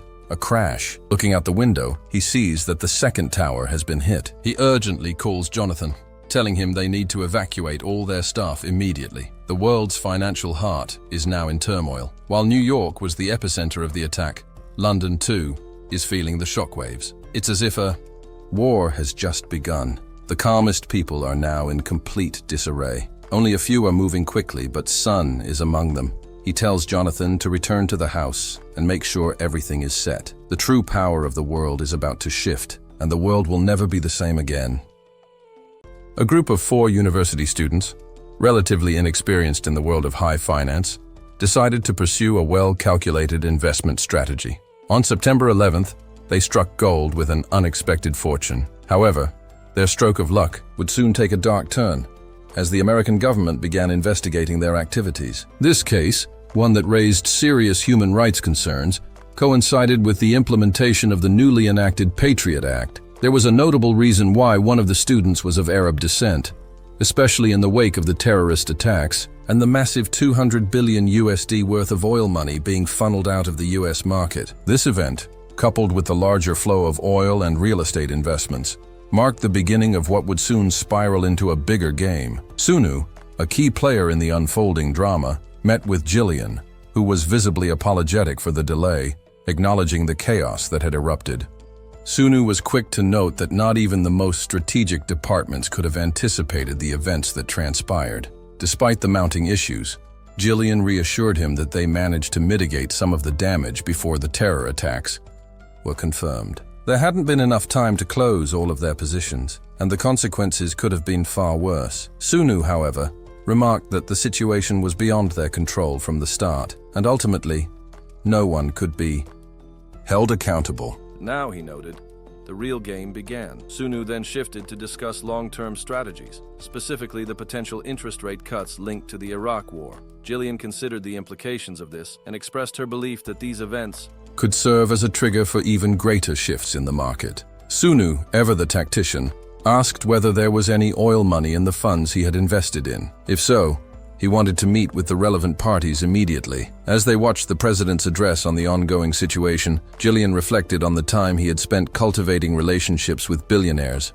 hoping to bring them into the Jonathan Group. Among them were influential figures like Prince W. Alman, the heir to the Saudi throne, and Prince Khaled, a key player in the region's financial circles. These 2 men alone had the power to reshape Arab investment flows drastically.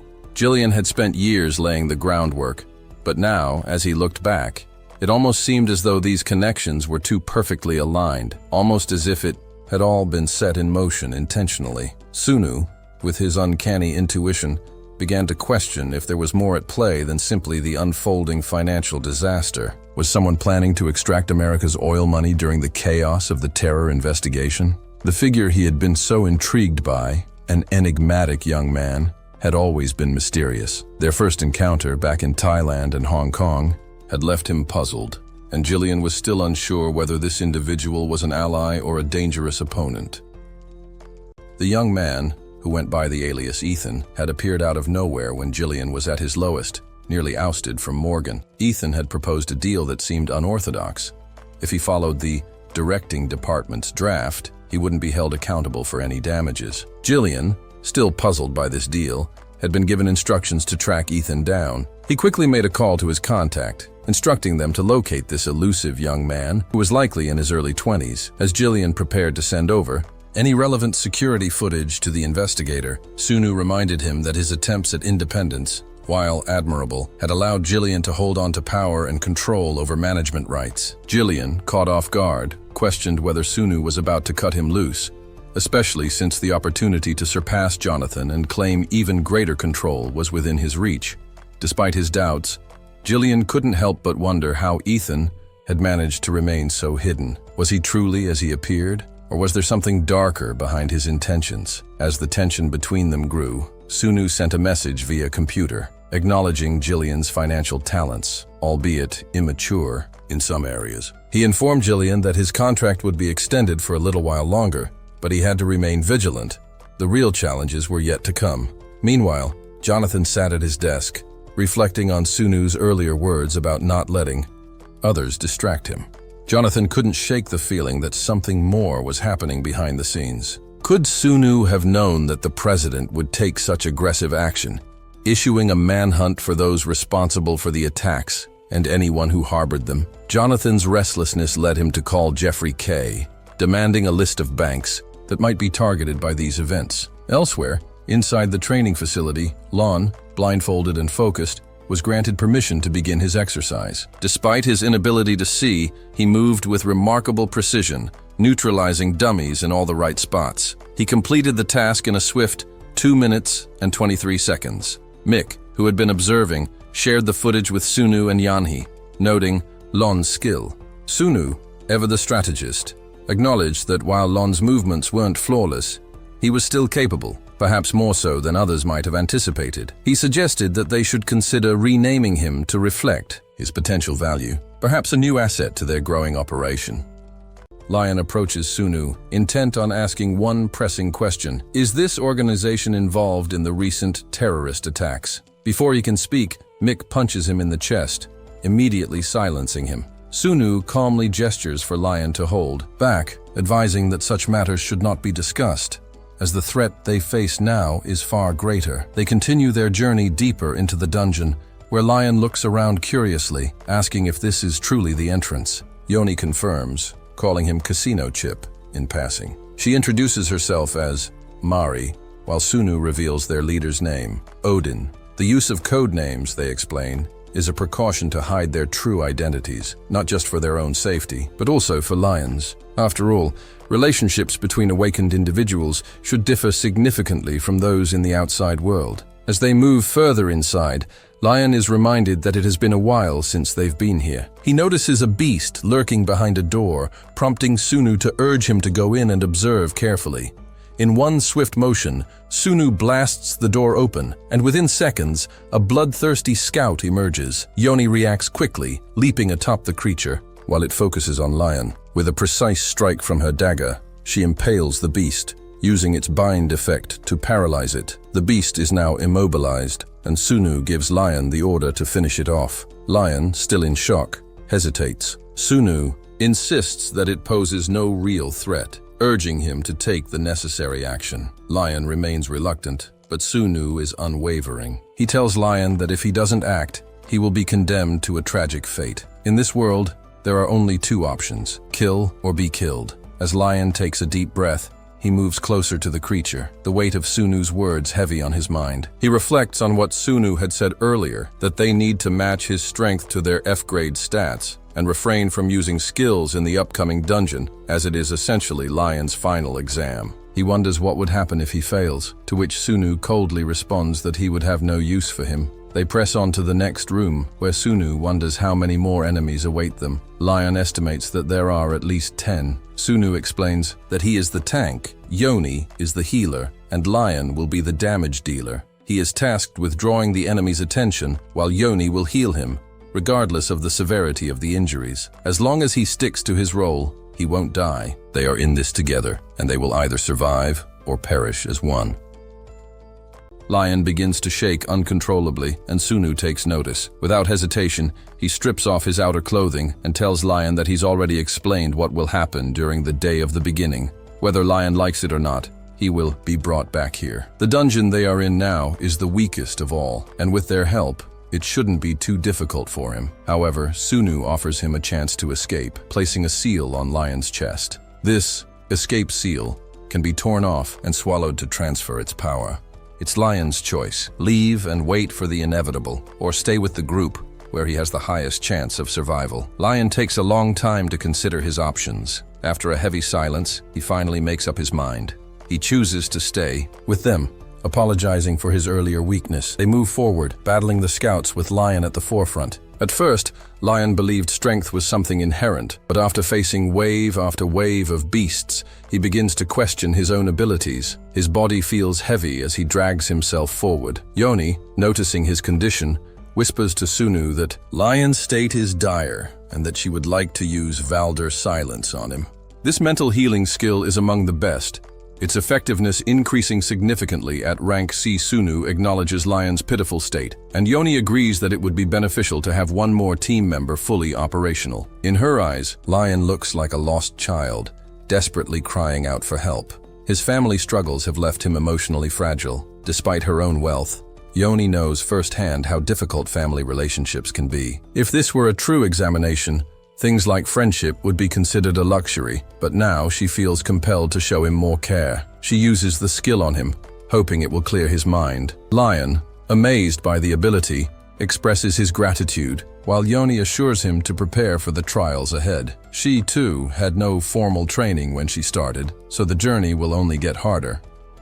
Sunu watches the exchange silently, wondering whether Lion will flee from the exam or rise to the challenge, fighting for both himself and the team's survival. However, these thoughts must wait. His real trial is about to begin.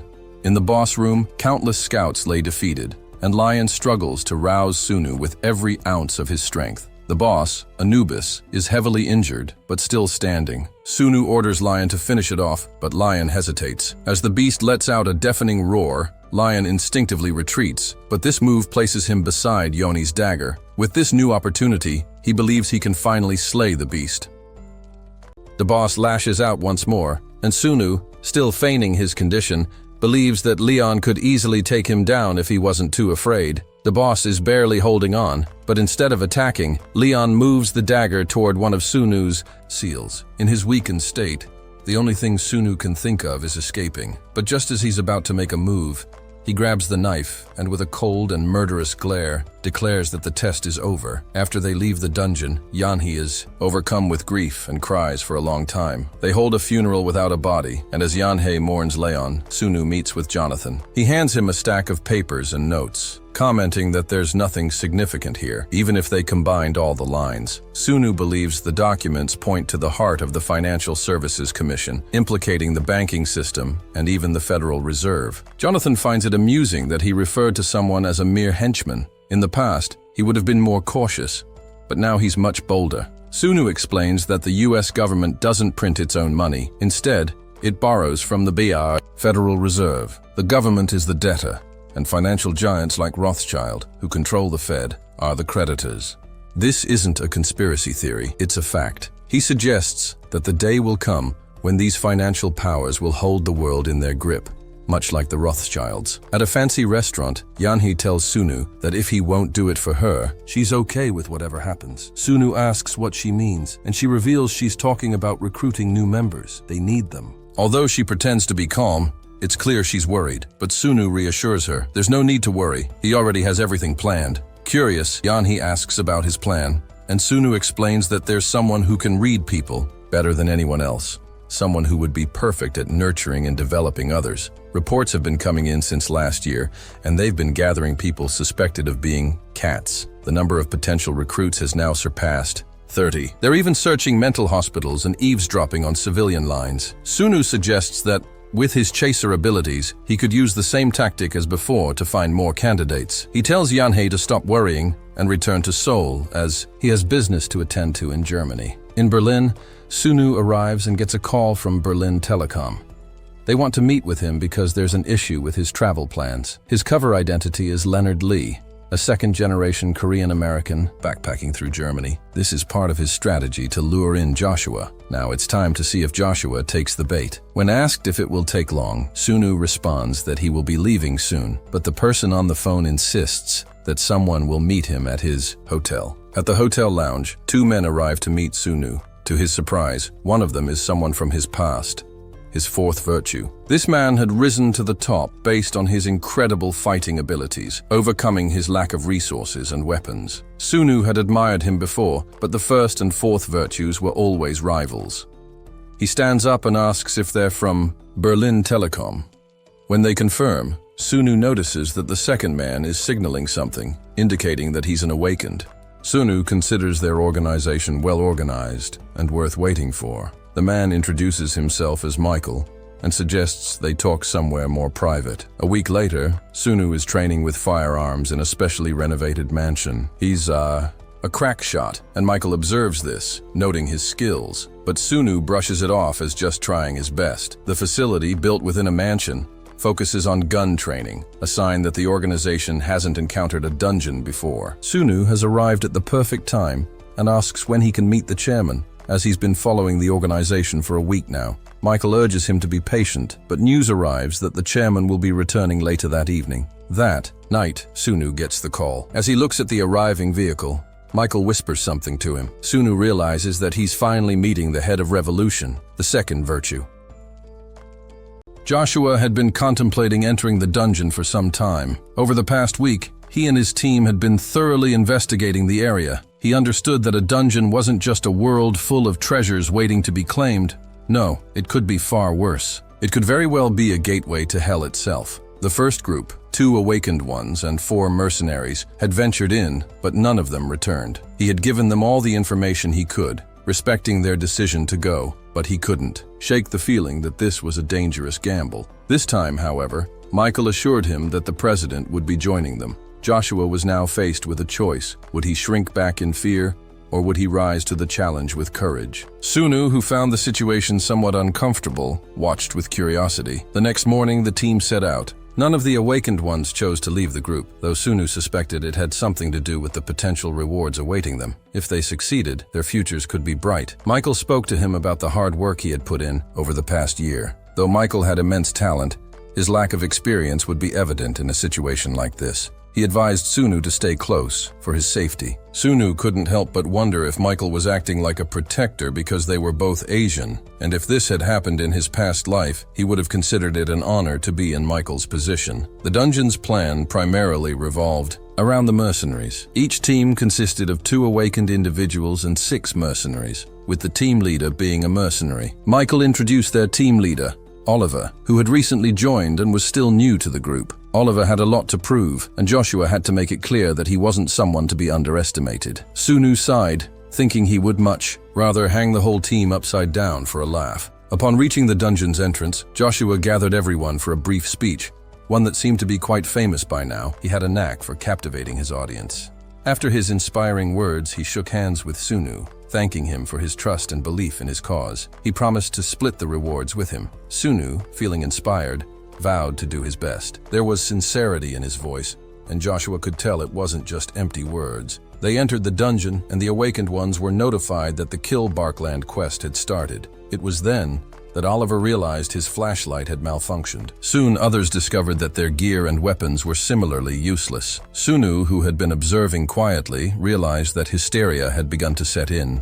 This dungeon, known as Baron's Lair, seemed to operate under a unique set of rules, far different from anything they had encountered before. The beasts within were far more dangerous than anything they could handle. One of the chasers ordered everyone to remain silent, pointing out that a beast was lurking just behind the door. With the mercenaries' gear rendered useless, the group was forced to adjust their strategy. The awakened were tasked with long-range support, while melee fighters took the front lines. The newcomers, like Sunu, were relegated to the back. Though it was a humbling position, it also offered a chance to observe how the team worked together. A tanker cautiously opened the door, only to be violently dragged inside by the beast waiting on the other side. In an instant, the creature snapped. His neck and the severed head was tossed toward the group. Horror swept over everyone as they faced the terrifying sight of the beast, which stood tall and menacing, resembling a minotaur. Joshua quickly called for everyone to attack, but it was clear that they were too weak to even scratch the creature. Sunu, taking in the scene,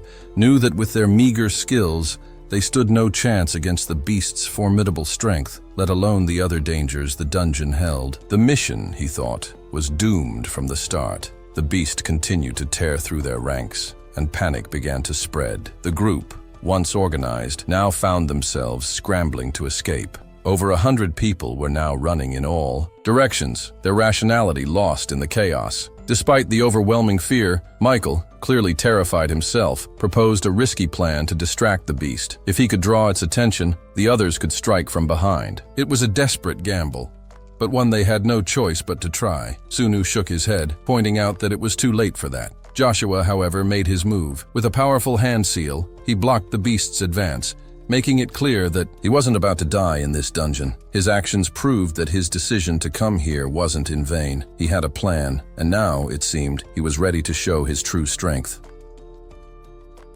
The second virtue was the first to strike, moving in with ferocity, followed closely by the fourth. Their weapons clashed and carved through the air with reckless abandon, but among them, the second virtue was the true embodiment of chaos. The battle was over. The beast lay lifeless, and both Michael and Joshua were left gasping for breath, their bodies weighed down by exhaustion. The crowd, who had watched in stunned silence, erupted into murmurs of disbelief. It wasn't just any warrior who had defeated the creature. It was the chairman himself. Relief swept through the survivors, but their victory was bittersweet. 12 lives had been lost. Among them, 5 were awakened. The initial wave of triumph quickly froze over, the weight of reality settling in. For a moment, they had believed they could take on anything, but now doubt crept into their hearts. Sun noticed the unease in Michael's expression. "Something wrong?" he asked. Michael's gaze hardened. Beyond that door, there are 8 more. Despite knowing they weren't prepared, they pressed forward. The party had neither the training nor the numbers to handle 8 minotaurs at once, yet there was no turning back. Michael fought differently this time, not with weapons, but with his bare fists. He had just realized that his physical attacks could bypass their defenses. Instinct took over, pushing aside the fear of death. However, his confidence quickly turned reckless. It became clear that he had overestimated himself. Joshua called for the healer as Michael staggered, injuries taking their toll. Sun watched the chaos unfold, reflecting on how things might have played out differently. Had history taken its original course, this ordeal could have dragged on for months, perhaps even years, but watching wasn't an option. Just as a minotaur lunged at Joshua, Sun intervened, cutting it down with seamless precision. He didn't stop there. His assault continued, overwhelming the enemies with a skill that left the others in disbelief. One of the creatures was sent hurtling through the air, barely missing Joshua as it crashed to the ground. Sun turned to face him directly. "If this is how it is from the start, then tell me, what's your plan going forward? Do you really intend to let everyone die here?" Joshua hesitated, his mind racing. He reviewed Sun's profile, searching for answers. But everything seemed ordinary, too ordinary. Had they all been deceived? Before Joshua could speak, Sun pressed further. "Let me ask you something first. What is it you truly intend to do?" Joshua's expression darkened. "That's a line you don't want to cross," he warned. "You're close to revealing too much." Sun let out a dry chuckle. "And what if I do? What happens next? Would you really like where that path leads?" Michael quickly stepped in, trying to diffuse the tension. "What is this all about? Why are you doing this? What is it that you really want?" Sun's eyes gleamed. "Survival. But if you want to survive, you need to look at the facts." Panic broke out, and the so-called leaders failed to keep their people together. Joshua exhaled sharply, acknowledging the truth in his words. "You saved us. I won't deny that. But tell me, do you actually want leadership? Is that your goal?" Sun placed a firm hand on Joshua's shoulder, gripping tightly enough to make him wince. "This is your group, yes," he admitted. "But you belong to me now." Letting go, he stepped back, watching as realization dawned on Joshua's face. Joshua's lips curled into a smirk. "So that's your real goal, huh? Not just getting close to this group, but getting close to me?" Sun shrugged. "Believe what you want. What matters is that you caught my interest." Joshua chuckled, intrigued. "You seem so sure of yourself. But tell me, can you hold that confidence outside of this place? You may have figured out something about me, but what exactly do you plan to do with that information? He narrowed his eyes. Leonard, that's not your real name, is it? Turning to Michael, Joshua motioned for space. Give us a moment, he said. Once they were alone, he made his move. Let's make a deal. Partner up with me and I'll give you half of Berlin Telecom's shares, plus an extra $100 million. Sun raised an eyebrow. We're still trapped in a dungeon and you're already talking about business? Joshua's expression remained unreadable. This isn't just business, it's survival. And with your abilities, I believe it's possible. Sun folded his arms. And you think my survival is worth that little? Joshua smirked. That's only the beginning of what I can offer. I have connections to an organization you've probably never heard of, the Bilderbug Club. At that, Sun's expression finally shifted. The name wasn't unfamiliar to him, for it to be brought up here. Joshua's influence ran deeper than he had expected. Joshua continued, his voice filled with conviction. This club operates from the shadows, controlling the world's financial systems, economic powerhouses, and politicians. They don't wait for opportunities. They create them. With your strength and my resources, we could take the world for ourselves. Sun's gaze sharpened. And that's exactly why I can't let you slip away. Your ambition is dangerous. Joshua leaned forward. What are you thinking? Sun shook his head. Think carefully. You're still new to this game. No matter how smart you are, you're still a child in this world. Joshua's composure cracked. His jaw tightened as anger flared in his eyes. Watch yourself, he warned. You're really pushing your luck this time. When 5 teams of 5 awakeners unite, they can form an attack unit. If the 5 team leaders unanimously elect a unity leader, the group is granted the attack unity buff. Fortunately, their numbers worked out perfectly. 25 awakeners remained, making the process seamless. The system even rewarded them with a golden box. Sunu, however, had been expecting something far greater. Perhaps a platinum box or something even rarer. The golden box felt lackluster in comparison.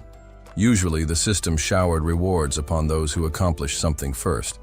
But this time, it seemed to be lowering his expectations. The entire unit received the Blessing of Tenacity, a minor resistance against crowd control effects. Sunu took the opportunity to explain the mechanics of forming an attack unit to Joshua, ensuring he could manage it on his own in the future.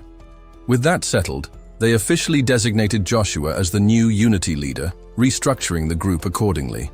Michael, despite being assigned the role of party leader for his squad, couldn't ignore the reality unfolding before him.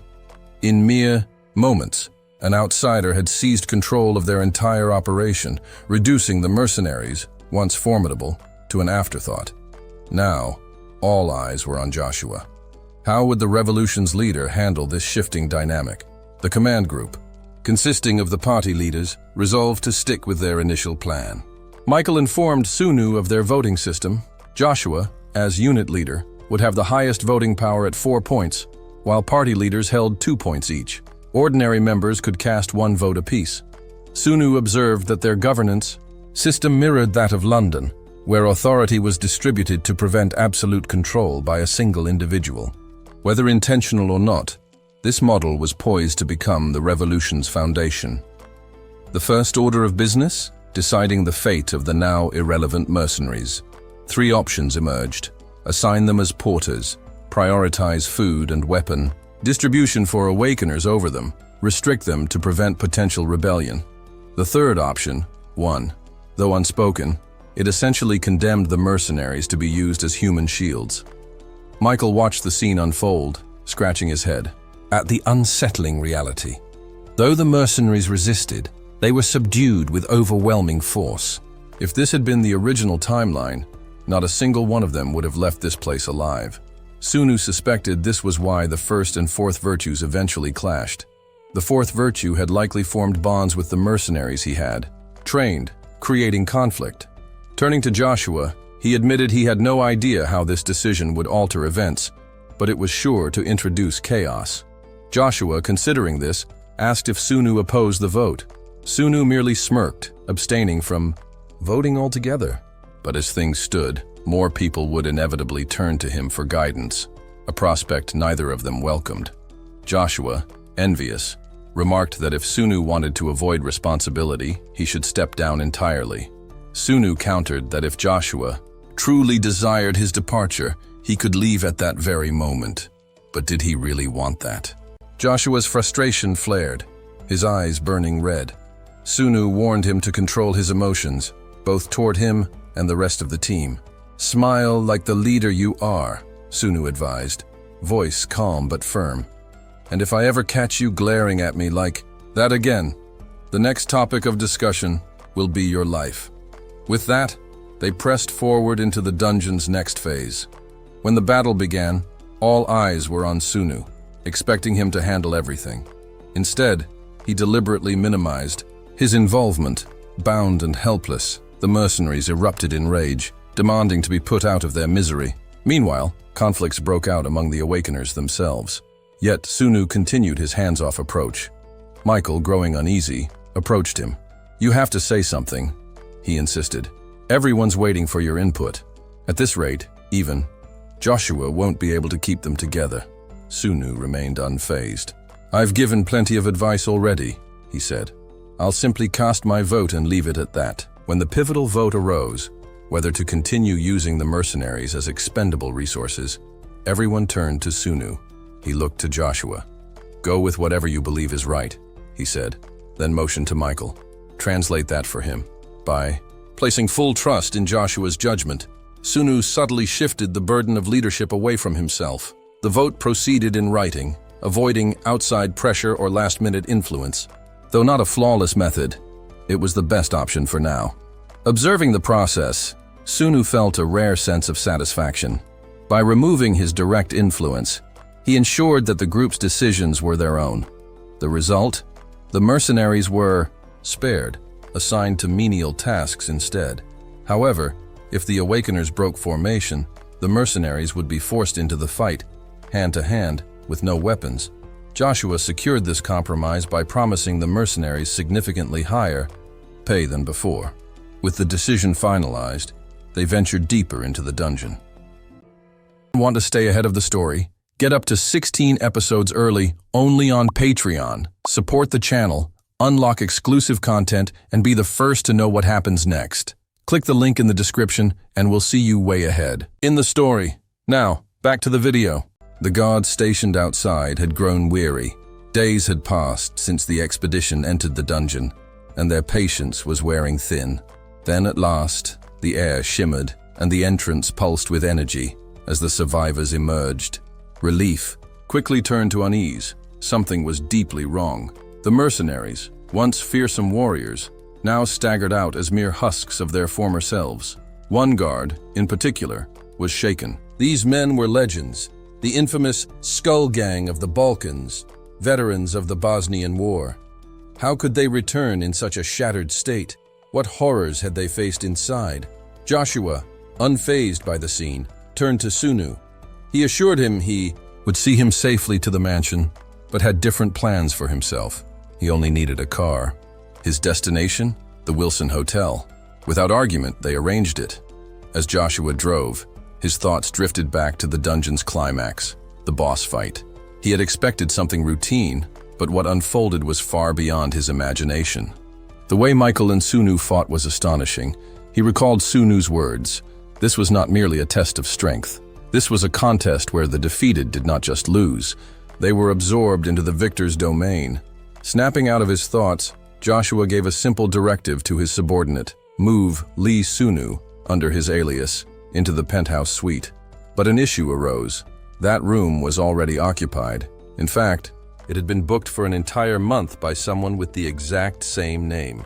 A room that cost $70,000 a night, frequently reserved by the German government for esteemed guests. The implications were staggering. Where had this mysterious figure acquired such vast wealth? Joshua's curiosity turned to urgency. He demanded a full report on the man by morning. The next day, frustration boiled over as he reviewed the intelligence files. They were useless. Everything about this supposed Lee Sunu was fabricated.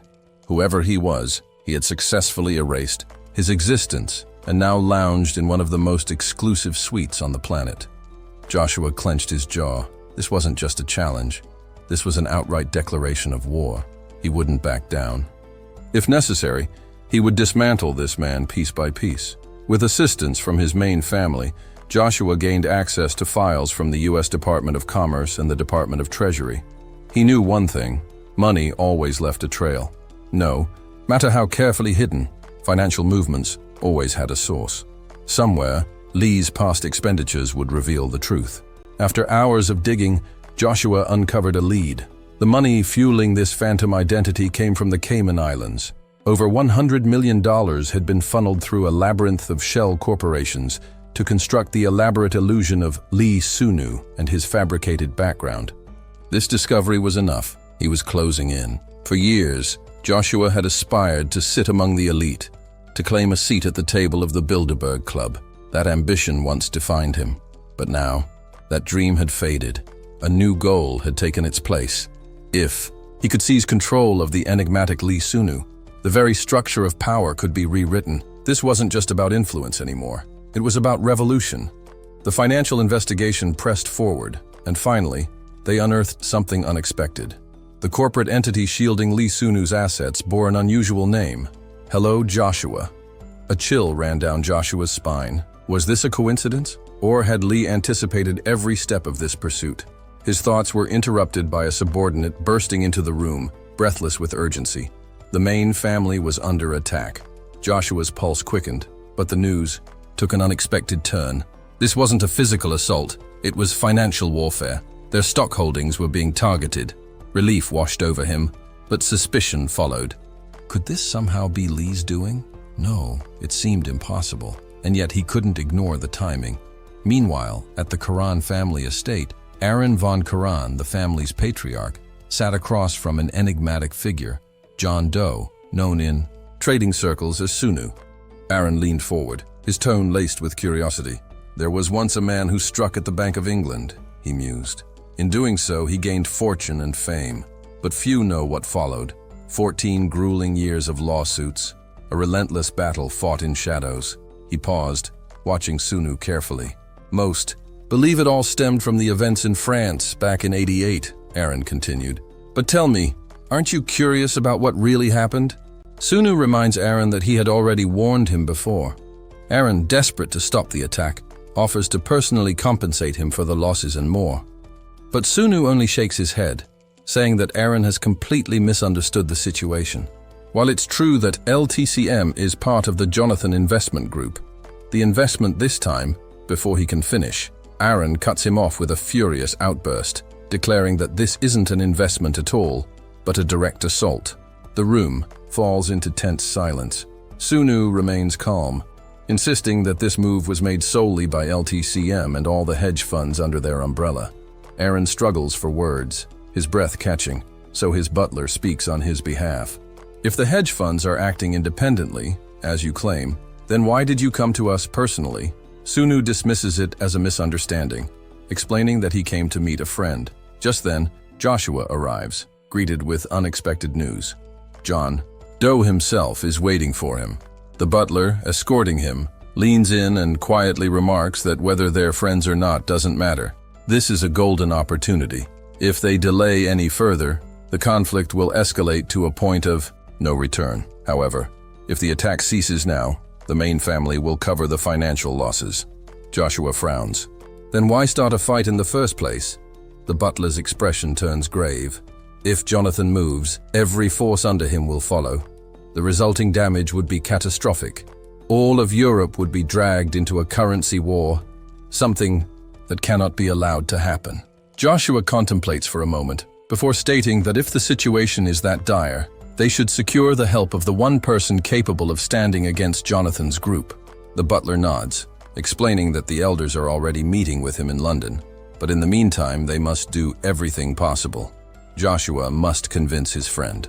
When Joshua finally enters the room and sees who he's speaking with, his eyes widen in shock. Sunu welcomes him in German. Joshua sits frozen, studying the man before him. Could this really be Lee? Or was it just a resemblance? Differentiating between Asians wasn't always easy. But if this truly was Lee, then he had been ahead of him in the game from the very beginning. Aaron breaks the silence. How do you two know each other? Joshua, regaining his composure, replies, We met last year in Vancouver. Sunu confirms this with a slight nod. So does this mean I've won our bet? Joshua exhales slowly. You're making a mistake in judgment. I'll concede that you're one of the wealthiest men alive and the owner of the world's largest investment group. But we are the Quran family. If you fight us head-on, there will be no winner, only destruction. Sunu shakes his head. Financial wars don't work that way. The winner takes everything. At that moment, the butler steps forward with another urgent update. Telestar Investment in Gold and Silver have joined the attack. Joshua's expression darkens. Jessica Perry works for Telestar. The butler continues, revealing that Zillion Group is also preparing to join the fray. Joshua clenches his fists. The scale of this battle was rapidly expanding, but Sunu remains unfazed. You shouldn't be surprised, he says. These groups are only after one thing: profit. This has nothing to do with loyalty. He leans in slightly. Now, will you concede? Joshua hesitates, but after a long moment, he lowers his head. I've lost. His voice is quiet, but firm. I will join you. Just stop this. Sunu studies him carefully. Are you doing this for your family? Joshua shakes his head. The reason doesn't matter. I'll serve under you. I swear it on anything you ask. Sunu appears amused by his sincerity. He turns to Aaron. Shall we proceed as we discussed earlier? Aaron hesitates. Sunu catches it instantly. You still don't trust me? He muses. Then allow me to show you something. Without warning, the windows shatter. A powerful force sweeps through the room, sending objects flying. Sunu's abilities surge to life. Joshua stumbles, shielding himself. Stop! Just let my father live, he pleads. I'll give you my life. Just leave my family alone. Aaron finally speaks, his voice calm despite the chaos. Through you, our family has spread its wings. Serve this man well. Fulfill the dream we've long held. He pauses, then continues. The main family will remove any obstacles from your path. The butler, still in shock, announces that the attacks on their stocks have ceased. Aaron turns to Sunu. Guide my son well. He will not disappoint you. Sunu smiles slightly. That's why I chose him. With that, Aaron and the butler step away. Joshua remains, looking at Sunu with new eyes. What should I call you from now on? Sunu extends his hand. Odin. From now on, you will follow my order. Joshua stares at the offered hand for a moment before grasping it. In that instant, he fully submits. Sunu is now his master. Bobby, the notorious menace, is finally captured, the one who would have become the first true evil John. Without hesitation, he is delivered to Sunu, who swiftly beheads him to prevent any unexpected complications. John is momentarily stunned by the brutality, but Sunu calmly explains that they lost Bobby in the winter of '98, a full 3.5 years from now. Since then, he had been relentlessly pursued by a powerful organization. The gap in their development is as vast as the sky and earth, and perhaps that's why he feels nothing at this moment. Sunu inquires about the other agents, which makes John wonder why he even cares. Then it dawns on him. If Bobby had known, his fate was sealed. He would have fought tooth and nail to escape. John acknowledges that Bobby put up a fierce resistance but ultimately stood no chance against a well-placed sniper round. This time, they ensured he had no way out. Sunu, keeping his promise, declares that John will receive $1 billion. John, however, hesitates and asks if accepting the money guarantees his safety. Overhearing a conversation from the shadows, figures lurking just beyond reach, Sunu listens as they debate whether eliminating John is necessary for their security. Their hesitation is evident. With a reassuring smile, Sunu dismisses John's concerns. He assures him that his life is not in danger, especially with $1 billion sitting safely in his bank account. Even though this was a covert operation, there are far too many moving parts in play to make any drastic changes now.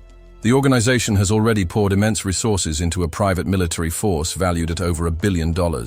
John likely thought he could seize everything for himself by taking out Sunu and Yoni, but that was never an option. John casually offers Sunu a cigarette, but he declines. As John lights his own, his hands tremble. He knows what's coming. Sunu's eyes glint with deadly intent, and in the next instant, John is obliterated by a devastating lightning strike. From their vantage point, the snipers freeze in shock, unsure of how to react. Sunu simply turns to them, his gaze locking onto each one, silently commanding their silence. None dare to move against him. With that, he walks away, untouchable. Elsewhere, deep in Iraq, Oliver stands at a secured location, welcoming a man named Cheney. The newcomer has an impressive service record, but he knows his battles aren't over yet. If fighting means covering his child's medical expenses, then he has no choice but to press on. Oliver hands Cheney a contract. The details are vague, only stating that he'll be handling sensitive cargo.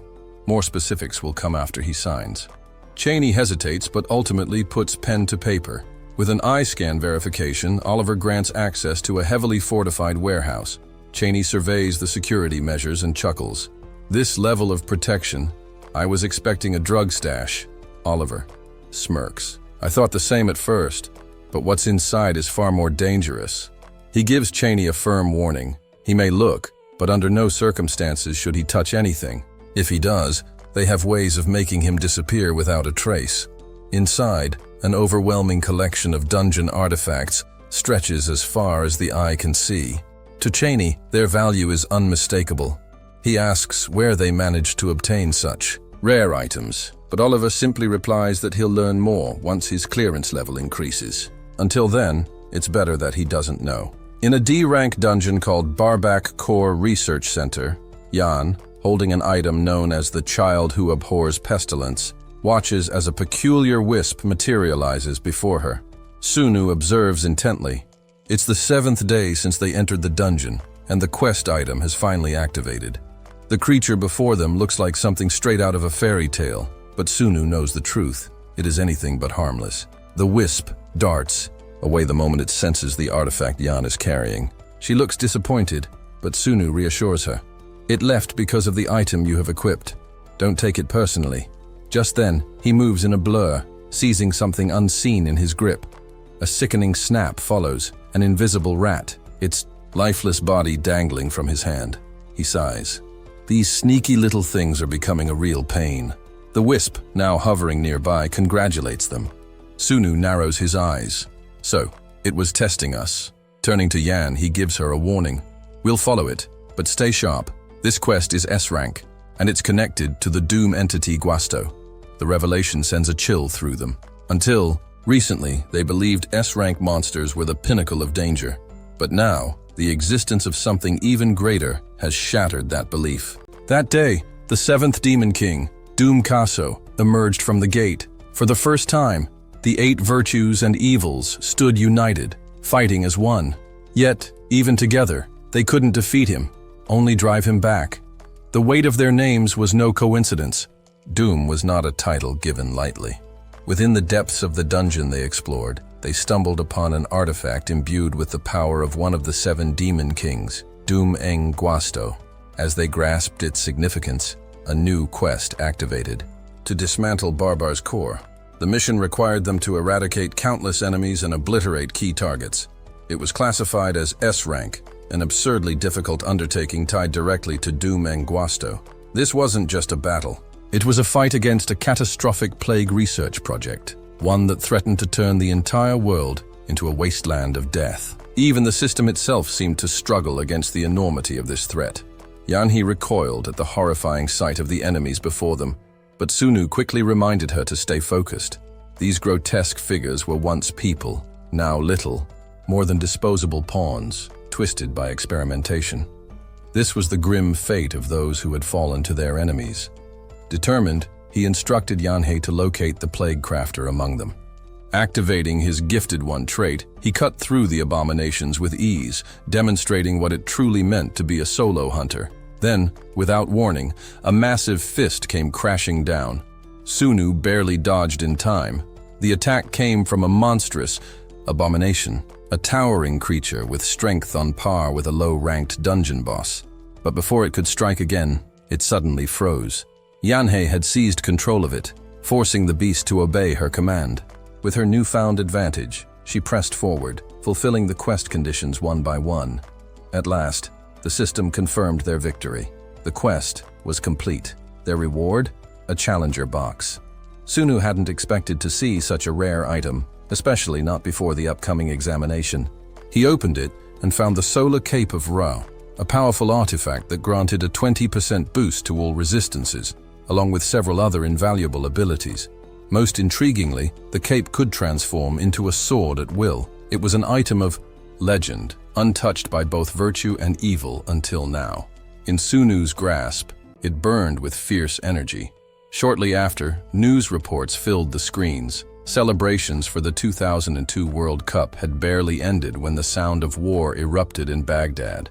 Watching the coverage, Yanhee turned to Sunu and asked if he still experienced prophetic dreams about such events.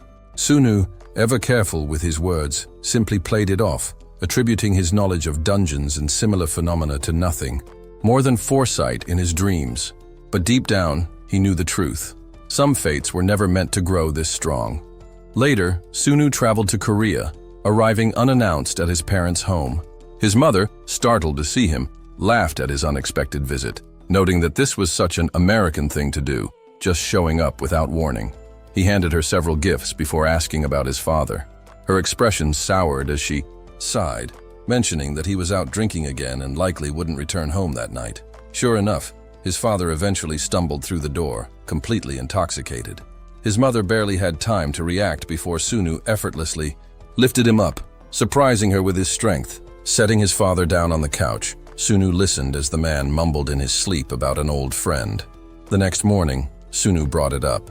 He offered to help, but his father, skeptical, asked what exactly he could do. Sunu admitted it wouldn't be easy but suggested he could leverage his connections with a certain company, Gold Wish. His father's eyes widened. Gold Wish was shrouded in secrecy, to the point that some doubted its very existence. He couldn't believe that Sunu had any association with them.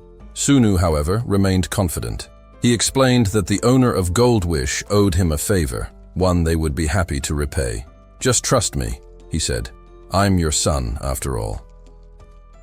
With the ocean stretching out before them, the view was undeniably stunning.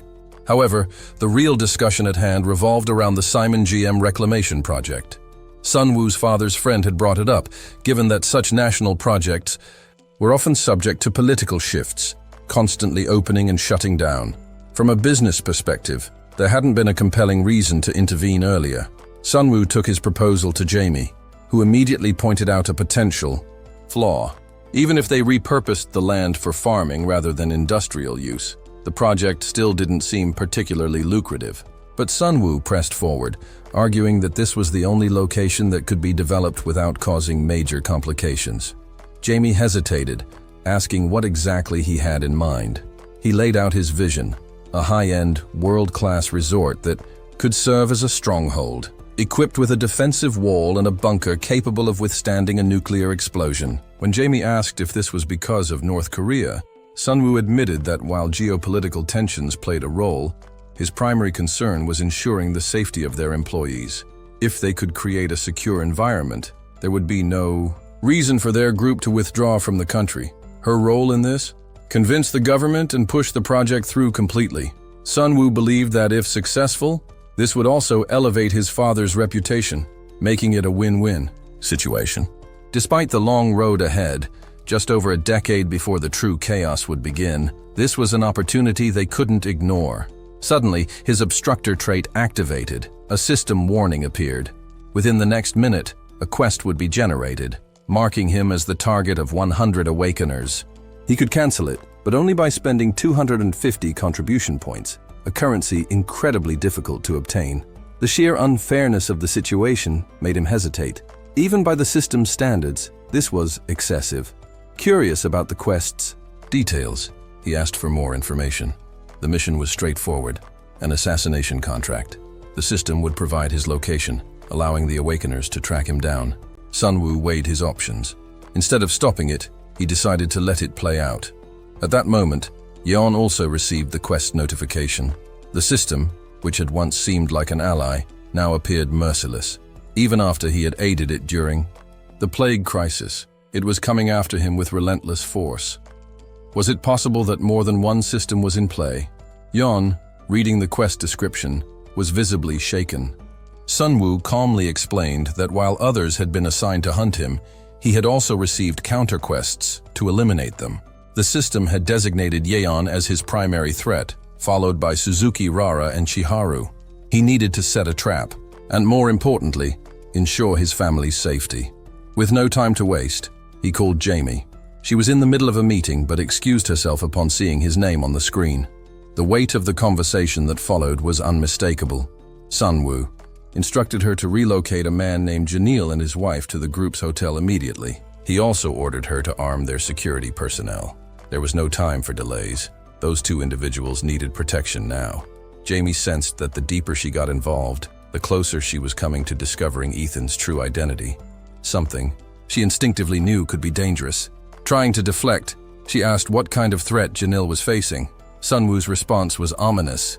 "A lot could happen to him," he said. "You'll understand soon enough." With that, he ended the call. Now he had to set the perfect trap for the incoming wave of awakeners. Jamie, meanwhile, moved quickly to fulfill his requests. As she dug into the details, she made an unsettling discovery. Janil was none other than Sunwoo's father. Though she hadn't wanted to uncover this truth, it didn't change her task. She had orders to follow. In Osaka, Japan, Sunwoo and Yan arrived at an F-rank dungeon, a place firmly under the control of Graf's faction. To Sunwoo, this location was ideal. Anyone who entered wouldn't be leaving alive. As they stood waiting, a group of men approached. One of the women among them eyed Sunwoo and Yeon with curiosity, smirking at their confidence. "These two must think they're invincible," she mused. They weren't just any adversaries. These women were the 7th and 8th virtues. The Suzuki sisters, known for their adaptability, adjusted swiftly to their new reality upon awakening. The system compensated them generously, which was expected given the daunting nature of their assigned tasks.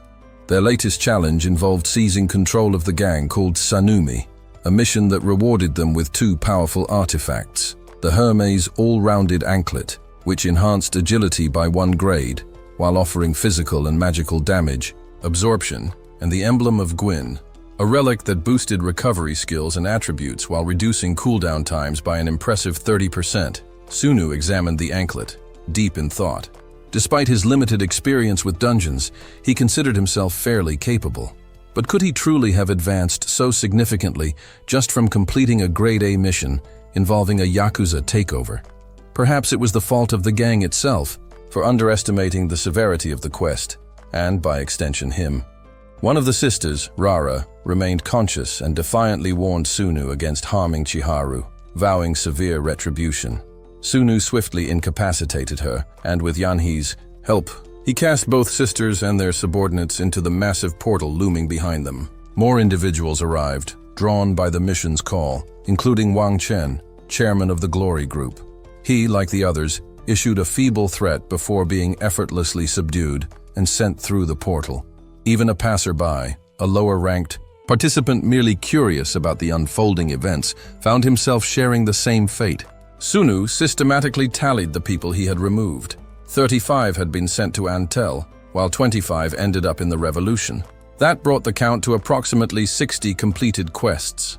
His remaining hunters had not stirred, likely disinterested in the assassination directive, which meant that, for now, the situation was under control. Due to the considerable skill disparity among the Suzuki sisters and others involved, items had been distributed based on level. Ideally, at least some of the participants would manage to survive. Sunu instructed Yanhee to monitor the situation closely and to show no mercy if necessary. With that, he descended the stairs, dialing Jamie on his way out to check on his parents. Relocation. Jamie reported that she had preemptively blocked suspicious individuals attempting to approach them. His father was currently working from a hotel room, while his mother was enjoying a massage. However, Jamie mentioned an unexpected development. While his parents weren't under direct attack, something significant was happening. She suggested he check the news. Opening his laptop, Sunu's eyes widened at the broadcast. The National Tax Service had launched an aggressive investigation into the Janal Group, with its chairwoman, Miss Yang, at the center. This was no routine audit, it was something far more sinister. Jamie elaborated that the entire Ganil Bank was under scrutiny, possibly as a means to force out the executive director. Yet Director Park and the chairwoman had appeared before the prosecution, staunchly defending him. This inquiry wouldn't stop at mere questioning. It was clear that higher forces were at play, pushing toward a predetermined outcome. Sunu quickly realized that his father and mother were not the real targets. Jamie hesitated before continuing, revealing that since Sunu had disappeared from public view, there was no one left in the country with enough influence to endanger his parents. Instead, he himself was the true target. Reflecting on the situation, Sunu considered the implications. The attack had come despite his known presence in Japan. Were they probing the system, testing the waters to see how far they could push? His father had only become a target by virtue of being his father, but Sunu had gained enough power to shake the Korean government, and by extension, the entire nation. He asked Jamie how many others shared his name. She responded that only 9 existed, 5 were missing, and 3 were allied with their faction. He acknowledged her diligence but understood that, with Janal's intervention, his involvement in the assassination mission had been exposed.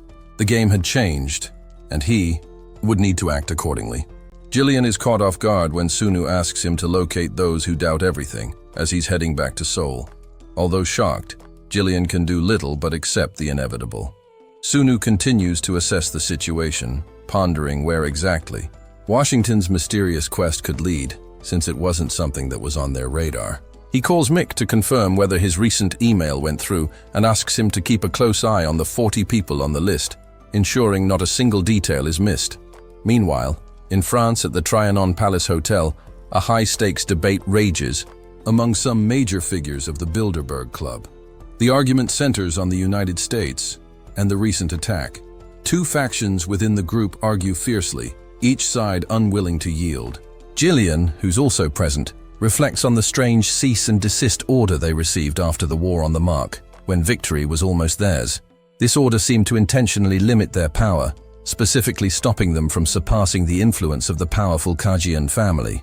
Oddly enough, after this setback, Jillian was invited to the Bilderberg Club. Even the new head of the Kajian family, someone who should have been an enemy, greeted him with unexpected warmth. This baffling turn of events makes Jillian realize that the entire world operates like a high-stakes chess game, one that he's still struggling to understand. Just as he's lost in thought, a woman approaches him. She tells him he probably already knows, based on last year's meeting, that the United States will inevitably break their promise. She introduces herself as Cassandra Goldstein, the head of the Goldstein family. Jillian brushes off the topic, preferring to focus on their group's involvement with the oil market. He notes that this issue with the cease and desist order is an old story, something that predates his joining the club. As he speaks, he senses a hint of personal sorrow from Cassandra. It must have been hard for someone like her to sell her oil interests to him and the Jonathan Group, especially given how much the market has surged. Curious, Jillian asks if Jonathan wasn't invited to the meeting. Cassandra sighs, saying it's a headache. They'd rather invite someone like John Doe, someone who's far more of a real moneymaker. This revelation takes Jillian by surprise, and he asks if Jonathan's true identity has been uncovered. Cassandra confirms that the only thing known about him is that he's Korean, though it could very well be a pseudonym. She suggests that it's only a matter of time before his real identity is exposed. Jillian had expected him to be Chinese or perhaps of some other Asian descent, but not Korean. Cassandra remarks that if it weren't for the current tense atmosphere, the issue of Jonathan's true identity would likely be on tomorrow's agenda. Jillian, intrigued, asks what else is on the agenda. He adds that if it's important, she should have invited him. Cassandra's response is cryptic. She tells him she hopes he means well, for his own sake. Jillian interprets this as a veiled warning. The powerful families, Goldstein, Kajian, Rothschild, they still hold the reins of control, and it's clear that their influence remains strong. She then asks Jillian how much longer Asia's capital will wield its power. When the time comes, the flow of cash will return to them. With that, she delivers a final warning. He needs to be careful. As she prepares to leave, her phone rings. The man hired to track the capital of the Ganil group apologizes, informing her that James had stepped up in front of them. Pressing further on this matter could spark a major diplomatic issue, and he advises reconsidering her next steps. Cassandra is taken aback.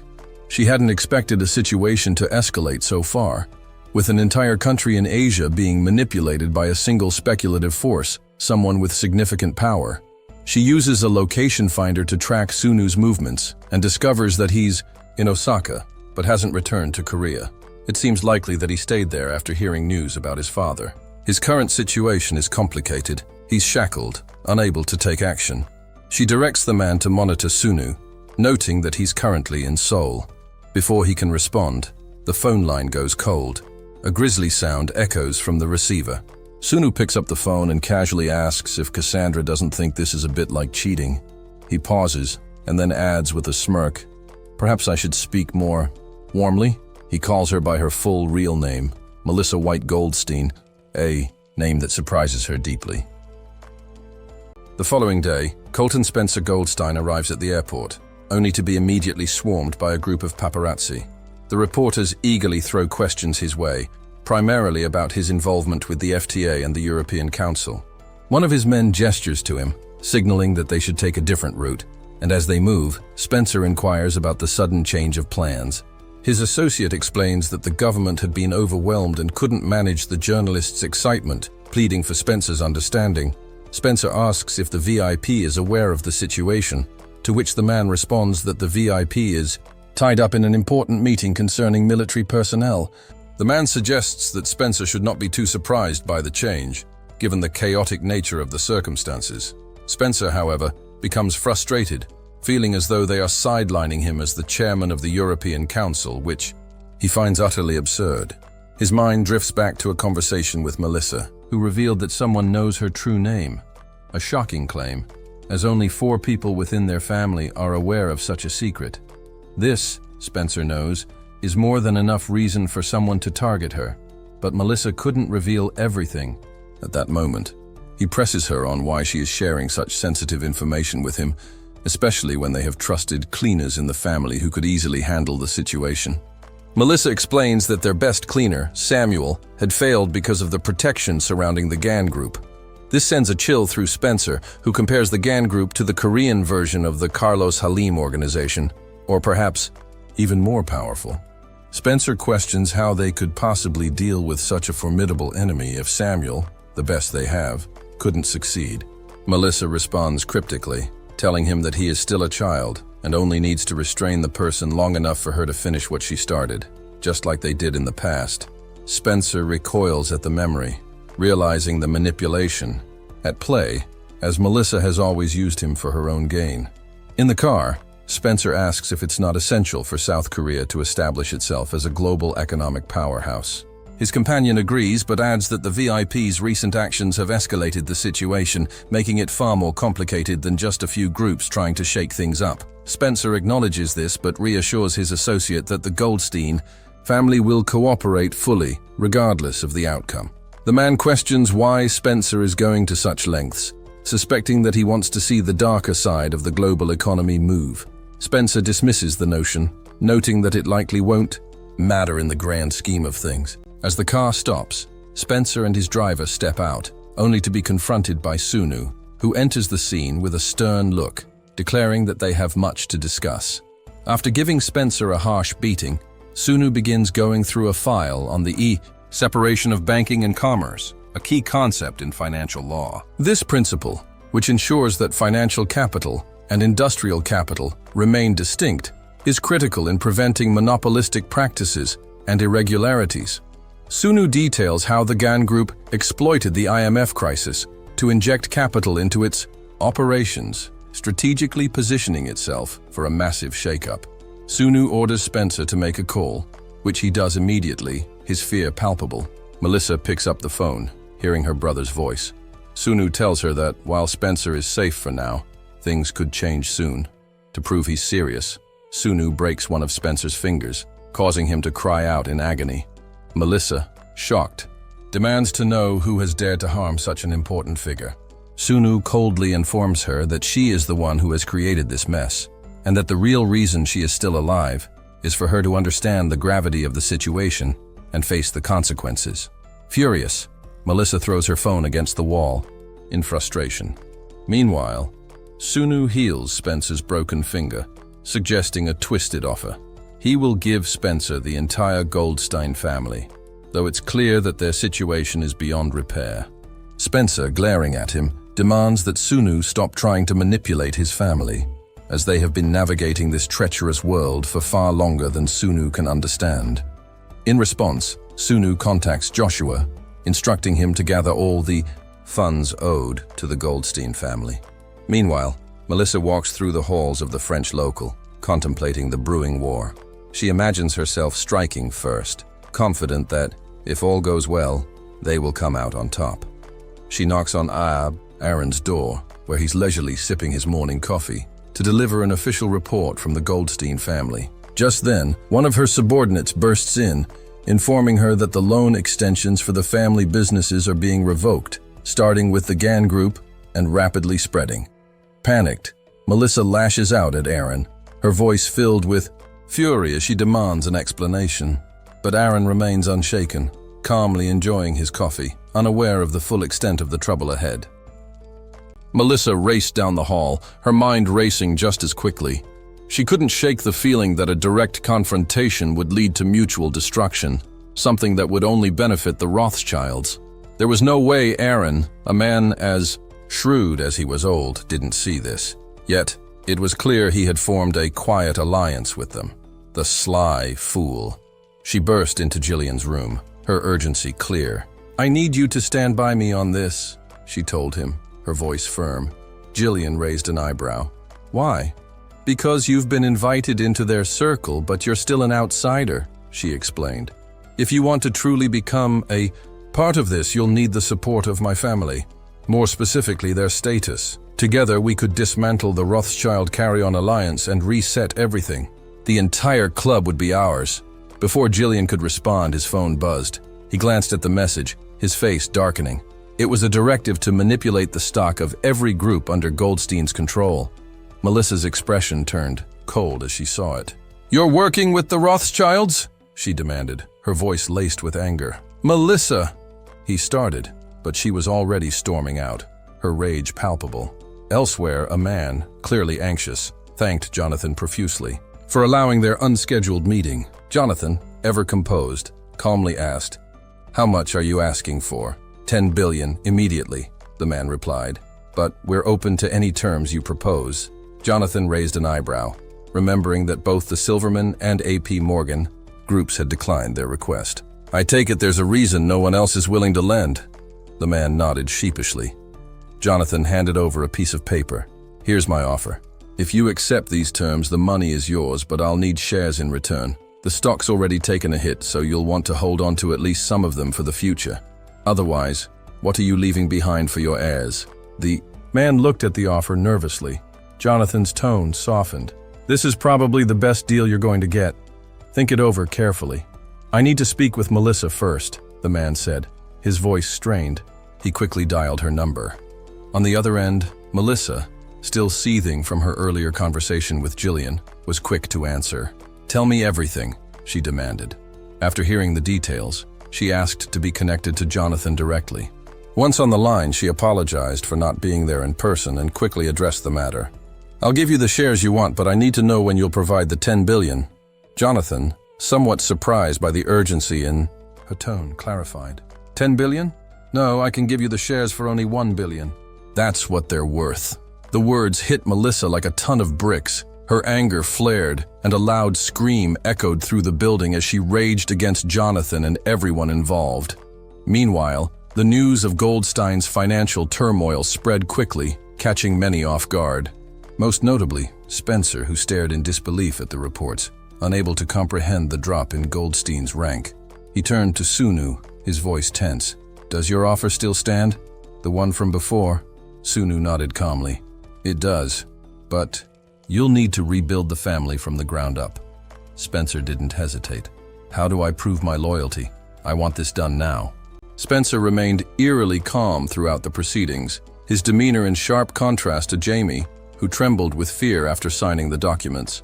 Once everything was finalized, Spencer looked at his new superior, Sunu, and made a chilling request. He asked, almost humbly, for permission to end Melissa's life, his voice cold and deliberate. Jamie was struck dumb, her eyes wide as she processed that Spencer had just referred to Sunu as master. She had never seen such loyalty or cruelty before. Sunu, with a calm and composed expression, granted the request and dismissed Spencer with a simple, decisive motion. Spencer bowed deeply before taking his leave, his face unreadable, but as Spencer exited, Jamie couldn't stop herself from shaking, her anxiety palpable. Sunu, noticing her distress, turned his attention to her. He told her to calm down, reassuring her that she had nothing to fear from him. Jamie, her voice shaky, couldn't hide her terror. She asked him who he was to have such power, to make influential figures bow before him as if they were nothing. Fear seeped from her words. Sunu, unbothered, suggested she stop worrying. If she wanted, she could establish a European branch of the Ganil Group, which would be named the Jim Corporation. Though he made it clear that her previous efforts over the past 6 years would be enough compensation for her efforts. Sunu continued, explaining that a much larger game was at play now, one that would soon shake the very foundations of the global economy. The shadowy power that operated behind the scenes, known as the Shadow Bank, was about to welcome him as a member, solidifying his control over the financial world. The wheels of fate were turning, and Melissa's downfall was imminent. Meanwhile, Melissa wandered the halls, her mind racing with panic. Her situation had become dire, and she felt utterly powerless. The weight of her predicament seemed to crush her spirit, and soon her laughter echoed through the corridors, a maniacal, twisted sound that betrayed a mind on the brink. She had a plan, a devious plan. She approached Isaac, the head of the Rothschild family, finding herself at a crossroads. With a strange mix of disbelief and desperation, she expressed her surprise at how he had managed to unite so many powerful families and groups. She knew she had no choice but to surrender, offering a plea to end the bloodshed. She warned him that continued fighting would bring the European economy to its knees. Isaac, however, remained unmoved. He calmly informed her that she had misunderstood everything from the beginning, and it was she who had struck first. A sinister smile crept across his face as he reminded her that the Goldstein era was over. There would be no stopping the Rothschilds now. The Carry-On family and the Jillian group would keep attacking no matter what. Melissa's expression faltered as the weight of his words hit her. Desperate, she asked if Isaac was truly the mastermind behind everything, but Isaac only smirked. He reminded her of the time when Jillian had halted the Carry-On family's attack, even though victory had been all but secured. That had been a sign, an unspoken agreement between the factions. Jillian and Jonathan were working together, and even the Carry-On family was involved. In truth, the real mastermind pulling the strings behind the scenes was Sunu, the enigmatic and calculating force behind it all. Melissa was stunned, her world shattered. Isaac then dropped the final bombshell. He was the true owner of the Jonathan group. This information, though hard to come by, was now in the open, and Melissa had no choice but to face the truth. Enraged and beyond reasoning, Melissa snapped. She lunged at Isaac, landing a blow so powerful that he was thrown backward. With fury burning in her chest, she shouted at him to shut up. She was no longer the calm, calculating leader of the Goldstein family. She was a woman at her breaking point. For a moment, the rage overwhelmed her, and her actions were driven by pure emotion. She could end Isaac's life right then and there, and he would never see it coming. He had crossed a line by attempting to attack her, targeting the broken heart of a woman who had lost everything. In a blind frenzy, she struck Isaac again and again, her fists landing with brutal force, each blow fueled by her manic state. The Kijainchiu world seemed to fade away as she unleashed her anger on him, not caring who saw or what the consequences would be. As Joshua enters the room, he's immediately struck by the scene before him. Melissa is standing over the man, her intentions unclear. He asks her sharply what she's doing to him, and she quickly shifts her expression, attempting to deceive Joshua. She insists the man was the one who tried to harm her, but Joshua sees through her lie. He comments that this meeting is probably one of the worst in history, and Melissa, realizing Joshua is not the fool she thought, grows desperate. She makes a move to strike him with a powerful punch, but he effortlessly dodges, and his assistant steps in, delivering a blow that sends her flying. Joshua remains calm, reprimanding her for nearly exposing their true powers. It's not the time for such things, he reminds her, and she almost ruined everything. He chuckles, both surprised and speechless at the absurdity of the situation. At least, he adds, she should be thankful the master isn't here to witness her actions. Meanwhile, in another part of the mansion, Derek Schumacher, chairman of the Bilderberg Club, reflects on the current chaos. From the aggressive moves of the North American club members regarding the Desert War to the sudden attack on the Carry-On family, one of the most prestigious factions in the club, it seems the club's stability has been shattered before they even had a chance to address the issue of their annual meeting. Derek is far more concerned about whether the meeting can even continue after such a disruption. Joshua, still dealing with the aftermath, remarks that he's insulted by the interrogation, explaining that the club's purpose is to facilitate agreements, not to coerce its members. Derek apologizes, stating he's only trying to mediate, but the financial crisis caused by the incident is now threatening the Eurozone. He asks if there's any way to withdraw the attacks. Jillian responds bluntly, noting that if Derek truly wants this to end, the only way to fix the situation is by giving the predicted gains to those affected. Derek is taken aback, but his composed demeanor doesn't betray it. As the group continues to bicker, he announces that if they persist in this manner, the meeting will be dismissed for the year. Jillian questions Joshua's motives, pointing out that the Carry-On's attack on the Goldsteins seems reckless and self-destructive. Joshua reflects inwardly, recognizing that sometimes calculating the risks and benefits isn't possible when the stakes are this high. His commitment to the mission is absolute, even if it means bringing his own family to ruin. Jillian, sensing Joshua's unwavering resolve, realizes that they are both following the same orders, though he wonders aloud who is behind them. Is it the Carry-Ons, or another shadowy figure pulling the strings? Joshua remains composed, telling him to relax. They are in the same boat, and as a new order is being formed, there's no room for doubt. Elsewhere, Sunu learns that the Bilderberg meeting has abruptly ended, and that Melissa is heading back to her residence, guarded heavily. He decides to visit her personally later that night.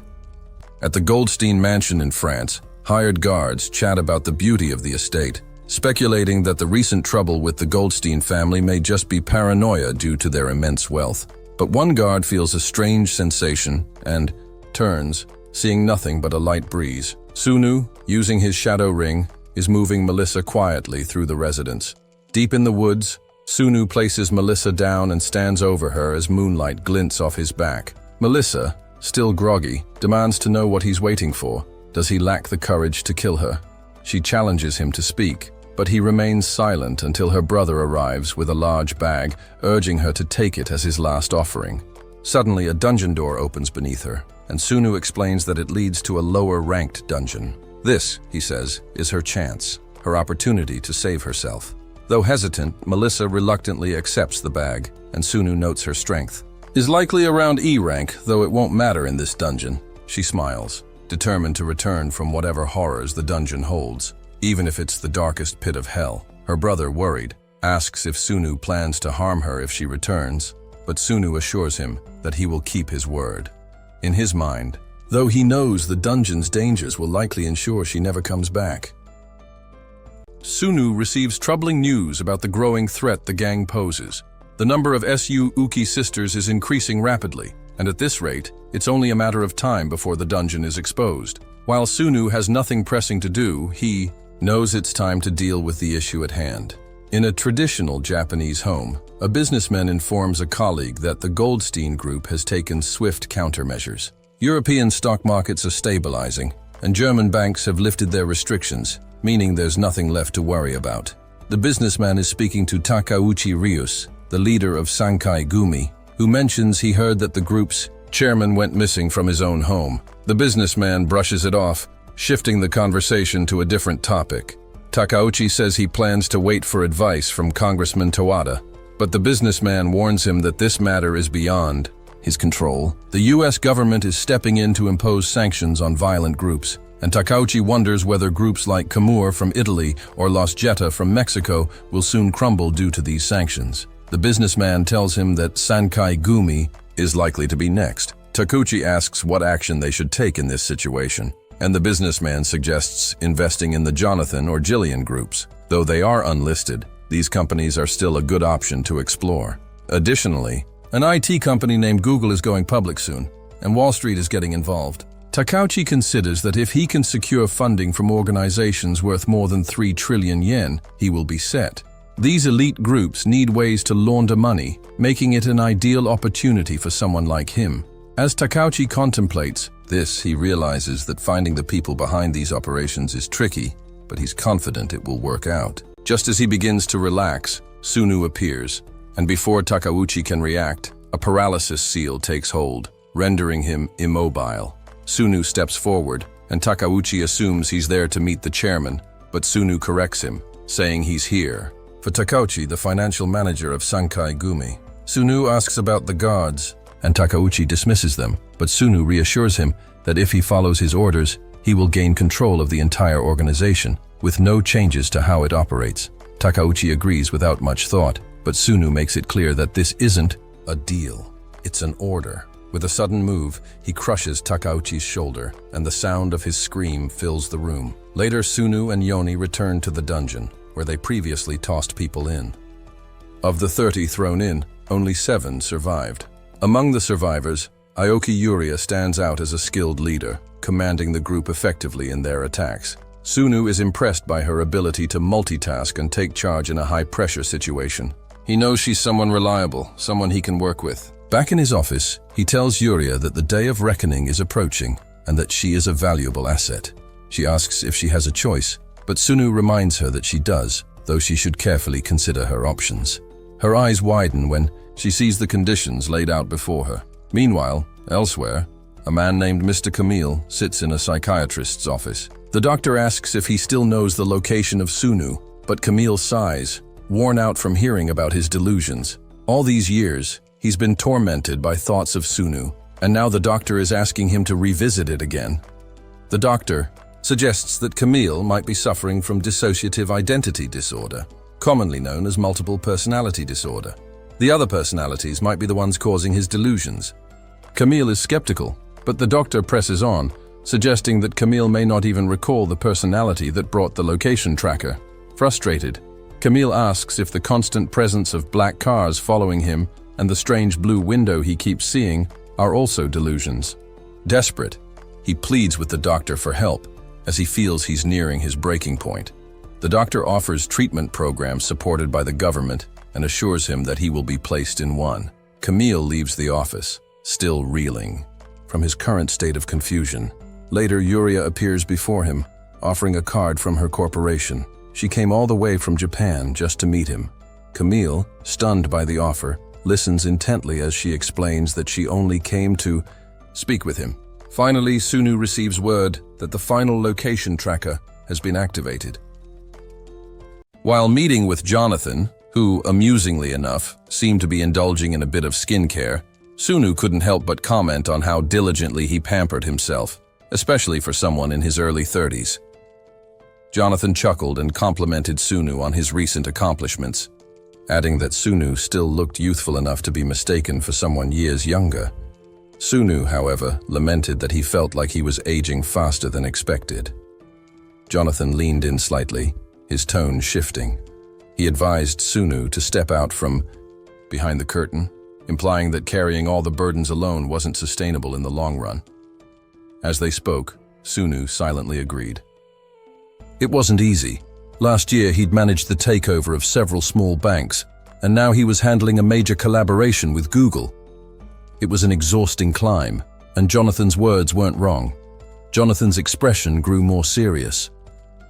"We're in the middle of a battlefield," he said, referencing the brutal nature of the financial world. "But that investment into Google, that was a masterstroke. Who would have thought Ape would collapse and Google would charge forward to dominate the digital frontier? Other than you, of course," Sunu replied with a dry smile. What truly surprised Sunu, though, was how Google had approached its IPO. Typically, before going public, companies conduct thorough vetting to identify key investors, setting stock prices and quantities accordingly. But Google had taken an entirely different route. They had opted for an open auction format aimed at regular investors, sidestepping traditional investment banks. This sparked murmurs everywhere. Silicon Valley was clearly challenging the authority of Wall Street's titans. What's more, they avoided hiking up commission fees and refused to offer exclusive benefits to their major clients. In doing so, they defied long-standing Wall Street norms. Jonathan's investment firm, an embodiment of everything Wall Street represented, had supported a move that, on the surface, contradicted its very principles. Sunu, reflecting on the broader landscape, remarked that the so-called Desert War was nearing its end. But once the dust settled, the White House wouldn't simply sit back and watch. He pointed out how the Ganil Group had once been shackled immediately after its formation, while the IMF was thrown into chaos. Jonathan understood the stakes. He knew the consequences. That's exactly why he'd entered the banking arena. To fight back. "If they even try to touch us," he said, voice low but full of fire, "we'll reduce Wall Street to rubble." Sunu studied Jonathan's burning resolve. It reminded him of his own younger days, when he too had the eyes of a hunter. This man, he thought, could have survived the harshest of training grounds without ever needing a lesson. Nodding in agreement, Sunu said, "That's why we cannot afford to lose. Not now. We must hold on to our power, no matter the cost." In the original timeline, Google's IPO hadn't gone well. Their founders had made odd public statements, boasting about taking $1 salaries, among other things. As a result, they only raised half of what they had aimed for, and the stock price dropped from $100 to $80 almost immediately.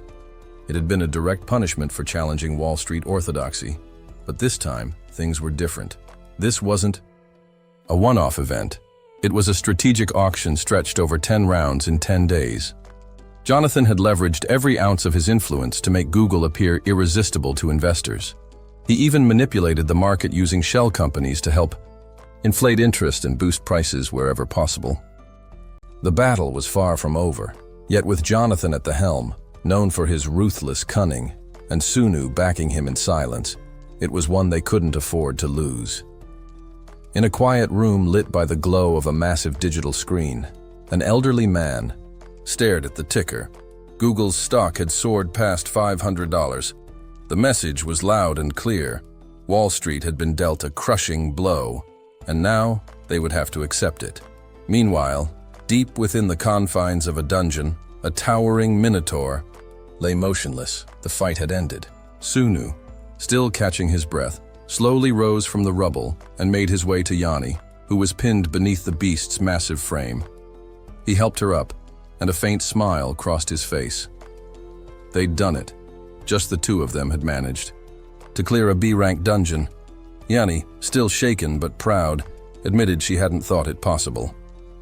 Sunu agreed, but their persistence had paid off. From the Minotaur's remains, Sunu retrieved the glowing quest item, a brilliant blue gem. The system activated, explaining its importance. It belonged to the Backland core. The gem held a fraction of the Great Doom Aruda's power. Once fully awakened, these commanders would become devastatingly powerful. His mission was simple yet daunting: stop this from happening. With one commander already fallen, Yanni realized they had 4 more left to go. That wouldn't be easy. But Sunu reminded her this wasn't just any quest. It was a high-contribution mission, connected to the looming presence of Doom Aruda. The difficulty was expected, but so were the rewards. For now, there was no rush. What they had accomplished today was already remarkable. 2 hunters clearing a B-rank dungeon on their own was nearly unheard of. After 5 relentless years of training, this was the fruit of their labor. Sunu's stats were impressive. He had amassed a total of 255,000 points, spread across strong, balanced attributes. He also held 8 unique traits, all vital in battle, and 4 powerful skills, 3 at B rank and 1, Odin's Wrath, sitting comfortably at A tier. As they exited, the dungeon dome, Captain Mako from Team 1 was waiting. He handed Sunu a towel and offered his congratulations. The dome had been erected as a precaution against external interference, and Team 1 had been guarding the entrance, while Mixed Team handled inventory and loot organization. Eyes turned toward Yanni, who caught Sunu's gaze. He remembered when they first met. She was 24. Now, in her 30s, she looked just the same. Time hadn't seemed to touch her. Sunu lightly told her to take advantage of the break and maybe go on a date. Yanni smirked, teasing him. Was he curious about her love life? He replied simply. He was concerned, that's all. She laughed and called him a mother hen. She went on to say things had improved with her family. After 10 years of emotional distance, she and her mother could finally talk without tension. Nudging Sunu playfully, she thanked him for caring, but reminded him to look after himself too. Sunu smiled quietly, her words sinking in. It had been ages since he'd visited his family. A pang of longing hit him. He hoped they were safe and doing well, wherever they were. Sorry for the interruption, but if you're loving this series, you don't have to wait. Get up to 16 episodes ahead right now on Patreon. Support the channel, unlock exclusive content, and stay ahead of the story. Links in the description. Now back to the video. Elsewhere in South Korea, the head of the Supreme Prosecutor's Investigation Department, Park Wol, begins looking into the whereabouts of Kim Ji-sun's cousin. She was supposed to attend a scheduled meeting, but hasn't shown up yet. The staff members nearby quietly questions why the department head is showing such personal interest in a junior employee who only joined the force last year. The whole situation feels oddly out of place. Eventually, she does arrive. Wol calmly tells her that she should have come on her own initiative rather than being summoned like this. Clearly nervous, she's unsure what's going on. Why was she suddenly called to meet with such a high-ranking official? Is this about a scandal? A reprimand? Or worse, does he expect a bribe? To ease the tension, Wol invites her for coffee. During their quiet conversation, he casually asks how her current department, Department 3, is treating her. She explains that she's doing her best to adjust, and that her seniors have been helping her learn the ropes. Wol seems satisfied with her answer and adds that once she gains a bit more experience, she might be transferred to his own department. Surprised by what sounds like an offer, Jia clarifies her identity, wondering if he might have mistaken her for someone else. But Wol confirms he knows exactly who she is, the niece of the president of Jonil Bank. She nods, confirming the connection. He tells her to keep working hard and says, with a small smile, that next time they meet, it should be under friendlier circumstances. Later, Jia calls Sunu's father to tell him about the strange meeting. He's surprised too, but clarifies that he never asked for any special favors on her behalf, only that he had praised her work ethic in passing. Jia realizes this must be why she's been treated so kindly lately, and thanks him anyway, calling it an unexpected blessing. Sunu's father warmly replies that he's the one who should be grateful. She grew up strong, healthy, and respectful. He's proud of the woman she's become. He asks how she's been doing lately, and she responds that everything's been fine. She then asks about Sunu, saying it must have been years since she last saw him. He chuckles and says Sunu actually stopped growing in high school, but he's still tall for his age. Since she mentioned him, he promises to let Sunu know she was asking and encourages her to catch up with him next time they meet. Maybe even have a long talk about everything and nothing. With that, Jia ends the call on a warm note, wishing him well. The Ganel Group, specifically Jam Corporation, quietly replaced the declining Goldstein family in Las Vegas. To the average visitor, nothing appeared different. The casino and hotel names remained the same, but those with a sharp eye would notice a shift in ownership. Behind the scenes, power had changed hands. Sun was now at the helm, adding this domain to his growing list of empires. One of his aides approached and informed him that another guest had just arrived. To the aide's surprise, Sun was already deep in conversation with none other than Edward Zuckerberg, the mind behind Facebook. As their meeting concluded, Sun offered a polite farewell. Edward expressed his gratitude, thanking Sun for the investment. That would accelerate his global plans. With that business wrapped up, Sun turned his thoughts inward.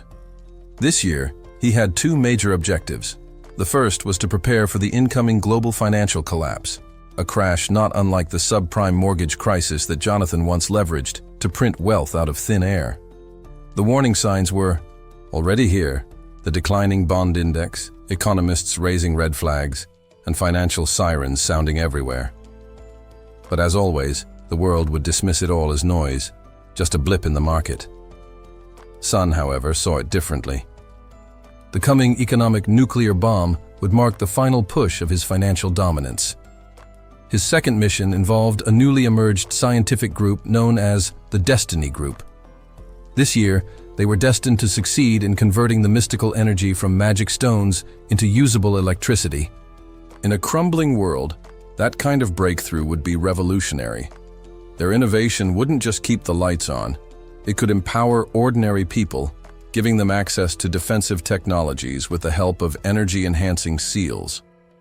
That moment, the Destiny Group's elusive leader, a man named Steven, arrived. Sun greeted him, but Steven's demeanor was cautious. He criticized Sun for exposing their existence, an act that risked their anonymity, which they had worked hard to protect. Steven made it clear he only came because in another future Sun had invited him too, originally dismissed as fringe thinkers, students, dabbling in pseudoscience while working under obscure professors. The Destiny Group became legitimate only after their research bore fruit. Still, they weren't driven by ambition like Google or Facebook. They sought knowledge, not power. That is, until now. Sun leaned in, saying that if they chose to align with him, their story would change forever. Steven remained skeptical. He admitted that he had heard of Sun, his wealth, his reach, his influence in both the business and academic world. But that didn't mean he trusted him. Sun responded by offering a name, Ethan. That was all he could give. Anything more would be too dangerous. Steven bristled at the secrecy. Was this meeting just a display of wealth and ego? In response, Sun placed a heavy bag on the table. He said this was the true reason for their meeting. Inside was something potentially world-changing, a mysterious material that, as far as he could tell, had never been introduced to the academic community. If it was indeed what he suspected, then the world wasn't ready for what was coming. Steven's eyes widen in disbelief at what he's looking at. "Where did you get this?" he asks, stunned. Sunu calmly tells him he's welcome to examine it more closely if he likes. He then adds that, as long as Steven agrees to follow certain rules, he'll fully back his research and give him all the time he needs to study it. Steven raises an eyebrow. What kind of rules are we talking about? Sunu replies that he'll explain everything once the groundwork is laid out. In the meantime, Steven should consider it carefully and consult his team if necessary. After a brief moment of thought, Steven asks if he can bring in a few of his colleagues, promising they'll only bring the most basic tools. Sunu gives his consent, but is caught off guard by how much equipment they actually haul in. If they'd brought any more, he muses, this entire place would look like a high-tech lab. Soon, Steven calls him over again. With a serious tone, he explains that this material isn't just some strange mineral, it's more like a living organism. The discovery is groundbreaking, but he presses Sunu. Where on earth did you find this? Sunu refuses to say but reassures them that he can supply as much as needed for their research.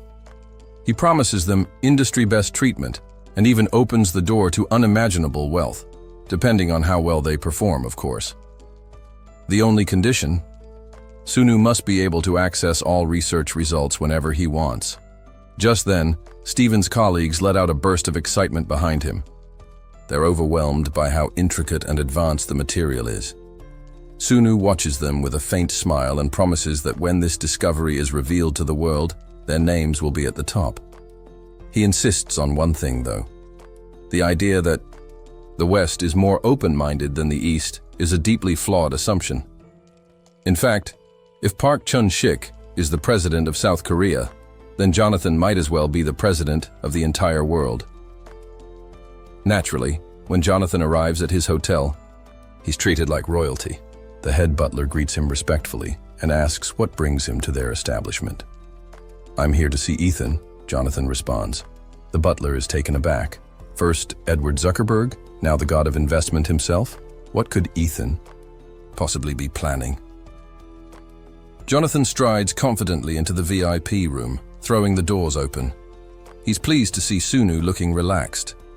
Sunu, still holding a newspaper, comments that Jonathan looks like he's enjoying himself a little too much. He casually drops the newspaper on the table. It features a headline about the collapse of Prey Alpha and the fall of Jonathan's financial empire. Jonathan chuckles.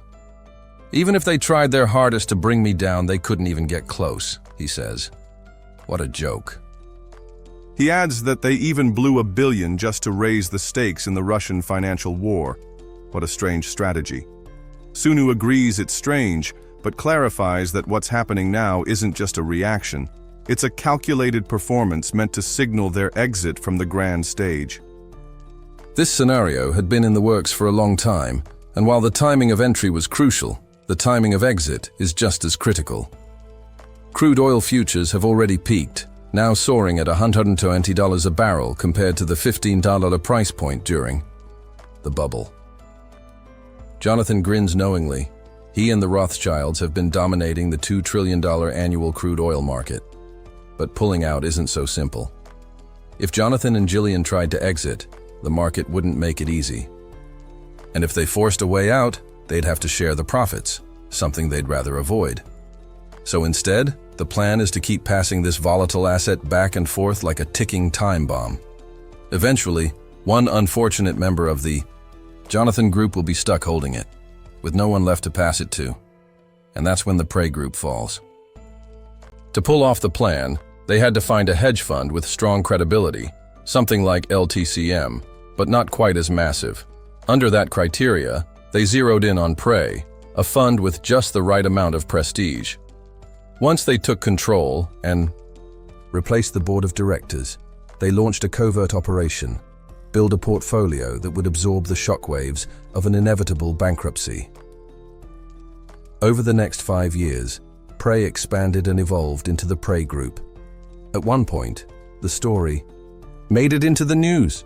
A financial expert appeared explaining that the Prey Group was one of the key players under the Jonathan Investment umbrella.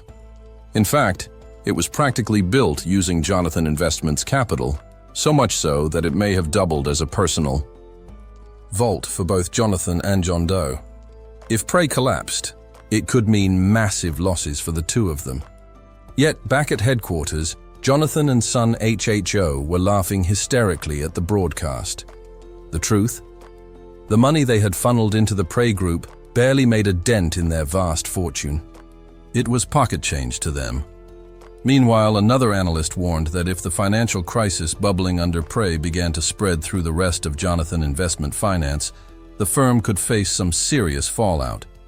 That's why it was critical to get full transparency into Prey's internal dealings, details that had been carefully hidden from public view. If there was danger lurking in Prey's books, it wasn't just a corporate issue anymore. It could ripple across the entire global economy. With the stakes this high, both experts on the show called on Jonathan Hunter to step up and reveal the truth, assuming he was watching. Jonathan, calm and composed, switched off the TV. To him, going public now would make it look like he was following the media's orders, which didn't sit well. But Sunu countered quickly. There was no time to waste. Stock prices were swinging wildly, and delaying further could be catastrophic. Sunu made the call, send out the announcement. Soon after, Brian, the CFO of Jonathan Investment Group, stood before a sea of reporters. He introduced himself and addressed the elephant in the room. Their investment in Prey Group totaled $100 billion. While market forecasts had predicted that Prey's downfall could set off a chain reaction of bankruptcies, Brian assured the public that the current crisis still fell within the firm's financial contingency plans. More importantly, he vowed that the company would take every possible step to revive the Prey Group. Then, without answering any of the frenzied questions from the press, Brian turned and walked away. News of the Prey collapse spread like wildfire. Headlines screamed about the $100 billion loss, and the world held its breath, unsure whether Jonathan Investment could weather the storm. Even more pressing, if Jonathan Investment fell, would so go down with it too. The shockwave reached Jonathan's other subsidiaries. Sensing blood in the water, opportunistic firms began scrambling to snatch up whatever they could from the fallout, trying to get a piece of the enormous fortune unraveling before them. Amid the chaos, investors are frantic, speculating that since Jonathan personally invested in the Prey Group, he might be willing to offload Google assets next. The whispers around the market suggest that Facebook could be the next big opportunity. Everyone in the financial world is on edge, unsure of what to do, buy or sell. But with so many uncertainties in play, it's nearly impossible to predict the right move. One thing seems clear, it's highly unlikely they will clean up their mortgage loan division, which, despite its flaws, actually has the best ratio among their operations. As the dust settles, it becomes apparent that Saab's investment portfolio is largely intact, except for the mortgage loans. But cleaning up this division would mean completely abandoning their stake in the banking industry. A drastic move. On top of this, oil remains a significant factor.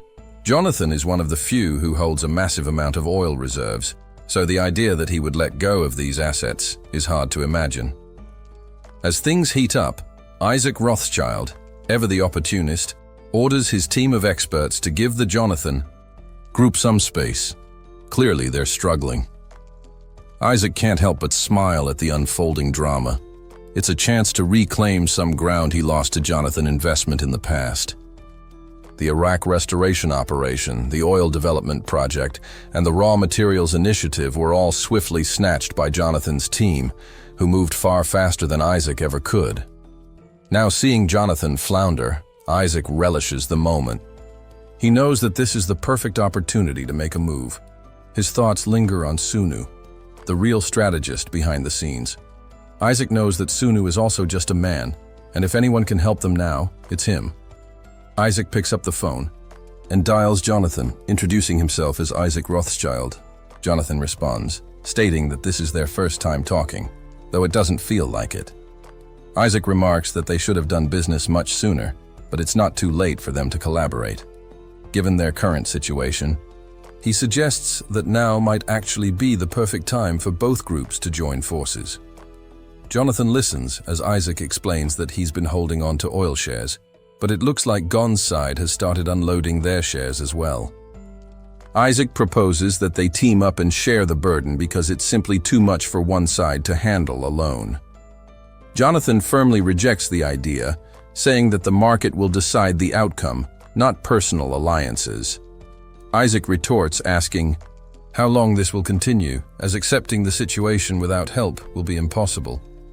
Jonathan's stubbornness may prove costly, but Isaac presses on. At this point, Jonathan's patience wears thin.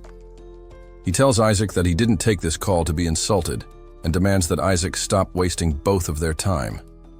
Isaac, undeterred, tells Jonathan that if he wants to maintain control of the oil industry, he'll need to relinquish all current and future transactions. Jonathan, growing more frustrated, scoffs at the proposal, questioning if Isaac really believes he will ever accept such a one-sided deal. Isaac calmly suggests that Jonathan should stay composed, reminding him that this situation isn't just about his group. He advises Jonathan to go back to his actual boss with a warning. If the Zillion investment group doesn't back down, Jonathan won't be the last one to face consequences from this unfortunate chain of events. Suddenly, Sunu picks up the phone. His voice, firm and unwavering, asks if Isaac is really threatening him. He makes it clear that a full withdrawal will not happen. Period. Isaac, taken aback, asks who he's speaking to. Sunu, unfazed, responds with a calm confidence, "I'm the one they call John Doe." Though he knows Isaac's name, he keeps it casual. Isaac, maintaining his composure, bows his head in acknowledgement, offering respect to Sunu. But Sunu cuts him off with a sharp tone, sensing mockery in Isaac's voice. Sunu warns Isaac, speaking with gravity. He will only say this once. The day the Rothschilds take full control of the oil industry will never come. Isaac, trying to grasp Sunu's reasoning, asks if this is in response to Jonathan's fall. Sunu, with certainty, replies that it's not just about Jonathan. The American government and the IMF have no choice but to back their group. Even without the Rothschilds' involvement, their position will remain solid. Isaac, skeptical, challenges the idea. He questions how long the American government will support a group that's led by an Asian, and warns Sunu that he may be acting like he's never made the offer in the first place. But Sunu doesn't flinch. He pauses and asks Isaac if it has to be about the oil market. There are other potential industries for exchange, he suggests. Isaac, realizing the situation is broader, admits that the oil market alone might not be sufficient. He points to Jonathan's finance group's mortgage loan operations as a solution to fill the gap. Isaac senses that both Sunu and Jonathan are worried, but deep down, they're enjoying the show. They're pulling strings, manipulating the situation, and watching Isaac struggle. Later, in Washington, D.C., at the Westfield Marriott Hotel, the Bilderberg Club meeting is in full swing. Isaac arrives, surveying the room filled with influential investors. He notices Joshua Keon, Colton Goldstein, and representatives from the Zillion Finance Investment Group, Teller Investment, and Jamie Corporation. Isaac reflects that most of these investors are aligned with Sunu's group. Just then, a few investors approach Isaac, congratulating him on his success in securing the oil market. Isaac listens but can't help but smile at the irony. One investor wonders aloud if they should rescind their invitation to Jonathan and Sunu after the significant losses they've suffered.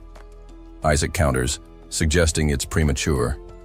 Jonathan and Sunu, despite their setbacks, still have substantial capital, especially from their investments in other promising ventures. The conversation shifts to Jonathan's acceptance of the invitation. Isaac is convinced that Jonathan has finally agreed to comply with their demands after resisting them for so long. He then inquires about Sunu's whereabouts, only to be told that there's been no response from him, implying he has once again declined their invitation. Isaac, however, has a different perspective. He informs the group that the one orchestrating all of this, the person pulling the strings, is Sunu, also known as John Doe. He insists that they must bring Sunu to the meeting by any means necessary. With the Rothschilds backing them, Isaac reassures the group that they won't be relying on the currency war tactic this time. If everyone cooperates, they will make Sunu accept the invitation, or they'll simply drag him out. The investors agree to Isaac's plan, but just as they're about to proceed, Jonathan arrives. Isaac, watching him enter, lets out a low chuckle. His amusement is palpable as he sees Jonathan's entrance, knowing that his opponent's time is running out. When Isaac and Jonathan meet, they exchange a firm handshake, with Jonathan thanking Isaac for making it so easy for him to exit the oil market. Isaac acknowledges his gratitude, but doesn't seem overly impressed. Jonathan, surprised by the financial agility of Isaac's family, admits that he didn't expect them to move so swiftly in this high-stakes game. Isaac, meanwhile, quietly speculates that Jonathan must have secured the necessary funds by using his family's major assets as collateral, leveraging different banks to make it work. It seems to have paid off, though. Jonathan now controls the oil market and is relishing his newfound power. Isaac can't help but find it a bit amusing, observing how Jonathan's once grand ambitions have now been reduced to simple submission. As Jonathan celebrates his victory, Isaac stifles his laughter. He knows what's coming. Sunu had warned that the price of oil would dip after reaching its peak, but that this slump would last a decade at least. The idea of Jonathan, so proud of his supposed triumph, having to weather a long-term decline, is almost too much for Isaac to hold back his amusement. The conversation takes a turn to the economic landscape. Isaac recalls the 3 credit rankings in North America: Prime, Alt-A, and Subprime. The 2008 mortgage crisis had been a disaster, fueled by risky lending practices. Isaac goes on to explain how the subprime crisis caused a ripple effect that eventually crashed economies worldwide. From the Asian debt crisis to the bursting of the dot-com bubble and even the terror attacks on American soil, everything contributed to a downward spiral. In response, the US government lowered interest rates, making it easier for people to borrow from banks. This ease of borrowing led to a boom in the housing market, but it was unsustainable. People began taking out loans for homes they couldn't afford, believing that home prices would keep rising. Banks, in turn, were all too happy to lend money with little collateral. Mortgages were offered with no money down, with homes themselves acting as collateral. It was an enticing setup. One could buy a house without having a cent to their name. But this was just the beginning of the collapse. The first stage was reckless lending, with banks offering loans with little regard for the borrower's ability to repay. As this continued, The banks started to run low on funds, prompting them to sell the collateral, homes, off to investors. This cycle repeated itself, inflating the market, but only for a time. Eventually, the weight of all these bad loans, many of which came from subprime borrowers, began to crush the system. Interest rates began to rise, and people in the subprime bracket could no longer afford their loans. The inevitable domino effect began. As people lost their homes, they lost everything tied to those homes: assets, possessions, even their sense of financial stability. It was a slow-motion crash that dragged the entire economy down with it. Isaac, watching it all unfold, muses that Jonathan, for all his apparent success, is caught in the same web. This massive financial game, built on the backs of unstable loans and market manipulation, is heading toward disaster. And Jonathan, in his pursuit of power, is about to learn the hard way just how quickly things can unravel. The financial system was intricately layered, so everything seemed fine at the surface. However, beneath it all, rot was setting in. This was especially true in the mortgage loan industry, which had been sold to the Rothschilds. To them, it likely appeared like a golden opportunity, a dream come true, but in reality, over half of the capital tied up in it was linked to the dangerously unstable subprime market. In his room, Jonathan is laughing so hard that he tumbles onto his bed. He can't stop mocking Isaac for his ignorance. Isaac, he says, is holding 2 nuclear bombs without even realizing it, and doing so proudly. As Jonathan continues laughing, tears in his eyes, someone knocks on the door. It's Zillion. Zillion asks if Jonathan has a moment to talk.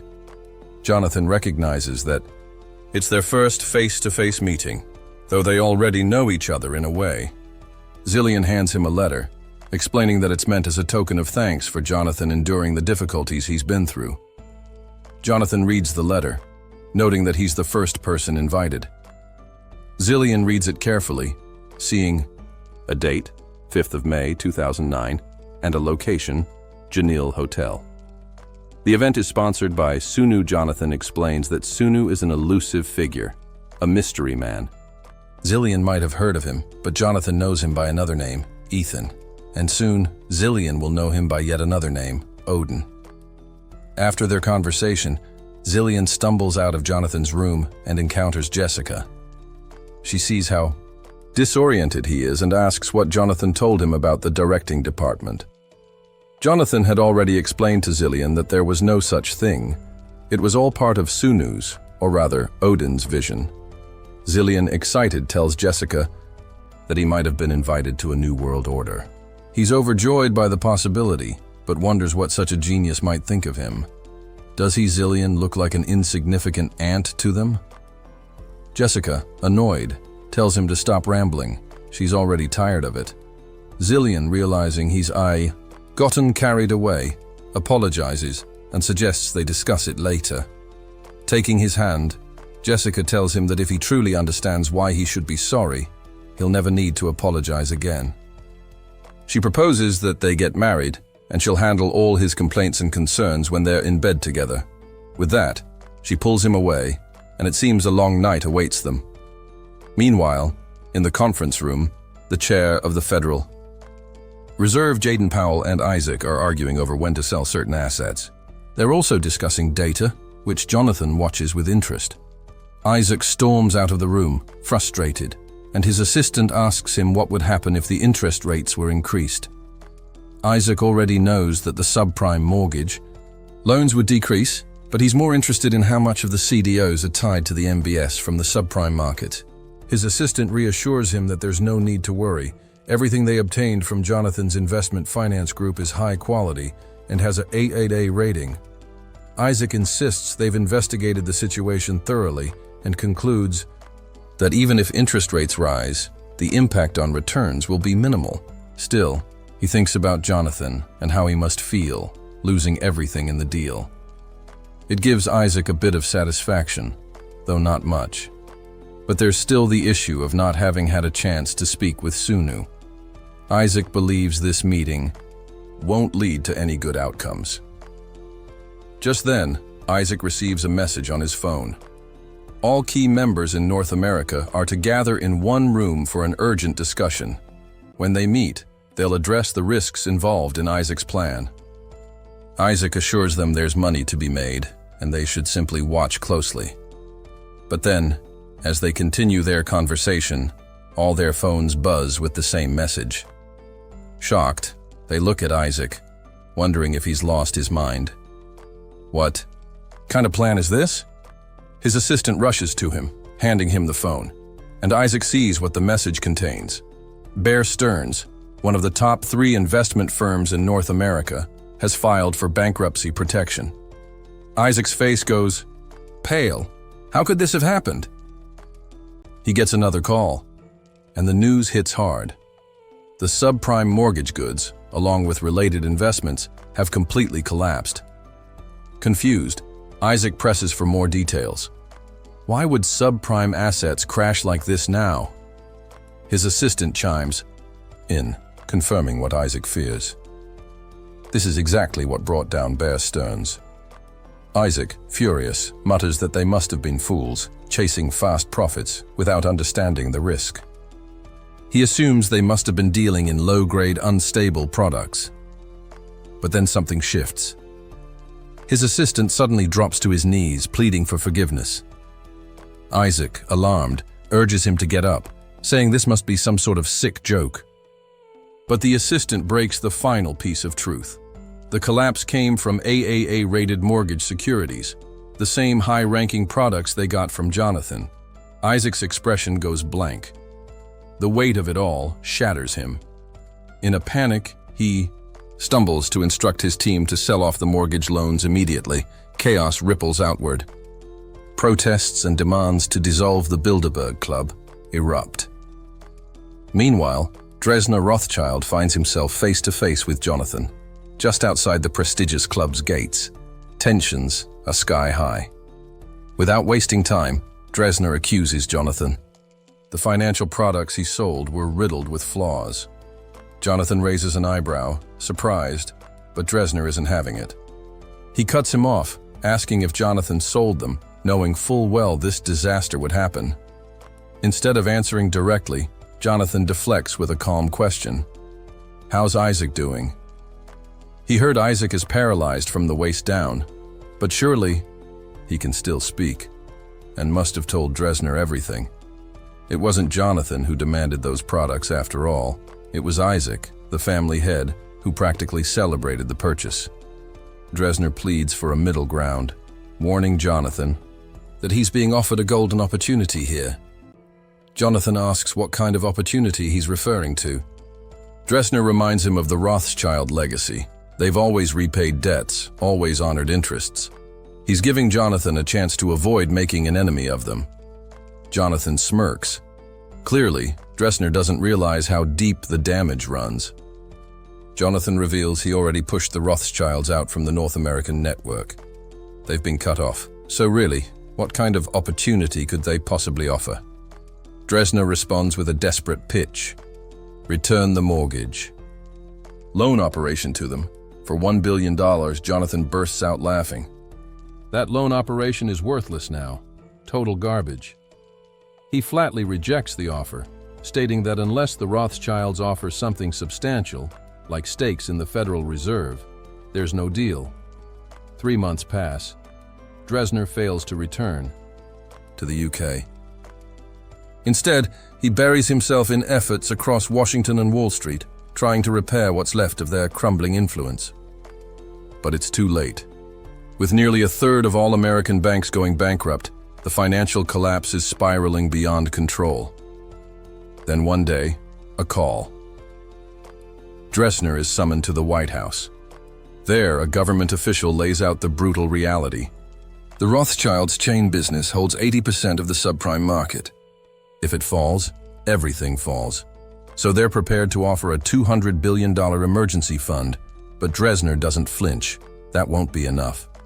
To truly save the Rothschilds, he says, they'd need $3 trillion. Silence. The room erupts in disbelief. That's nearly the entire federal annual budget. The official accuses Dronzer of simply refusing to fix the mess.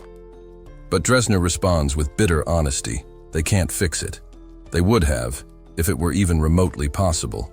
Most of their assets have already been pledged as collateral. There's nothing left. The official shakes his head. They're supposed to be the great Rothschild family. Dronzer gives a half-hearted nod. We were. Then he pulls out his phone and makes a single call. Do it, he says.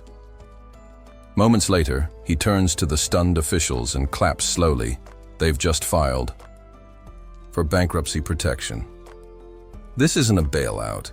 It's a $3 trillion time bomb, and Dronzer intends to bring everyone down with them. Sunu and Yoni press deeper into the dungeon, now locked in combat with a towering minotaur.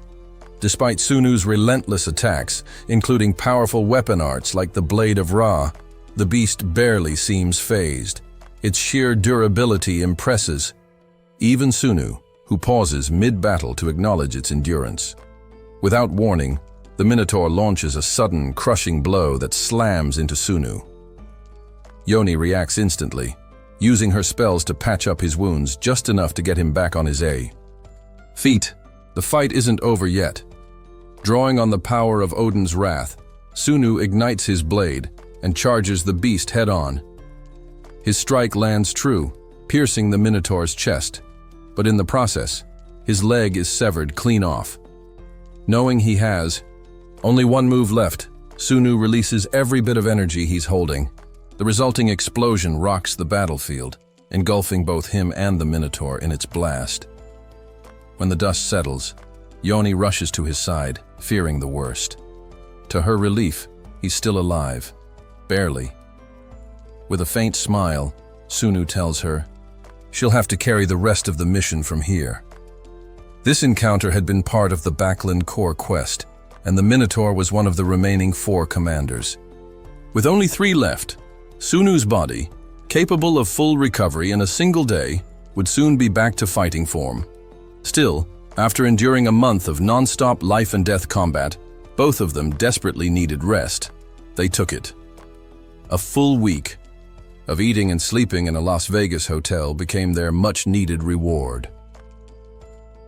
During one of their meals, they caught a glimpse of the news. Headlines were ablaze with the fall of the Rothschild family empire. Yahello, halfway through a bite, raised an eyebrow and asked how such a powerful dynasty could collapse so fast. Weren't they worth something like 5 trillion? Sunu corrected her.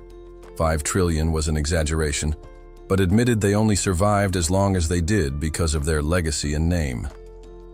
When Yoni noticed a shadow pass over his expression, she asked if something was bothering him.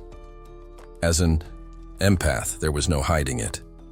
Sunu's thoughts drifted back to what happened when he leveled up. Upon reaching S-class strength, the system had congratulated him. He had expected some kind of item reward or perhaps a challenge, but instead, he was given a unique opportunity. Second try. This privilege, reserved for only the first 10 people to achieve S rank, would reset all of his stats, traits, and skill levels.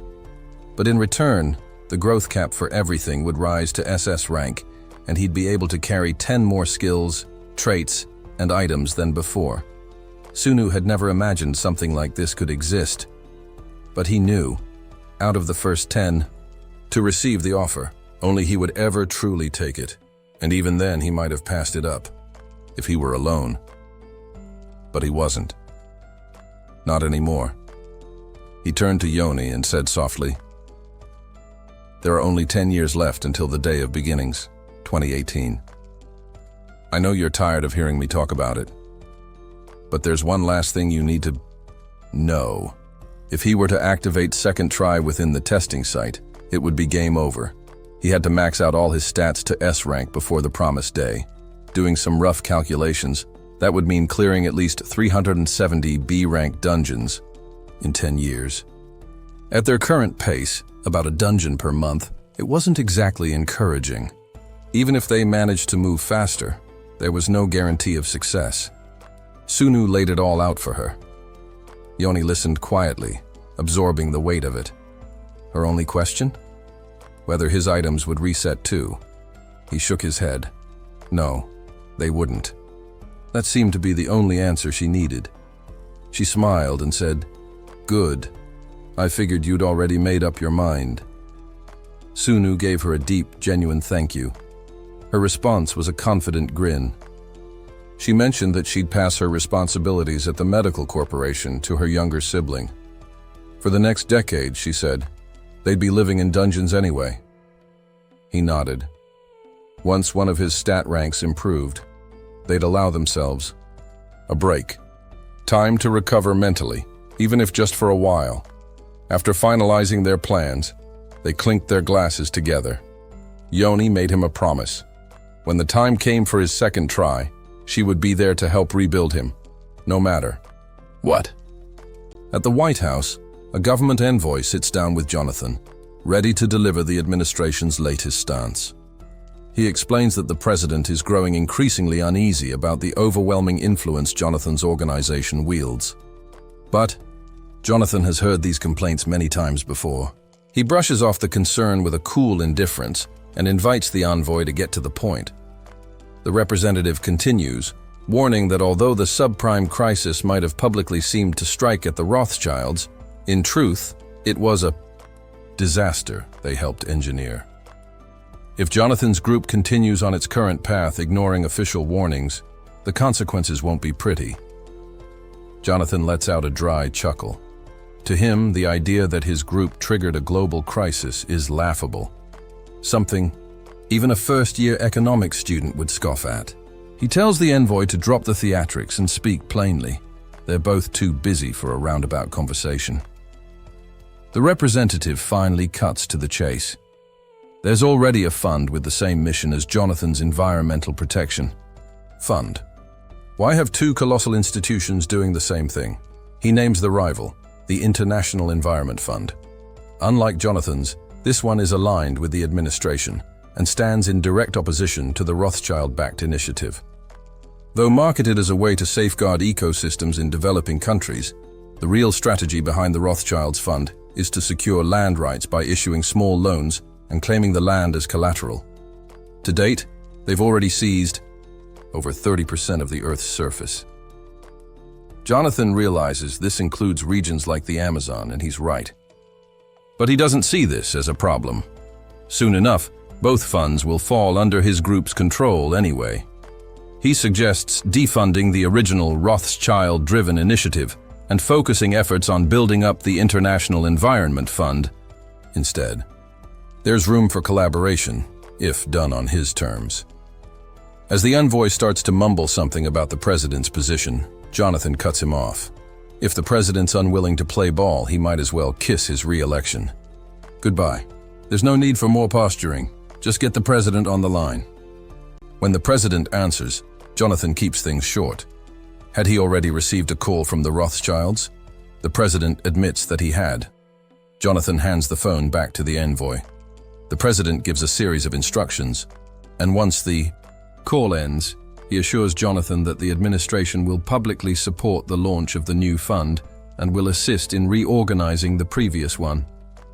Pleased, Jonathan tells the envoy to pass along another message. He's nominated him as the next chairman of the Federation. Now pale with anxiety, the envoy nervously asks just one thing. What share of the Federal Reserve does Jonathan actually hold? Jonathan only smiles and answers with a question of his own. How much should the dollar be worth tomorrow? After Zillion received his invitation, Jonathan began delivering another to the Ganil Club. He personally handed it to the members of the now defunct Bilderberg Group, including Dronzer. Their hostility was unmistakable. They all harbored resentment and fury toward Jonathan. Elsewhere, Isaac hears everything from Dronzer and offers his congratulations, though there's an edge to his words. Dronzer hands him an invitation, the same one Jonathan had given him, which Isaac had previously torn up in rage. Dronzer tells him he's done all he can to support the International Environment Fund. Now, it's up to Isaac. Isaac stares at the invitation and asks if Dronzer truly expects him to play the fool. Dronzer grabs his arm firmly, urging him to accept his role as the family's leader.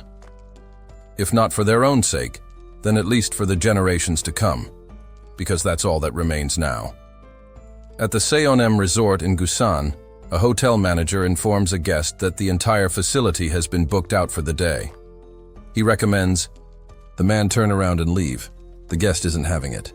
He steps out of his car and starts barking threats, flaunting his wealth.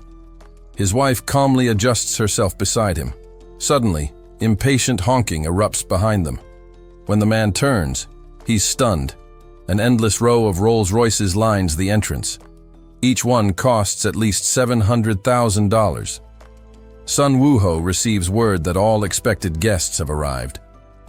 He makes his way forward. It was only a matter of time. Soon, everyone is gathered in a single room. On this historic day, May 5, 2009, the world's most powerful figures are assembled. Sun Wooho steps onto the stage. He doesn't waste time. He makes it clear, if anyone in this room came here expecting cooperation, they'd best leave now. This isn't a meeting. This is the birth of global authority, the beginning of the Ganal Club. He begins by explaining that this club shares the same objective as the Bilderbergs, establishing a unified global government. However, this won't happen through peaceful collaboration alone. Those in agreement can take a seat. Those who oppose are free to walk away. It's a simple choice. Without hesitation, everyone sits. Joshua trembles, sensing the dawn of a new world order. And at its helm is a man who wields wealth in one hand and a sword in the other. This man, he thinks, deserves to be called an emperor. One day, he will stand at the top, unmatched in strength, wealth, and influence. As Joshua wonders what his first move will be, Sunu stands and declares that their first topic of discussion is how to respond in the event of an extraterrestrial threat. The room is stunned by the statement. Isaac raises his hand, suggesting that their focus should be on preventing mass panic, avoiding riots and chaos. Sunu agrees, but clarifies. This is a hypothetical scenario to frame a deeper point. He reveals that he once managed to spy on U.S. military operations and learned that the American government already has contingency plans for such events.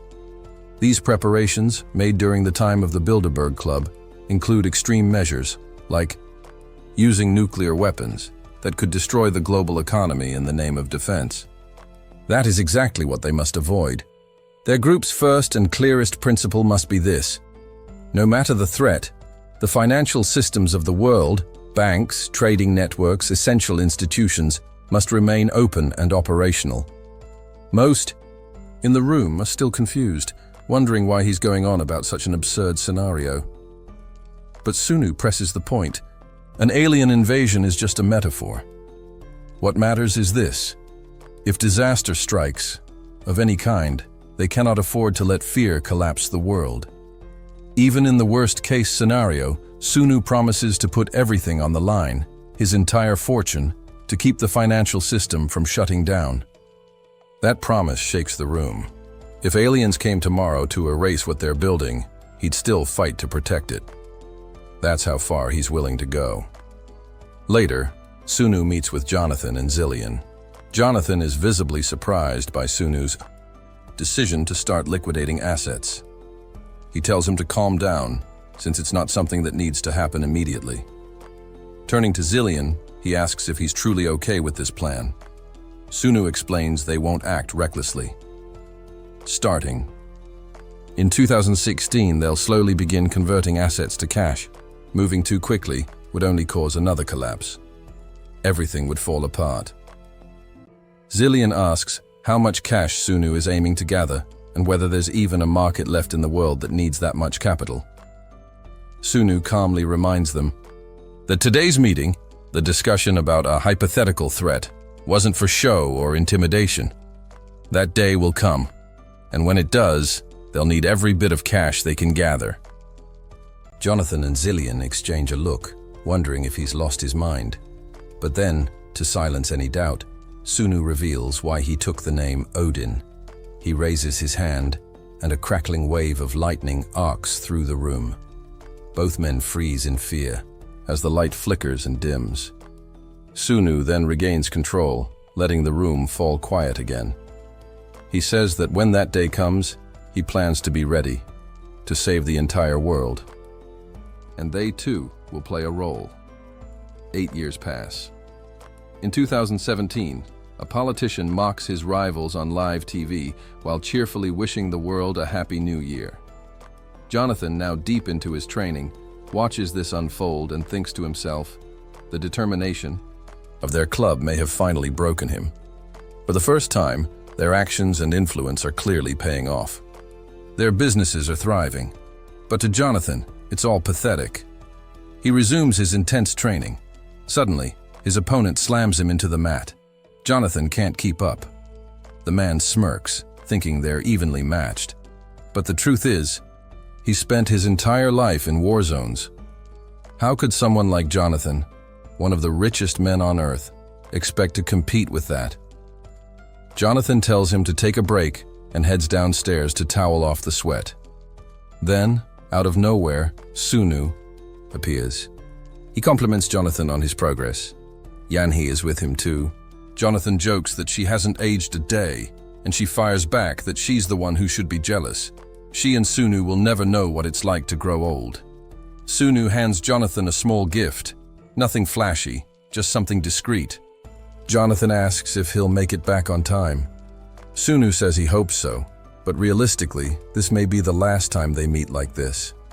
Jonathan reflects on how fast time has flown. He still remembers the day Sunu told them everything, like it was yesterday. Sunu extends his fist. "Survive," he says, "no matter what it takes." Jonathan nods, promising to do his best, for Sunu's sake. And with that, they part ways. They'll meet again when the new world rises. In a distant dungeon, Yan skillfully eliminates the hostile creatures lurking inside. She handles the danger alone, since Sunu has activated his second attempt, resetting all of his stats in the process. Despite her success, Yan feels disheartened. She apologizes, blaming herself for not doing more, especially since the dungeon is only ranked D and offers little in terms of rewards. Sunu gently reassures her, saying it's more than enough. With the gear and supplies he's already gathered, he'll be fine for now. Still, Yan tears up. She couldn't even boost a single stat for him this round. In response, Sunu wraps her in a hug, telling her not to worry. They'll make it through. This together no matter what. Elsewhere, Sunu's father, Jonil, reflects on life. While most people dream of reliving their past to fix their mistakes, he has no such desires. He has everything: status, wealth, a loving wife, and a brilliant son. Life, as it stands, is more than he could ever ask for. But even so, the time has come for him to step down. His body has aged, and retirement is no longer optional. He heads to turn in his final uniform, where a woman, not someone he knows well, acknowledges his choice with quiet respect. She reminds him that it's time to let go. This is his last mission. She hands him a set of luxurious 100-day VIP resort passes, a thank you for his years of dedication. He's encouraged to enjoy the time with his family. The company owes him that much. They promise to handle any pending matters while he relaxes at the 5-star destination. All that's left is for him to accept this final task of stepping away. Later, Jonil shares the news with his wife, admitting the gift is extravagant but was offered out of genuine gratitude. She smiles and suggests that Sunu should join them too. It wouldn't feel like a true vacation without him. As if on cue, Sunu appears, almost like it had all been planned. They eventually arrive at the sprawling resort. The atmosphere is calm, but not without tension. Awakeners are scattered throughout, many clearly anxious.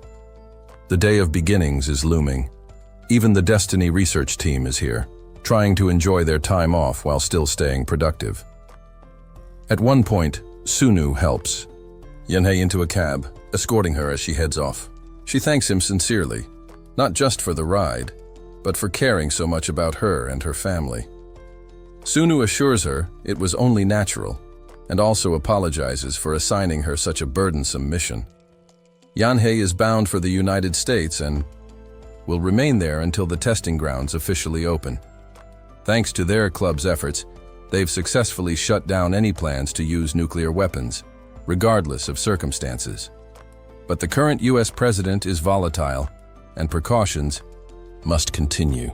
They say their goodbyes, and Sunu promises they'll reunite at the testing site. 3 days pass. Sunu remains in his room, chatting with Zillion and Jonathan. The two assure him that no matter what, Wall Street and the entire city will remain open. Everything has been carefully orchestrated. The banks, the stock exchanges, all of it prepared in advance. While not every independent leader could be influenced, most of the system is now in place. Suddenly, Jonathan yells, "It's begun." All of their phones light up with emergency alerts, instructing everyone to stay indoors. Jonil bursts in, visibly panicked. He reports that armed foreigners have arrived, talking about monsters and strange threats. Sunu quickly steps in to calm him. Those individuals aren't a threat. They're the ones tasked with protecting everyone. It's a lot to take in, he admits, but for now they are in the safest place on Earth. Life in New York continued as usual, with the bustling streets of Brooklyn filled with the usual noise and rhythm. A financial expert sat in a high-rise, discussing how Jonathan's investments had steadily dwindled, shrinking in size and value. Investors who had once been intrigued were now wary, especially as everything seemed to point toward the looming possibility of war. The guru was quick to dismiss the notion, stating there were no signs of any nation preparing for such an event. But before anyone could respond, the building suddenly began to tremble violently. Phones buzzed as urgent news reports flashed across the screens. Real, tangible monsters were attacking. The guru was caught off guard by the news. He couldn't help but wonder if Jonathan's investments had somehow known about this impending chaos. Just as his thoughts raced, a devastating explosion rocked the building. The guru was thrown against the wall, but miraculously, he survived. As the smoke cleared, one of the monstrous creatures lunged at him, but he quickly realized it was only a corpse, someone who had already met their end. He gripped his phone, noticing that a circuit breaker had been triggered, halting all stock trades for a full 20 minutes. This confirmed what he had suspected. Jonathan's investment empire was involved in something bizarre and powerful. They now controlled enough power to manipulate the markets at will. He tried to call someone, a woman who answered through her tears, lamenting the end of the world. He snapped at her to stop panicking and insisted that they couldn't afford to lose their capital no matter how dire things seemed. They would use it to secure the flowing resources, especially now that everything was collapsing around them. With a final sharp click, he hung up the call and picked up a piece of rebar, determined not to go down without a fight, not when there was still a profit to be made. Then, just as things seemed bleakest, the military appeared on the scene, effectively saving him from certain death. Jonathan, amidst all the chaos, was bombarded with suggestions to liquidate everything, to cash out while they still could. But Jonathan refused. He knew that doing so would only push them back into a primitive state, undoing all the progress they had fought for. No, they couldn't give up now. This was humanity's final bastion, and it was their duty to preserve it, no matter the personal cost. Later, Jonathan got on a call with Sunu to update him on the executives' reactions. Despite the promises made at the club, major financial groups like Silverman and AP Morgan had begun selling off everything. Sunu was furious, ordering Jonathan to push through the authority of the third and fourth programs. Japan was on the brink of collapse, and they needed to focus on London, where the future market was set to open. Isaac, watching all of this unfold, took note of Odin's efforts to prevent the complete collapse of society. Just then, Sunu called him, urging him to make the right decision, as this would be his only chance. Isaac sat in silence for a long moment, contemplating the heavy warning Odin had given him. Finally, he made a decision. He relinquished the title of family head to Dresner, acknowledging that he had held onto the position for far too long, and it was time for change. Meanwhile, Sunu observed that the Rothschilds had stopped selling their assets, and as the monster attacks were contained, the global sense of fear began to subside. Together, they worked at lightning speed to keep the world functioning, strategizing their next moves. Sunu knew that the wealthy would soon return to their offices, desperate to sell whatever assets they could. But he and Jonathan had a different plan. Instead of selling, they would buy, until they owned everything, until they controlled the entire world. Wait, before we continue, did you know you can watch up to 16 episodes ahead right now? Join our Patreon to unlock exclusive early access and support the series. Don't miss out. The link's in the description. All right, back to the action. Jonathan, Zillion, and Sunu worked relentlessly to keep the global stock market steady amidst the ongoing disaster. Exhausted from days of continuous work, they hadn't had a moment of rest. But just as they believed they were holding things together, disaster struck. News spread that Russia's nuclear bomber was in motion, targeting a mysterious gate that had suddenly appeared in the northern Moscow province. Sunu immediately feared that their agent had failed, but this situation was far beyond a simple mistake. One bomb would be followed by 3 more, potentially plunging the world back into the Stone Age. As the weight of the crisis grew heavier, Sunu was jolted awake in a cold sweat. He was still sitting in his room. Everything had just been a nightmare. Jamie, who was nearby, turned her attention to the news, which reported that the government had managed to capture the mysterious organisms. The global financial markets, to their relief, seemed to have stabilized, and the New York Stock Exchange had made a strong rebound overnight, fueled by aggressive buying. Jamie wiped away a tear as she watched the news, contemplating the state of the world, and wondering how things might have turned out if Sunu hadn't been there to save it all. Sunu was caught off guard by her emotional reaction, but quickly reminded himself that it was too early to relax. The real battle was still ahead. From this day forward, monstrous creatures would appear, ones that couldn't be defeated with conventional weapons. Their task now was to buy time, evacuating civilians from the monsters' destructive paths while preventing the use of nuclear weapons. If they could hold out long enough, the surviving awakened ones from the testing sites would return and fix things. Sunu turned to Jamie, asking if the press conference preparations were complete. She confirmed it was nearly finished. Meanwhile, in a separate room, Joshua sat, pondering the immense task ahead. They had spent so much time preparing for this moment, but it was still hard to believe it was actually happening. It was incredible how one person could stop the spread of terror caused by such an unprecedented attack. Over the past week, Odin and his forces had bought up every available resource in the world, ensuring the market could function again despite the ongoing chaos. But even though the market had stabilized, the pressure of it all made Joshua uneasy. Was it fear he felt, or perhaps a strange sense of relief? Jamie's voice interrupted his thoughts. The press conference was ready, and it was time for him to step up. Joshua recalled Sunu's words, encouraging him to speak with confidence. Sunu had entrusted him with the responsibility of addressing the public, believing that Joshua, with his established leadership reputation, was the right person to assure everyone that they were in control. Joshua had questioned his readiness for such an important role, but Sunu's faith in him had eased his concerns.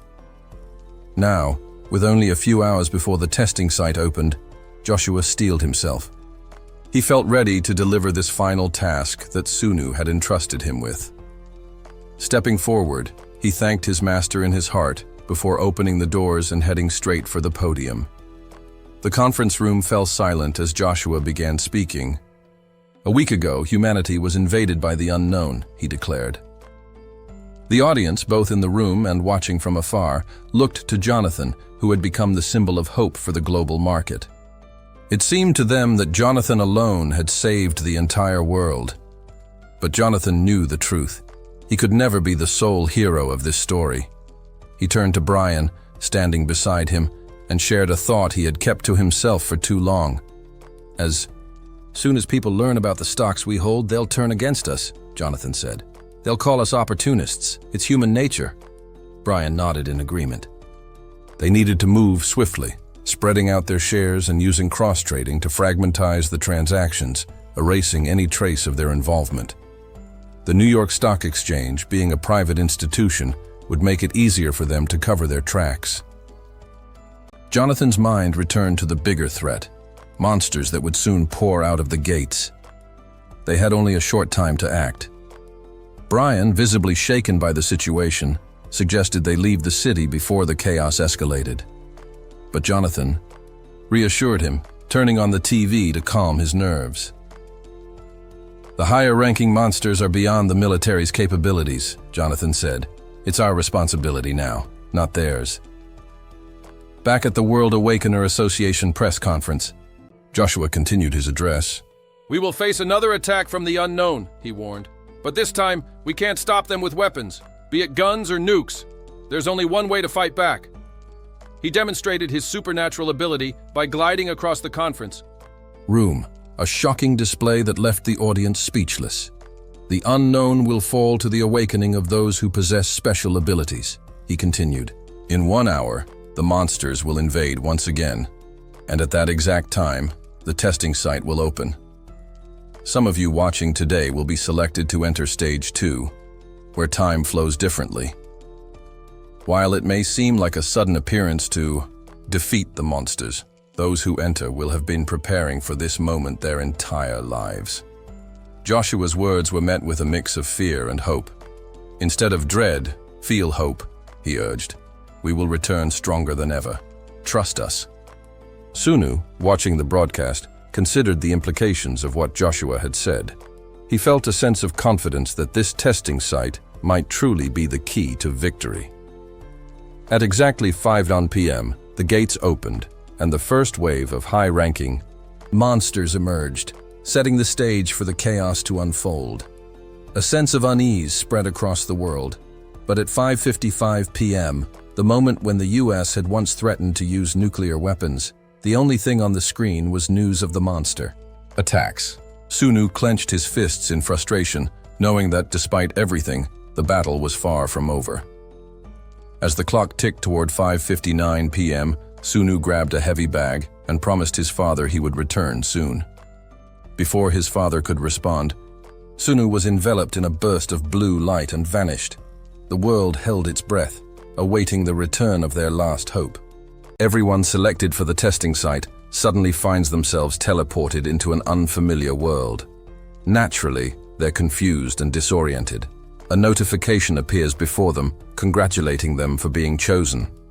A mysterious figure, an animated fairy, materializes, explaining that it will serve as their guide through Act 1, Scene 1. Though the area might seem somewhat familiar, the fairy clarifies that this is not their original world. Everything here functions under a completely different set of rules, time, physics, and logic included.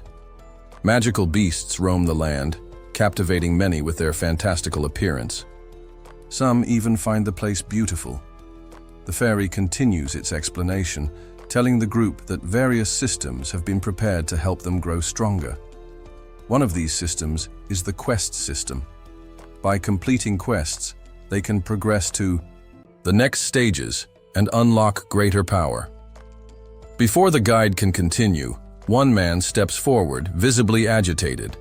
He says he has 2 kids to care for and doesn't have time for games or leveling up. He just wants to go home. At that moment, the fairy's pleasant expression turns sinister.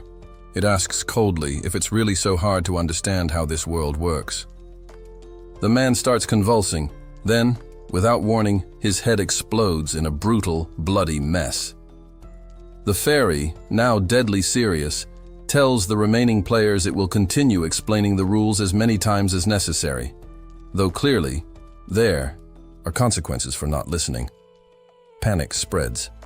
The group runs for cover, and one man begs a nearby soldier, also transported here, to shoot the creature.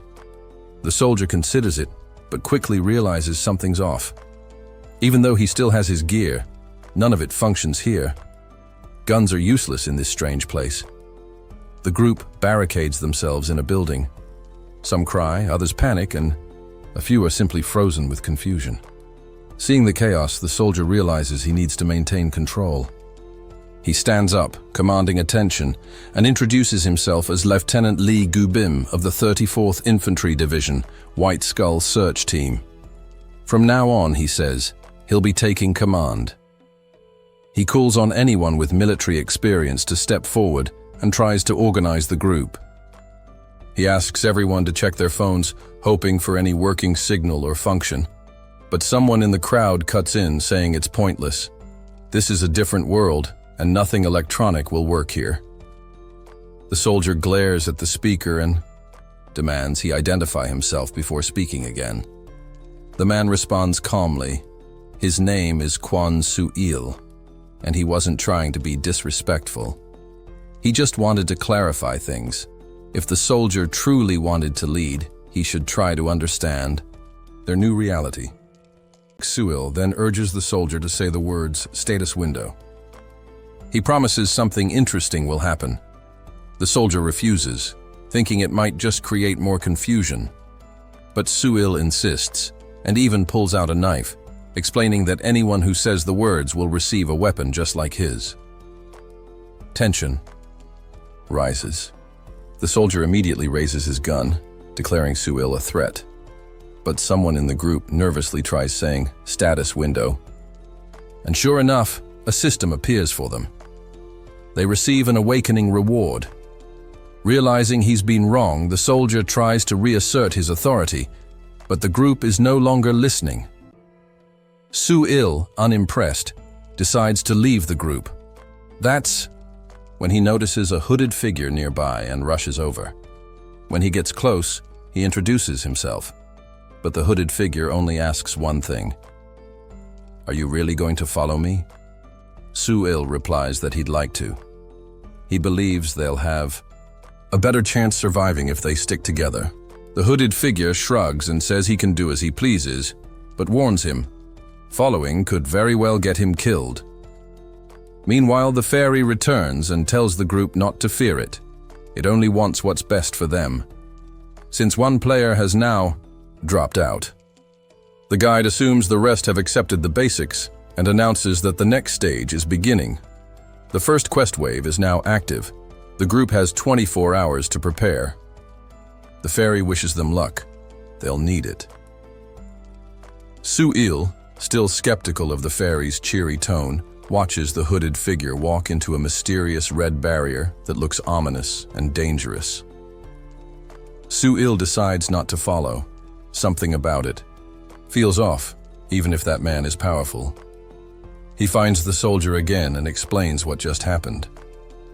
The soldier tests the barrier with his weapon. It's sealed on all sides, but clearly leads to another place. When asked if the hooded man is a friend, Su-il admits they've only just met, but he definitely seemed important. With nothing left to do, the group regathers and begins packing whatever supplies they can find, anything that might help them survive. Heavy backpacks are loaded up, and the fairy seems pleased with their resolve. Su-il chooses to linger nearby, having no better plan. Suddenly, everyone receives a system notification. The wave quest has been completed. Each survivor is awarded a silver reward box. Unsurprisingly, it was the hooded figure, Sun, who handled the entire wave alone. As the others examine their new skills, the fairy is thrilled. The quest was finished in record time, and it's impressed with their potential. The soldier, now holding a healing skill, feels like it's useless to him and asks if he can trade it. The fairy, however, explains it has no authority to alter the system. What they receive, they must make do with for now. The group stationed at the barrier receives a sudden quest notification, and confusion spreads quickly among them. Sunu steps out from within the barrier, and the guards immediately ask him to follow martial law procedures. They'll be calling their platoon leader to sort things out. All Sunu needs to do now is wait. When the platoon leader finally arrives, he looks at Sunu and asks directly whether he was the one who completed the quest. He also wants an explanation. What exactly happened in there? If Sunu really did handle it on his own, how? Sunu simply replies that he dealt with the situation by himself, and that's all they really need to know. But the soldier isn't satisfied.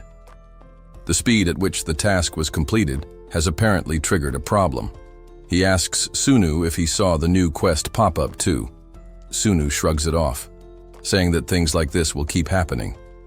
The creatures behind these trials don't care about logic. They act however and whenever they please. The soldier, eyeing him closely, asks whether he's part of the World Awakener Association. Sunu confirms, but warns the man to listen carefully. Soon they'll need to start choosing who gets sacrificed. They'd better not interfere with his plans unless they want to make things harder for everyone. If they truly want his help, it would be wiser to lower their heads and cooperate. The soldier silently resists, unwilling to accept that kind of talk. Then Sul appears, clearly frustrated by the soldier's needless interrogation. This was the same guy who gave Sunu info about the Awakening Award. Instead of showing gratitude, they're playing political games. Sunu smiles knowingly. The platoon leader seems to want to pin responsibility for the new quest on him, as if the whole thing triggered because of his actions. Classic. But none of them seem to realize they're only still alive because of what he did. The platoon leader insists he's not trying to start a conflict. He asks Sunu to just wait until things settle down, but Sul isn't convinced. He thinks the mysterious guide is enjoying the chaos, deliberately stirring things up for fun. The soldiers eventually leave to rethink their approach. Sunu asks Sul why he didn't go with them. Sul replies that humans can be far more dangerous than monsters. If he had joined them, who knows what would have happened? People start thinking only of their own survival when things get desperate. Madness is only a step away. He warns Sunu to be cautious too. If the platoon leader flips, Sunu will be the first one they target. Sunu is surprised by his support. He wonders why Sul's backing him up like this, as if Sul sees him as a marked man as well. Sul laughs. Even his ex-girlfriend didn't get him. But he believes everyone should speak and live freely, no matter the consequences. Sunu changes the subject. What did Sul get from the reward boxes? Sul says he managed to pull an item and an insignia, but the soldiers confiscated it all. Still, among the group, he's confident he has the highest strength, and that's the one thing he values most in a man. Sunu chuckles and asks if Sul's name really was Sul. Sul smirks and asks if he's finally going to share his own name. After all, he paid dearly to learn it.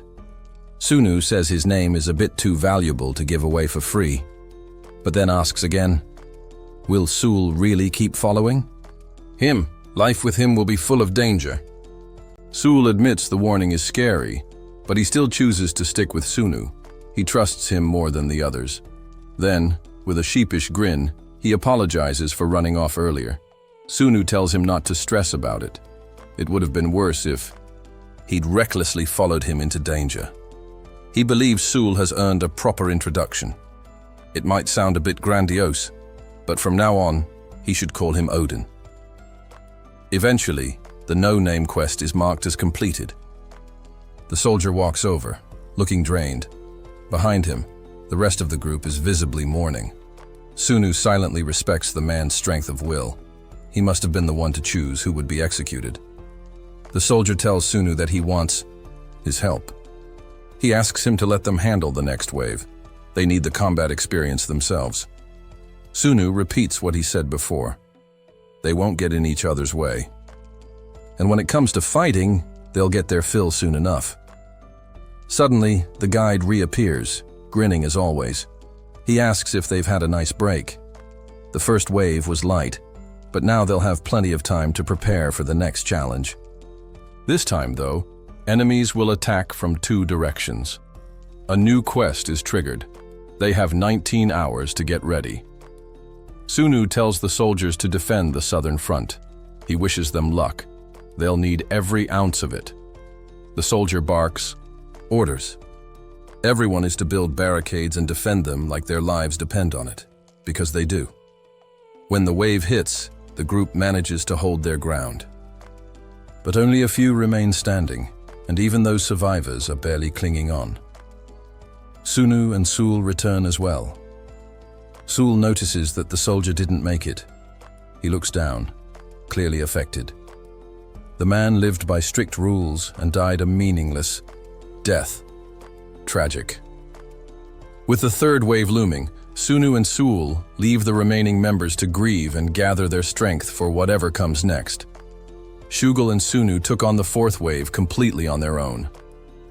It wasn't an easy fight.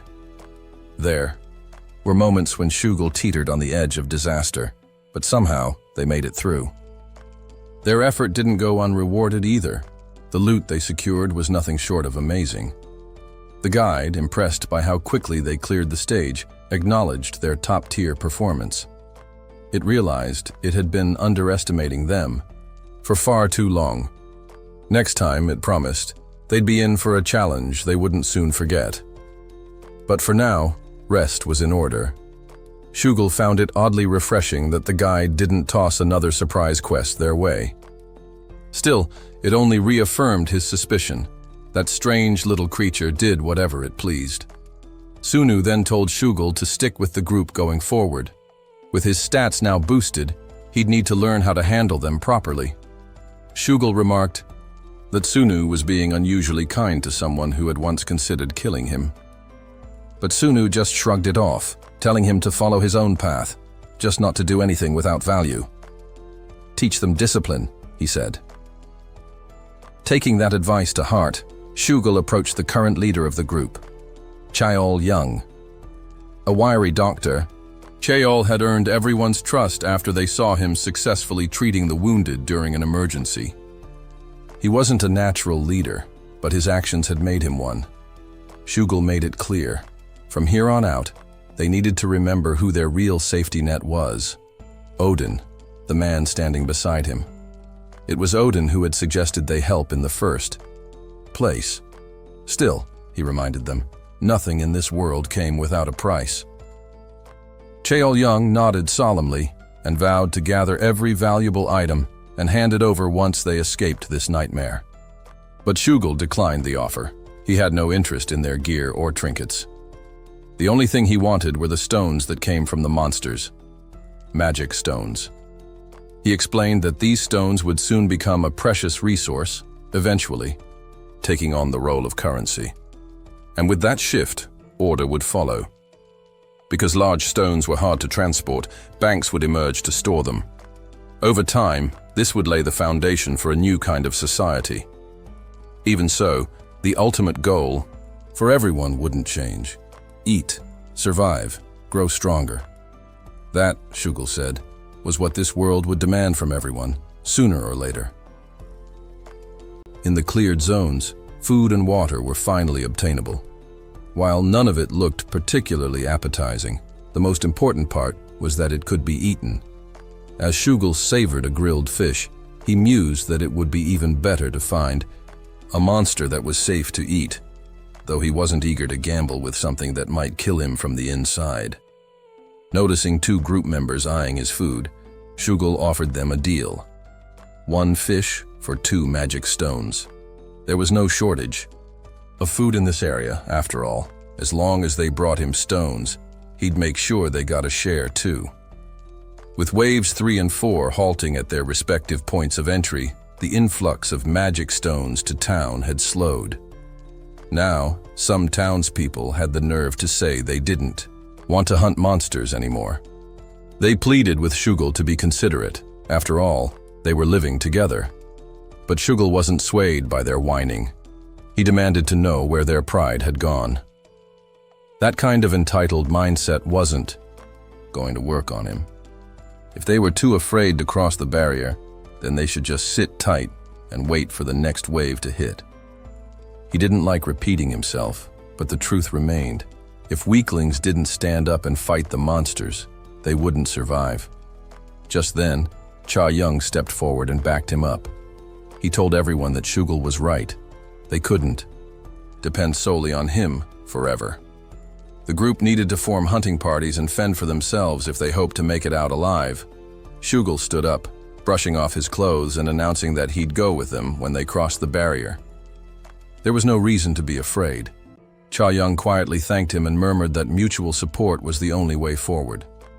Later, when Sugul met up with Sunu, he commented on how smooth the doctor was with words. The more he watched him, the more he appreciated how he operated. Doctors really were a different breed. Sunu nodded in agreement. Apart from allocating 20% of all magic stones to a shared town fund, the guy clearly had a sharp mind. Sugul said he'd go and meet the man himself sometime, but Sunu warned him not to be so quick to trust, especially not the smart ones. They were the most dangerous of all. Sugul chuckled. I already met him, didn't I? Soon after, a new wave quest was issued. 16 hours until the 5th wave descended. Sunu wished Sugul luck. There were 5 entry points in total. He would handle 4 of them. Sugul only had to clear the last one. Once the monster nest was fully destroyed and the hidden quest completed, 3 gold boxes would appear for each cleared point. This bounty had helped Sunu increase both his strength and perception to D rank. He summoned the guide fairy, knowing it was lurking nearby. The fairy appeared and admitted that managing a stage with a challenger like him was both an honor and a huge headache, especially since Sunu was still in Act 1 and had the rare second attempt privilege. No one could have predicted such a scenario. Sunu got straight to the point. He wanted to adjust the system. The guide told him it depended on the complexity of the request. What did he want changed? Sunu first joked that he wanted the guide to stop messing with them, but the guide responded with a string of censored messages. So Sunu changed course. He wanted to modify the box system. The guide tilted its head, intrigued. Why that system in particular? Sunu explained that the current rewards were completely random. Everything from skills and items to base stats like vitality and strength. With randomness being such a huge factor, survival often came down to dumb luck. He didn't want anything excessive, just the ability to choose what kind of reward he'd get. The guide said that if the request was granted, he'd be able to select a reward category, though the specific item within that category would still be random. Was that acceptable? Sunu confirmed it was. That's when his challenger trait activated. A special quest triggered, a solemn challenge revealing that the one tampering with the system was none other than Doom Chaos, one of the 7 demon lords. His mission? Win the battle and earn editing rights to the box system, plus some bonus points. Sunu was stunned. Doom Chaos? A top-tier demon lord interfering directly with the system? This was beyond extreme. The system asked if he wanted to teleport to the quest area. Of course, Sunu declined. He needed time to prepare, but the guide gave him a wicked smirk and accepted on his behalf, instantly teleporting him while wishing him luck. Sunu had no choice but to brace himself as he arrived at the battlefield. The victory conditions were simple. Destroy the altar of Doom Chaos or eliminate all enemies. Unfortunately, his arrival had already been detected. The enemy forces were mobilizing. There was 1 elite aerial unit, 2 squads of sorcerers, and 1 massive monster squad. And those were just the special forces.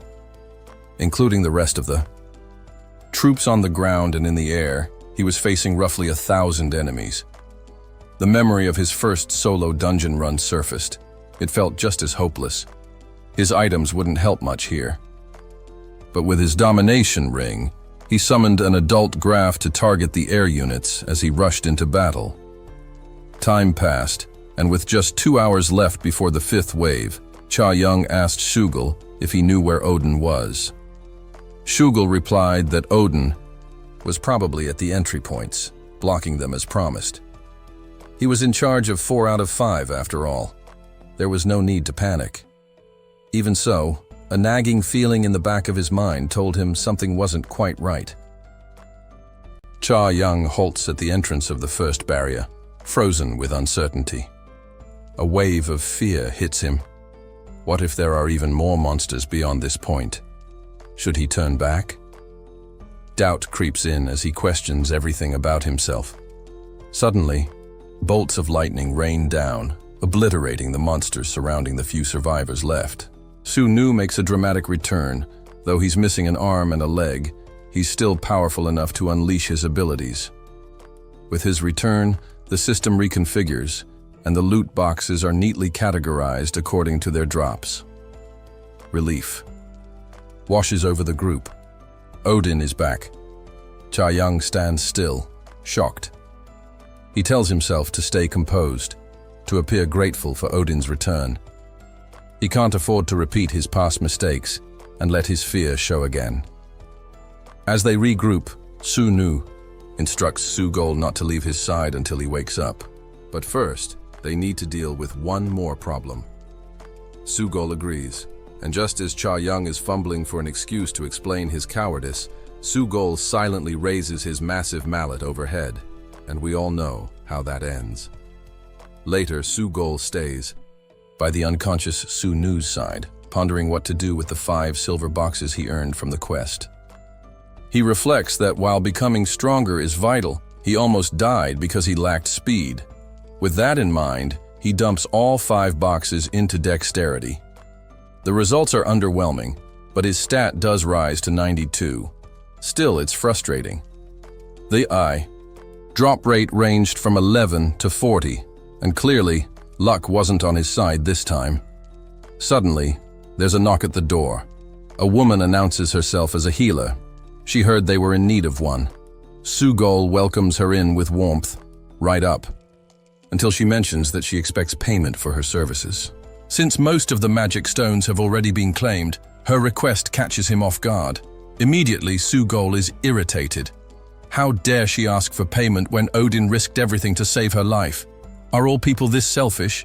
She thinks it might be in her best interest to heal Odin for free.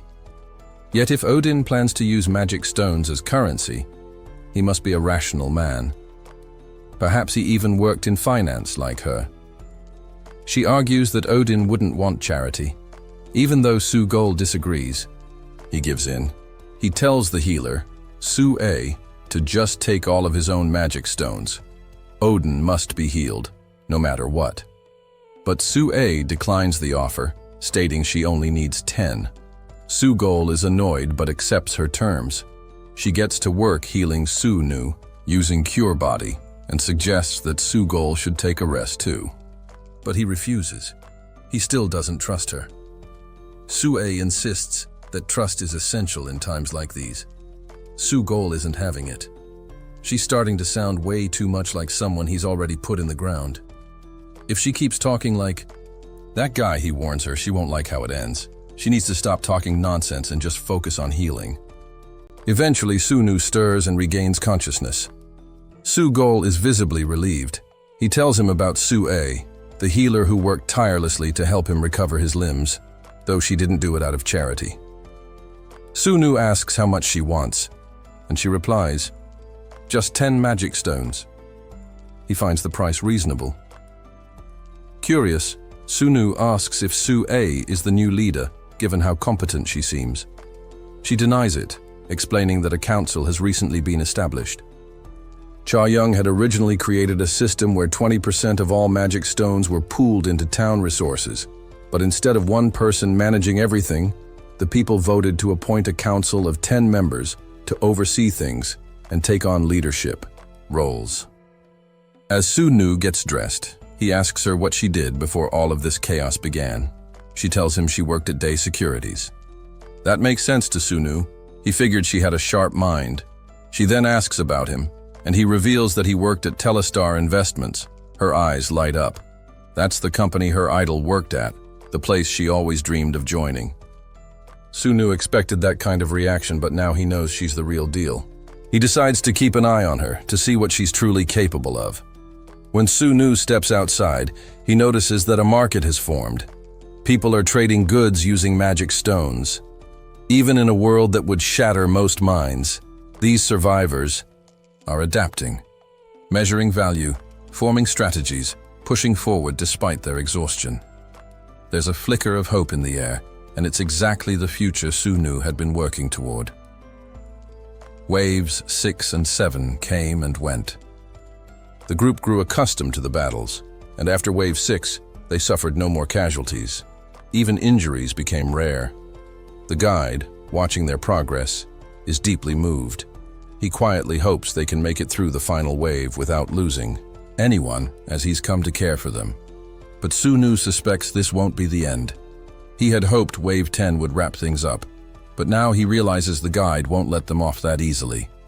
It's his job, after all, to push them to their limits. Sunu tells Sugol to start evacuating the civilians. Only they will remain to face what's coming. Sue looks a bit downcast at this decision, so Sunu invites her to stay with them. Her expression brightens immediately. He explains that her role will be to support Sugol until his protective ability is broken. The next fight will be on an entirely different level, unlike anything they've encountered before. They must be focused. No mistakes. Suddenly, massive explosions echo in the distance. The final wave quest is live, and this one's going to change everything. Chaos erupts as the beasts and the boss monster spiral into a frenzy. Sun, ever the strategist, recalls a theory. Stacking attacks of the same attribute amplifies their effects. Having recently acquired the solar cape of Ra, which grants him fire-based powers, he decides to test that idea. With a swift motion, he morphs his cape into a blazing sword and activates a powerful skill, Path of the Fire Demon King. A torrent of flames engulfs the area around him, yet somehow spares his allies. Even more impressively, their weapons gain a fiery enchantment, boosting their attacks. Sul watches in disbelief. Is Sun even human anymore? As Sun's many traits activate simultaneously, he charges headfirst at the colossal beast. The creature doesn't hesitate to strike back, and the battlefield becomes a blur of power and fury. Sul and Shugul are left stunned, unable to comprehend what just unfolded. Determined to fight, Shugul grips his mace and declares that he'll handle the surrounding monsters, urging Sua to focus on healing Odin. But she hesitates. Her skills aren't working, and Odin hasn't suffered a single wound. Shugul finds this hard to believe. How could anyone avoid damage in a battle like this? Before he can dwell on it, a monster lunges at him. He's caught off guard, still distracted. But Sua steps in and cuts the creature down. Her quick thinking pays off, and she silently praises her decision to boost her dexterity. At last, she feels useful. Sun glances over, disapproving. He'd already told her to focus on healing, not fighting. Her decision to act independently might cost her. Just then, the massive beast lashes out with a breath attack. Sun dodges cleanly and counters with a lightning strike so intense it blinds everyone nearby. The beast falls still, unmoving. Shugul, breathing heavily, assumes the fight is over. But Sun, standing near, warns them otherwise. It's entered an invincibility phase. This kind of monster shouldn't even exist in Act 1. It's something out of Act 2. Whoever designed this scenario clearly wants them dead. Sun knows the others must prove themselves. He can't let them coast on the rewards without putting their lives on the line. If they survive, they'll have earned their place in his party. As Sun continues to clash with the beast, Shugul tries to hold the line. Blood coats the battlefield, blurring his vision and numbing his senses. But then, out of nowhere, a tentacle strikes him from behind. He's not dead, but he's badly injured. He frantically looks around for Sua. That's when he sees her. She's collapsed, and worse, her head lies detached beside her body. Shugul stares, stunned, before picking it up in disbelief. In that moment, his past floods his mind. His wife telling him she's leaving, taking their son with her. Collapsing to his knees, he accepts death. He doesn't care about his ex-wife anymore, but he wishes he could have seen his son just once more. Still, he finds some solace in knowing Odin might still save the world. Maybe his son will live in peace. Just then, a small boy, eerily resembling his son, crawls toward him through the wreckage. He uses a healing skill on Shugul. Shugul recognizes him. He was one of the earliest members of the party, Revived by the act, Shugul rises. He tells the boy to stay put. He's going to end this fight. Once more, he charges at the beast. His strikes might not deal much damage, but that's not his job. His goal is to create an opening, to be the distraction. If he can pull the monster's focus, that's enough, and it works. The creature locks onto him alone. The relentless assault begins again. But then, everything stops. The beast freezes. The wave is cleared. Shugul survived.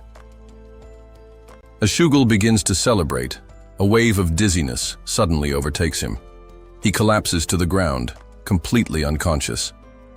Sunu watches this unfold and shakes his head slightly, thinking how reckless Shugul can be. He could have easily died. Still, despite his impulsiveness, he's proving to be a valuable ally. While Shugul lies passed out but bandaged up, Sunu and a very much alive Sua discuss the current state of things.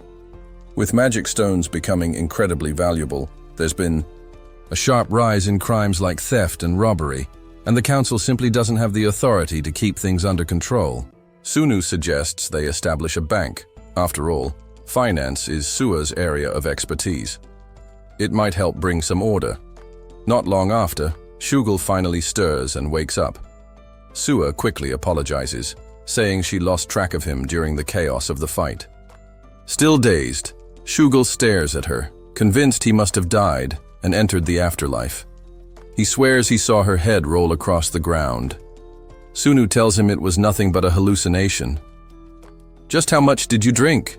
he asks, raising an eyebrow. Shugul is confused. He hadn't had any alcohol. That's when Sunu clarifies.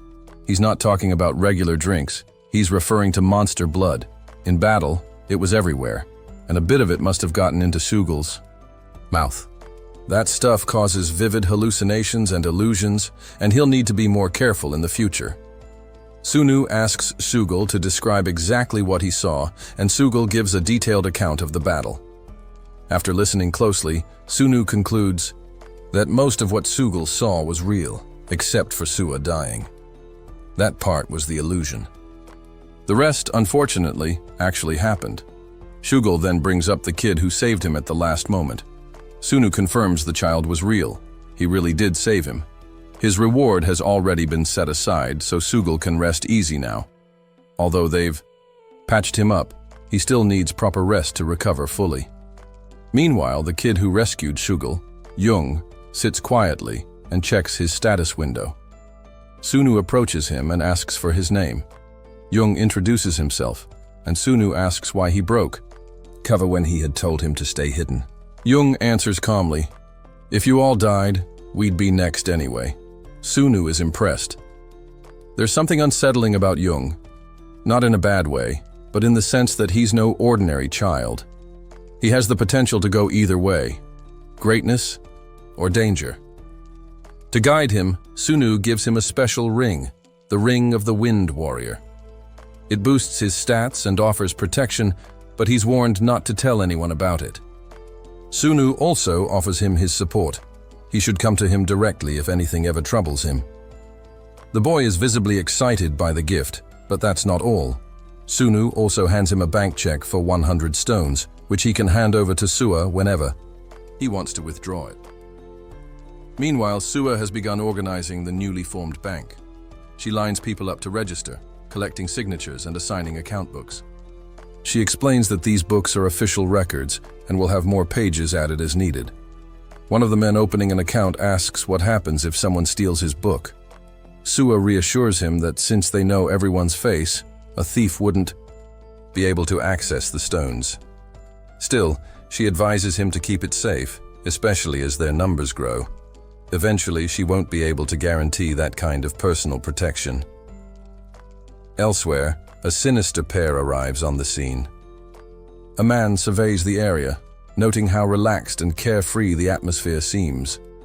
"Looks like they're out here having a picnic," he remarks mockingly. This is Han Guanho, a notorious criminal who built his empire on gambling, drugs, and predatory loans. As the most ruthless in his gang, he earned the title of director. Next to him stands his right-hand man, Sukju. He estimates there are at least 50 people in the camp, while they've only brought 34. Guanho acknowledges that whoever leads this group must be formidable to rally that many. But that's perfect. Once he defeats the leader, the rest will fall in line. These 34 are survivors, those who endured after the weak ones perished. Guanho is confident. The people here won't be able to match them. 2 women from the camp walk nearby, chatting excitedly about how grateful they are for the new bank. They never expected such a development, but their conversation is cut short. Guanho and Sukju ambush them. Without hesitation, Guanho stabs one of them. He tells the other they'll heal her, but only if she answers his questions. Then, he casually kills the second woman, leaving only one alive. He demands to know how many people are in the camp. Shaking, she answers, 80. Guanho then asks who the leader is. She hesitates, then says they don't really have one. Annoyed, he plunges his blade into her thigh. She's out of chances. Desperate, she finally names someone. Odin. Sukju wants more details, so she explains that Odin is the strongest among them, though she doesn't know much else. Sukju presses her to elaborate, and she describes how Odin single-handedly defeated a monstrous beast with ease. Guanho rolls his eyes, dismissing her words as delusion. He's already seen who the so-called leader is, the smug, chubby guy strutting around camp.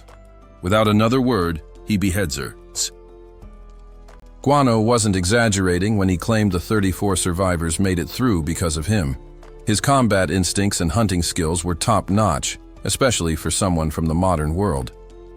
But unfortunately, he picked the worst possible opponent to fight. Shugul was tossing him around like a rag doll, effortlessly flooring his subordinates with minimal effort. Shugul, towering with fury, demanded to know who dared to raise a hand against him. Their attempts at magic were useless, as if they were facing a raid boss.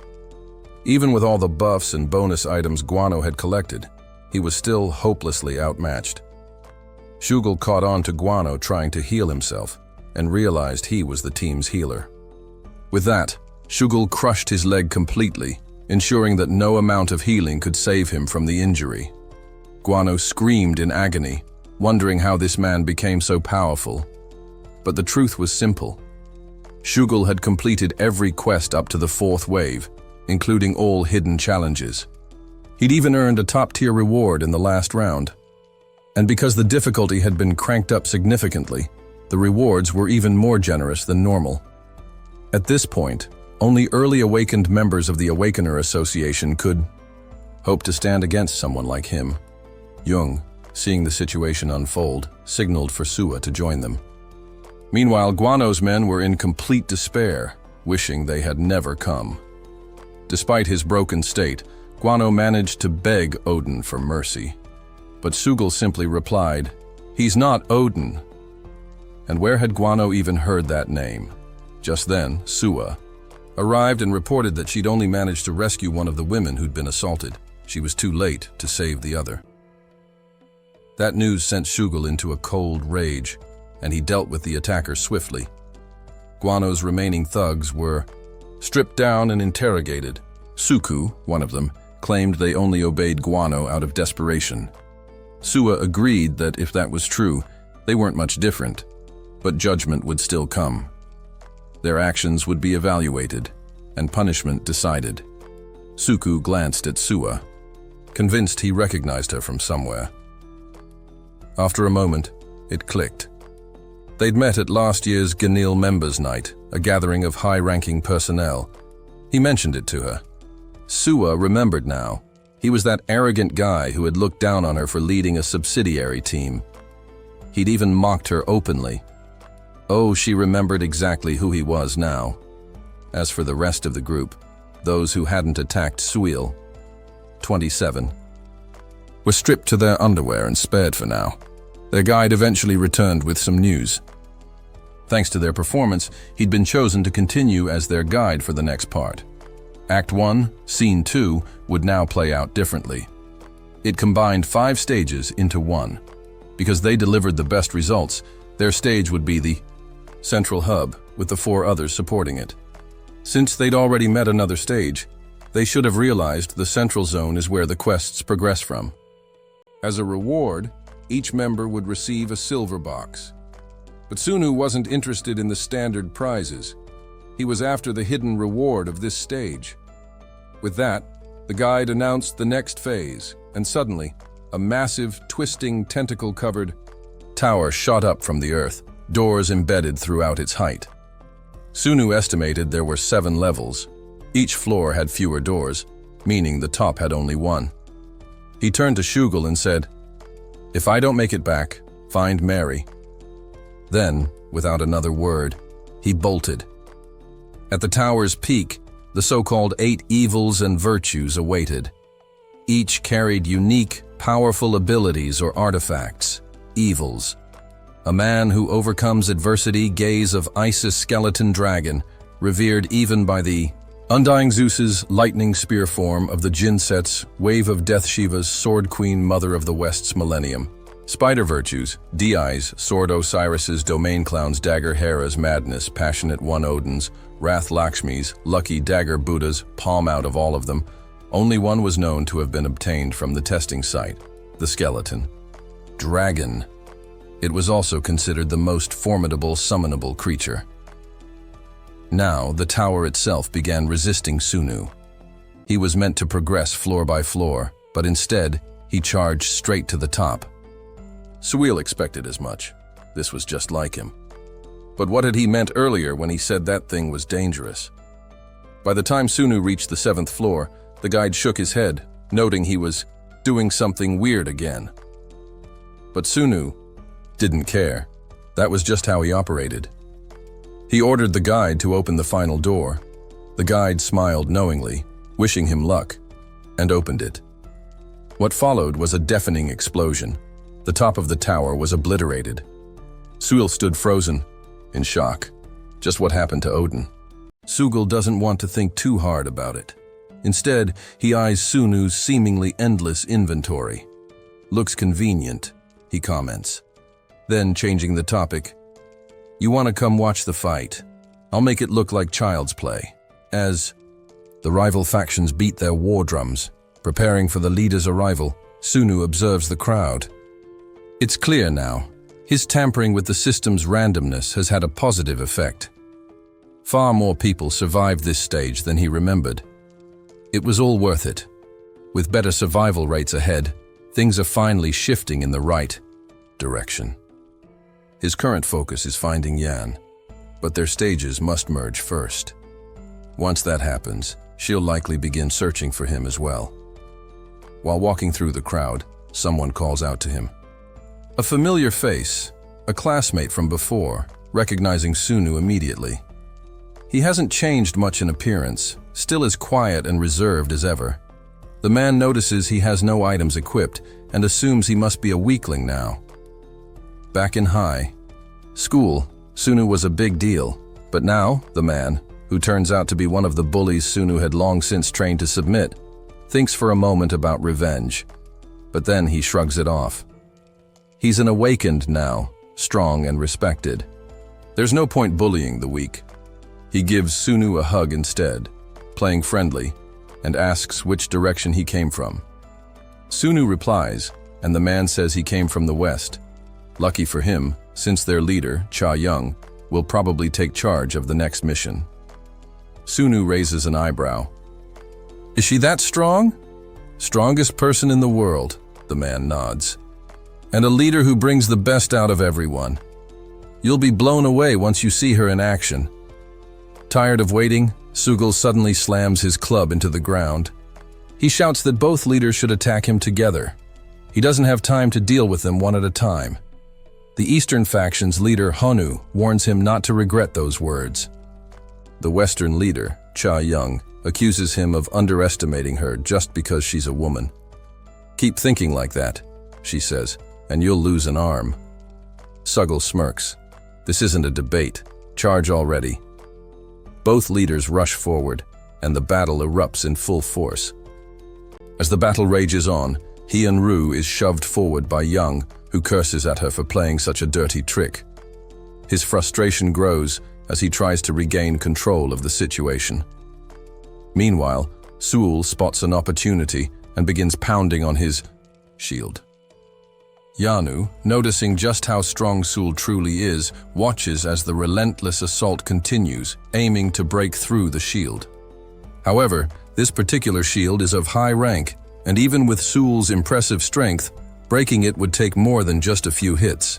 C.H. Young leaps into the air, bringing her blade down on Seul's back with a powerful strike that catches him off guard. Undeterred, she keeps attacking him from behind, while Hyun-woo takes on the front. It's a flawless pincer attack, and she's certain that victory is within reach. The two press on, forcing Seul to the ground as they relentlessly hammer away at him. Despite their efforts, Seul refuses to surrender, even though it's clear that he stands no chance against the combined might of both of them. As the bullying continues, the young man wonders why the large figure isn't giving up. Surely there's no way he could win. However, Sunu watches the situation unfold and notes that while the lady's movements are precise, she's still not up to Seul's level. Seizing the moment, Seul grabs C.H. Young's leg, not letting go. She may be cautious, but she finally lets her guard down for a split second. C.H. Young is stunned. This had been Seul's plan all along, and she never saw it coming. Yanu, caught off guard, can't help but scramble to defend himself as Seul slams her into his shield. He can't believe Seul would block a woman like this, but if he keeps pressing forward, she might not survive. Is that a risk he's willing to take? Hyun-woo, lost for words, watches in shock.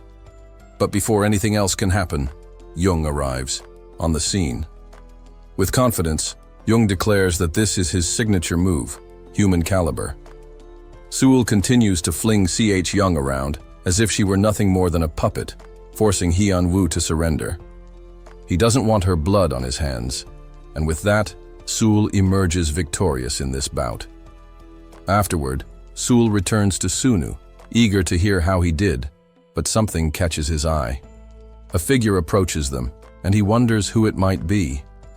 The man attempts to introduce himself, but Sunu quickly interrupts, telling him to lower his hand first. The man does so, and Sunu coldly tells him to stop acting as if they know each other. He warns that it would be wise to stay out of their way in the future, as it's better for his health. Elsewhere, a man tries to flee from the terrifying undead, awakened by the spire, only to be struck by a phantom arrow and knocked to the ground. He believes his end is near, surrounded by monsters from the spire. He wonders why no one has dealt with the threat yet. As a skeleton looms over him, ready to strike the final blow, he braces for the inevitable. However, the skeleton is suddenly hit by a fireball, and a group of survivors charges in, taking care of the undead menace. The man is left confused but grateful when Jung steps forward and heals him. He thanks him, still in disbelief. Hyun-woo approaches and asks which area the man is from. He answers, Area 58. Hyun-woo remarks that he's quite far from home, prompting the man to ask if they're from Area 12. Ha-yu explains that they're not from there, but instead, they're from the Heavenly Sky Guild. The man's eyes light up at this revelation. The Heavenly Sky Guild, once only a rumor, was now confirmed to be real. Many areas had failed to clear the spire, and as a result, monsters had been spilling out, wreaking havoc across the land. The surviving residents of those areas had been forced to flee to the few places that had succeeded in clearing the spire. Among these places, the Heavenly Sky Guild from Area 12 was considered the strongest, offering hope to those who were left behind. The man, desperate for a chance, pleads with Hyun-woo to let him join their ranks. He tells them he'll do anything, having traveled all this way, risking his life just to find the Heavenly Sky Guild. Despite knowing he looks pitiful, he's determined to prove himself useful. Hugh, after a brief pause, acknowledges that only those with strength make it this far. He agrees to test the man, offering him a chance to prove himself. With newfound hope, the man begins to follow them, ready to face whatever challenges await him. In another part of the world, an entire party has been wiped out, and a lone figure remains standing. He can hardly believe that their guild, who had successfully cleared the spire, was taken down by just 2 people, or rather, by a single individual. Sul looks at him and casually mentions that he doesn't want to waste any more time. All he's interested in is the name of his leader. "Is it Mary?" he asks. Want to stay ahead of the story? Get up to 16 episodes early, only on Patreon. Support the channel, unlock exclusive content, and be the first to know what happens next. Click the link in the description, and we'll see you way ahead. In the story. Now, back to the video. The man moves with absolute confidence, swiftly taking down skeletons without breaking a sweat. As he dispatches his enemies, a thought lingers in his mind. Why are they gathering these crystals in the first place? They're hardly useful. Just then, Hugh appears, calling out to him by name, Jingyu. Hugh acknowledges his skill, noting that his performance was impressive. With that, Jingyu is officially part of their attack force. Hugh marks his shield with a symbol, explaining that this mark signifies his membership. The square represents their shield raid force, while the lightning symbol indicates their affiliation with the Heavenly Sky Guild. With this, Jingyu can now move freely through the town, but there is one rule he must always obey. Never seek to learn anything about the person known as Odin. Curious, Jingyu asks if Hugh is the leader of the town. Hugh laughs and clarifies that he is not, nor has he even met the leader in person. The guildmaster gave them strict orders regarding Odin, hence the warning. Jingyu presses further, asking about the guildmaster. Hugh explains that it's a woman named Li Sua, guildmaster, gold raid leader, bank president, and chairwoman of commerce. In essence, she is the town's president, wielding the authority to do whatever she pleases. Jingyu is surprised to learn the town has a bank, which initially caught Hyu off guard too, but he'll learn more once they arrive in town. Meanwhile, Shugel questions the last remaining member of their group, wondering if their leader's name is Mary. The man confirms it, though Shugel can't shake the feeling that something isn't right. He's glad they've finally located her, but Sunu, ever suspicious, senses that the man is lying. The man informs them that Mary will return in a few hours and suggests they follow him to their camp. Sunu begins to piece things together, suspecting this camp is where the people from Area 100 are supposed to be. They came here following rumors of a Korean woman from the Awakener Association who supposedly united 10 regions with ease. Sunu had asked for her name, but it seems she isn't the one he was looking for. He now believes she might be impersonating Mary, and concludes that their leader isn't part of the Awakener Association either. Once they arrive, the man serves them ramen, which stuns Shugel. It's been ages since he's had real food. He compliments Sunu, marveling at how impressive his woman must be, noting that even 100 magic stones wouldn't be enough to buy this meal. Sunu chuckles, advising Shugel to enjoy it while he can. He also orders some soju, knowing they have it in stock. Shugel, even more impressed, agrees. After their meal, the woman enters. The man warns them that he's put enough in their food and drink to knock out an elephant, so they should be fast asleep. The woman tells the others to tie them up securely to prevent any resistance. However, Sunu is still awake, having used an insignia to protect himself. He's not one to pass up ramen after all. Sunu stands up, and the woman, surprised, asks how he's still conscious. She jokes that perhaps the fat guy ate his portion. Sunu calmly explains that he too ate, but protected himself with an insignia. He remarks that ramen is too good to resist. He then comments on her strength, observing that her caution suggests she's fought someone from the Awakener Association before. The woman asks if he's curious about his ally. Sunu replies with a hint of bitterness that his ally is probably dead, but before she can respond, she starts to scream. She explains that such a man would never be allowed to live. He wasn't always twisted, but as time passed, he became ruthless, killing even for the smallest inconveniences, all in the name of justice. In the end, when he died, the crowd cheered in celebration, and festivities continued for days. But the man once said something that still haunts her. That he was part of Tomorrow, one of the world's awakener associations.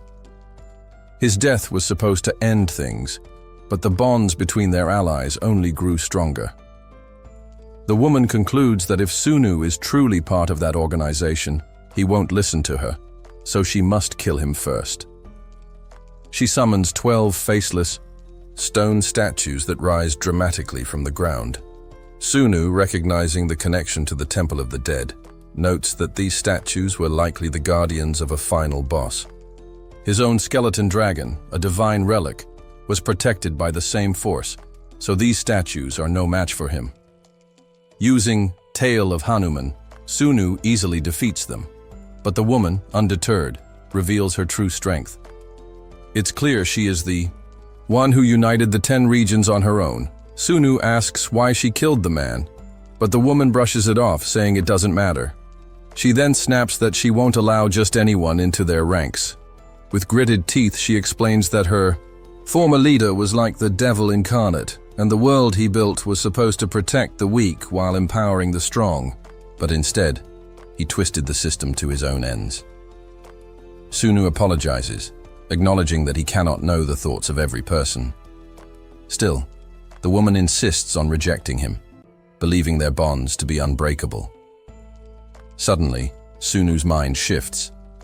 Could it be that he's not from Tomorrow? He doesn't answer immediately, but instead offers her a challenge. There's a quest to complete that doesn't reward with a box, but promises a hefty 500,000 points, enough for a master box. She's intrigued, but still skeptical, questioning whether a child like her can really achieve such power. She's not entirely wrong. Even her current position can be taken from her in an instant by someone with far greater strength. But she could still rise to unimaginable heights, perhaps even face a god. She asks him if he's not curious about how to reach that level. Sunu's system update had successfully increased the number of survivors, but it also created a new, unforeseen problem. People had grown complacent within the economic system that was set up, and as a result, many avoided fighting altogether. They lived their lives in a way that normal citizens would, content with their peace. But Sunu had a bigger goal in mind. He needed a strong, motivated army capable of taking on the 7 demon kings and their endless legions. For that to happen, he needed to tweak the system again to give his people a reason to fight. If the gap between the combatants continued to widen, his plans would ultimately fail. A woman, Shingunga, introduced herself as a close-range combatant, making Sunu think she would be an asset to their cause. Now they had 2 damage dealers and a healer. Eventually, Shugal also woke from his forced nap and remarked how well he had slept. He noticed the woman, who seemed to be looking at him with a knowing gaze. Confused, he wondered who she was to speak to him like that. She then introduced herself, but added that intimidation wouldn't work on her simply because he was older. She had led all the Spire raids, so for all he knew, she could be older than him. This caught Shugal off guard, as he hadn't expected, to be called Mr. by a younger woman. Sunu, sensing the tension, told them to save the flirting for later. They had to head to Area 12. When they arrived, everyone seemed to be in good spirits, but Shugal turned to Gunga, asking her opinion on the situation. She replied that it was fine, but Shugal warned her not to act so cocky. Once she saw what was next, she'd be in for a surprise. Shugal then showed her the bank and introduced her to Sua, the bank's leader. Gunga's face lit up upon seeing Sua, who also noticed her. Gunga rushed to Sua's side, eyes teary, and expressed her relief at meeting her in this place, clearly overjoyed. It was revealed that Gunga had been close friends with Sua in the past, holding her in such high regard that she followed her everywhere, even in the world of finance. Sua explained that Odin had been a part of Telestar Investments, where her favorite person was Jessica. Gunga, eager to meet Jessica, was told by Sua that wasn't the most important thing right now. She mentioned that the World Awakener Association was divided into 2 factions, Tomorrow and Revolution, with Odin being part of the Revolution faction. The leader of that faction was none other than Joshua Vereen. This meant Odin was directly tied to the prestigious Karan family, who had come out stronger after the fall of Goldstein and Rothschild. Sua realized she had often picked the wrong sides in society, but it seemed she had hit the jackpot with Odin, who had been leading her to better places.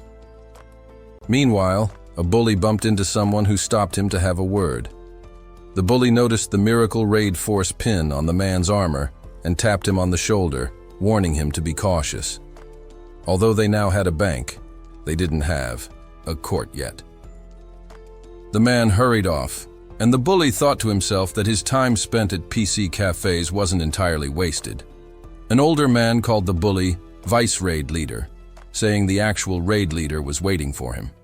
He had even put in a good word for the bully. The bully thanked him, reflecting that this man, once a lawyer, was now under his command in this new world, a world where even professionals like him had become bumbling amateurs. The bully entered a room and apologized for being late, only to be met by the raid leader, Kanginam, who asked if the person they were waiting for had returned. The bully confirmed that the person had arrived, bringing a woman along. She was wearing decent C-rank equipment, though she didn't seem too serious.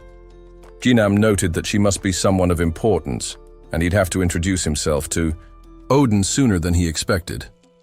The bully assured Ginam that he would try to make contact, but that's when Ginam suddenly began strangling him, questioning whether he had said try.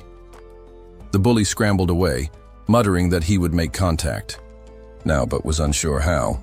The rumors about Odin were terrifying.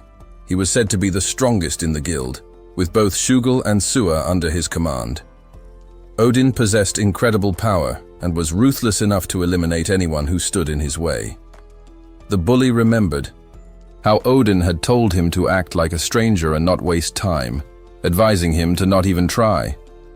At that moment, the system swung open in front of everyone.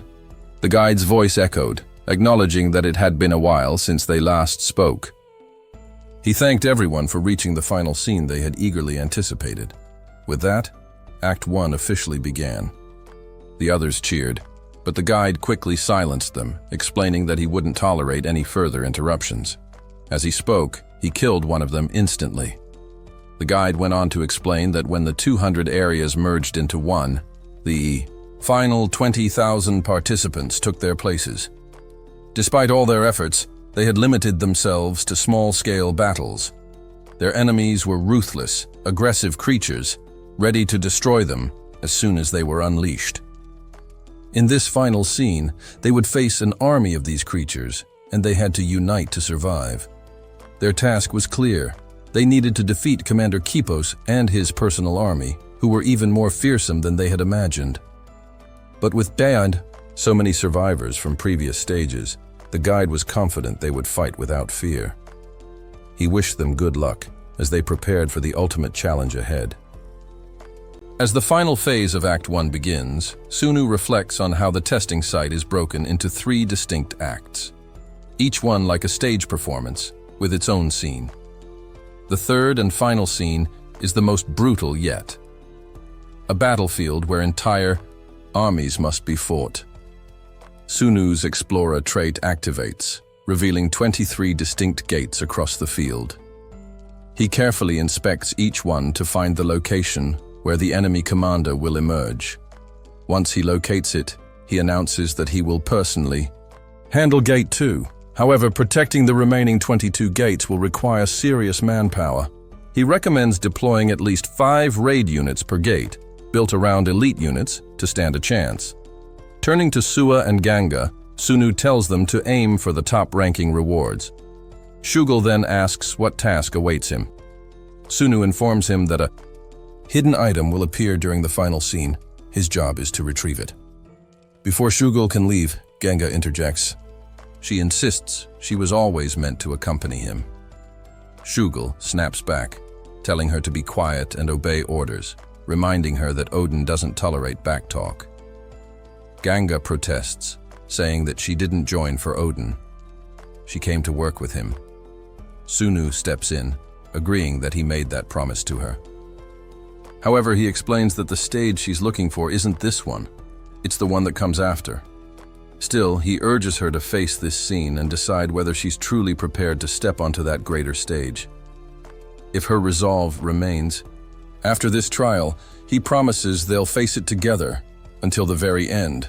The battle begins. Waves of twisted creatures, their jaws filled with knife-like teeth, pour through the gates.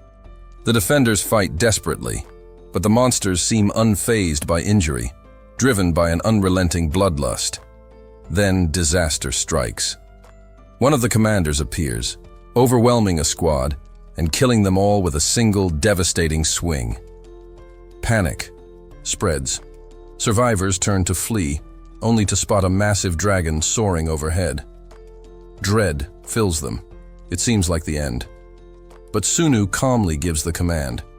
His pet unleashes a torrent of fire from above, vaporizing swaths of enemies with pinpoint precision.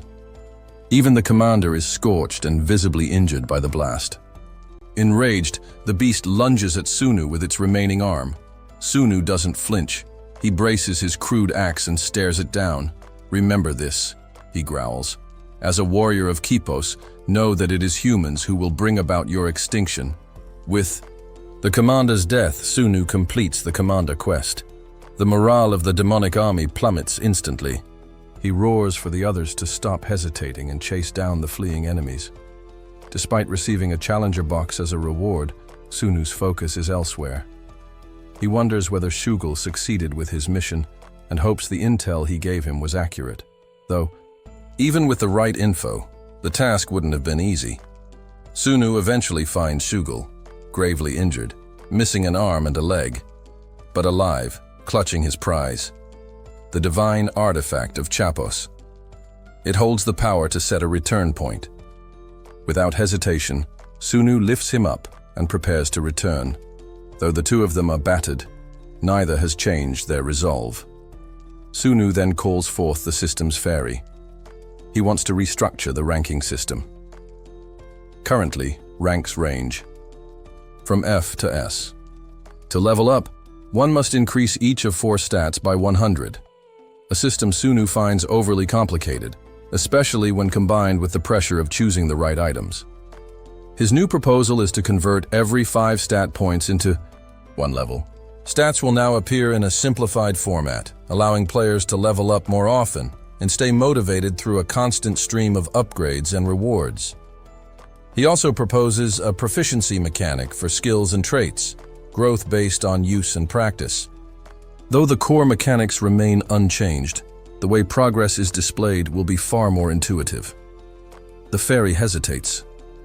He worries that such a change will make the awakeners feel entitled to power, rather than grateful to the system. Sunu dismisses that concern.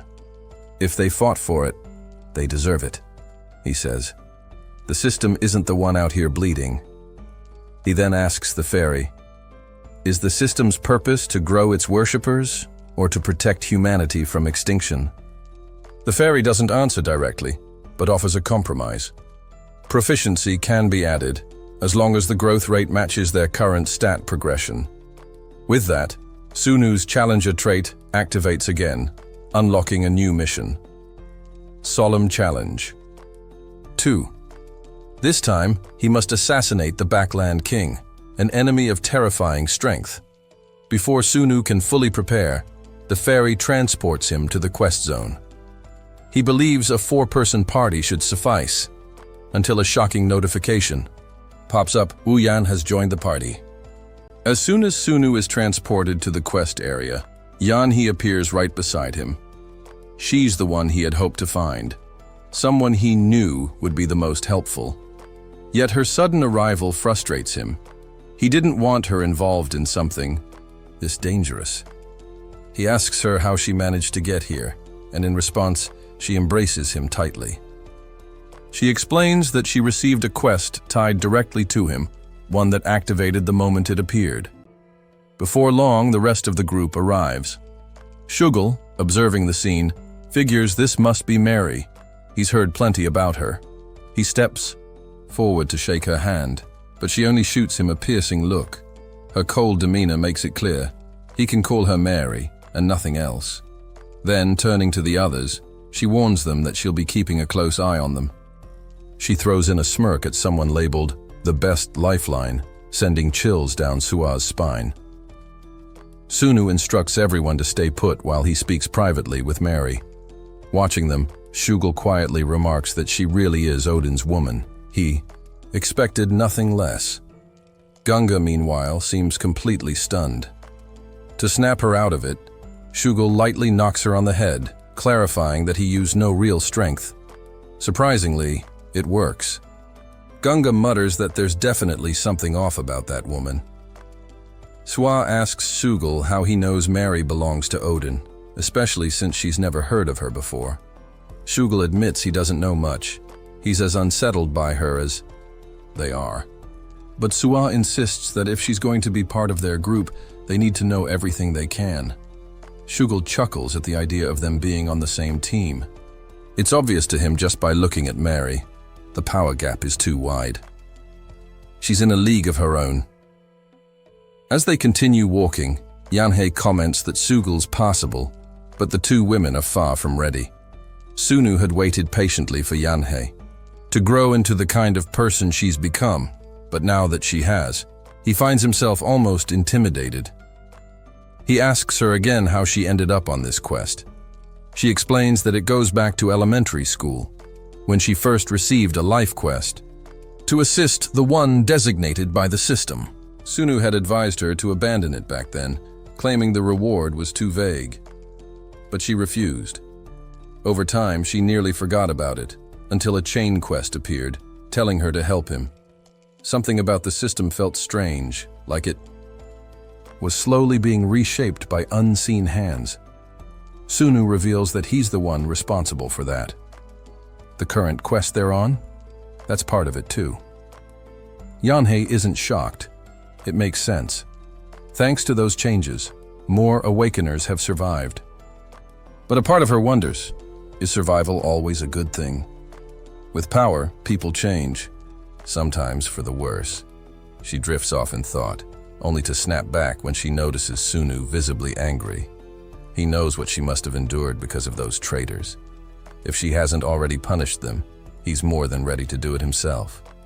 Yanhei apologizes, admitting she finally understands why he always pushed people so hard. Sunu nods. She's likely seen the worst of humanity by now.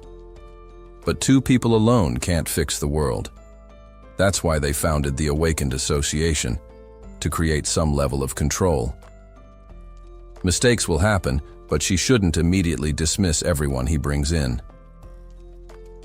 With that settled, Sunu begins the mission briefing. Everyone must understand the stakes. Their lives are on the line here. This realm is home to many foreign races, each with its own dimension. But one thing unites them all: their worship of the 7 demon kings. This isn't like ordinary religion. These gods, the demon kings, are real entities who exert direct influence over the civilizations that revere them. The faction they're dealing with, the Backland Corps, worships a demon king named Maruda. High-ranking members like the commanders wield power granted directly from their god. That means fighting their entire army on its home ground is suicide. The only viable strategy is to isolate the Backland King and take him out one-on-one. Noticing Gunga zoning out, Sunu urges her to pay attention. With the explanation complete, he begins handing out equipment. Sua and Sugal receive theirs first, and Gunga recognizes the gear, their A-rank items. That means Odin didn't summon them just to serve as cannon fodder.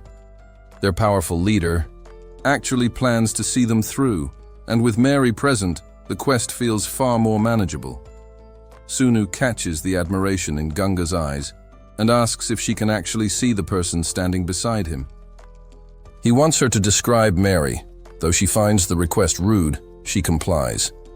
What she sees surprises her. Mary appears to her as a laid-back surfer guy, sporting an impressively styled mustache. The others rush to check on her, but Sunwoo quickly pulls Mary aside and demands an explanation. Mary admits that Gunga had only joined their group for the rewards and had no intention of dying for the cause. She assures Sunwoo that if her manipulation goes too far, she can undo it, but warns him that people like her always cause problems, and it's better to leave her be. This behavior triggers a memory for Sunwoo. He recalls the infamous Second Evil, who commanded no armies but controlled people like puppets on a battlefield. Her cruelty was unmatched, her detachment unnerving, and she became known as a demon who wiped out enemies without hesitation.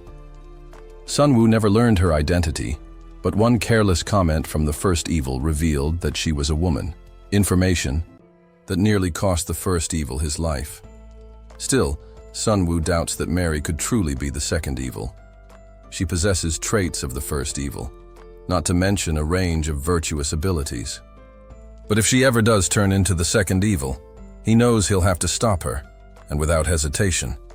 10 days later, while trekking across a sandy plain, Shugul once again lags behind, just in time for a bull to confront him in a show of strength. With a sharp motion, Shugul snaps his arms down and delivers a powerful kick, sending the creature flying.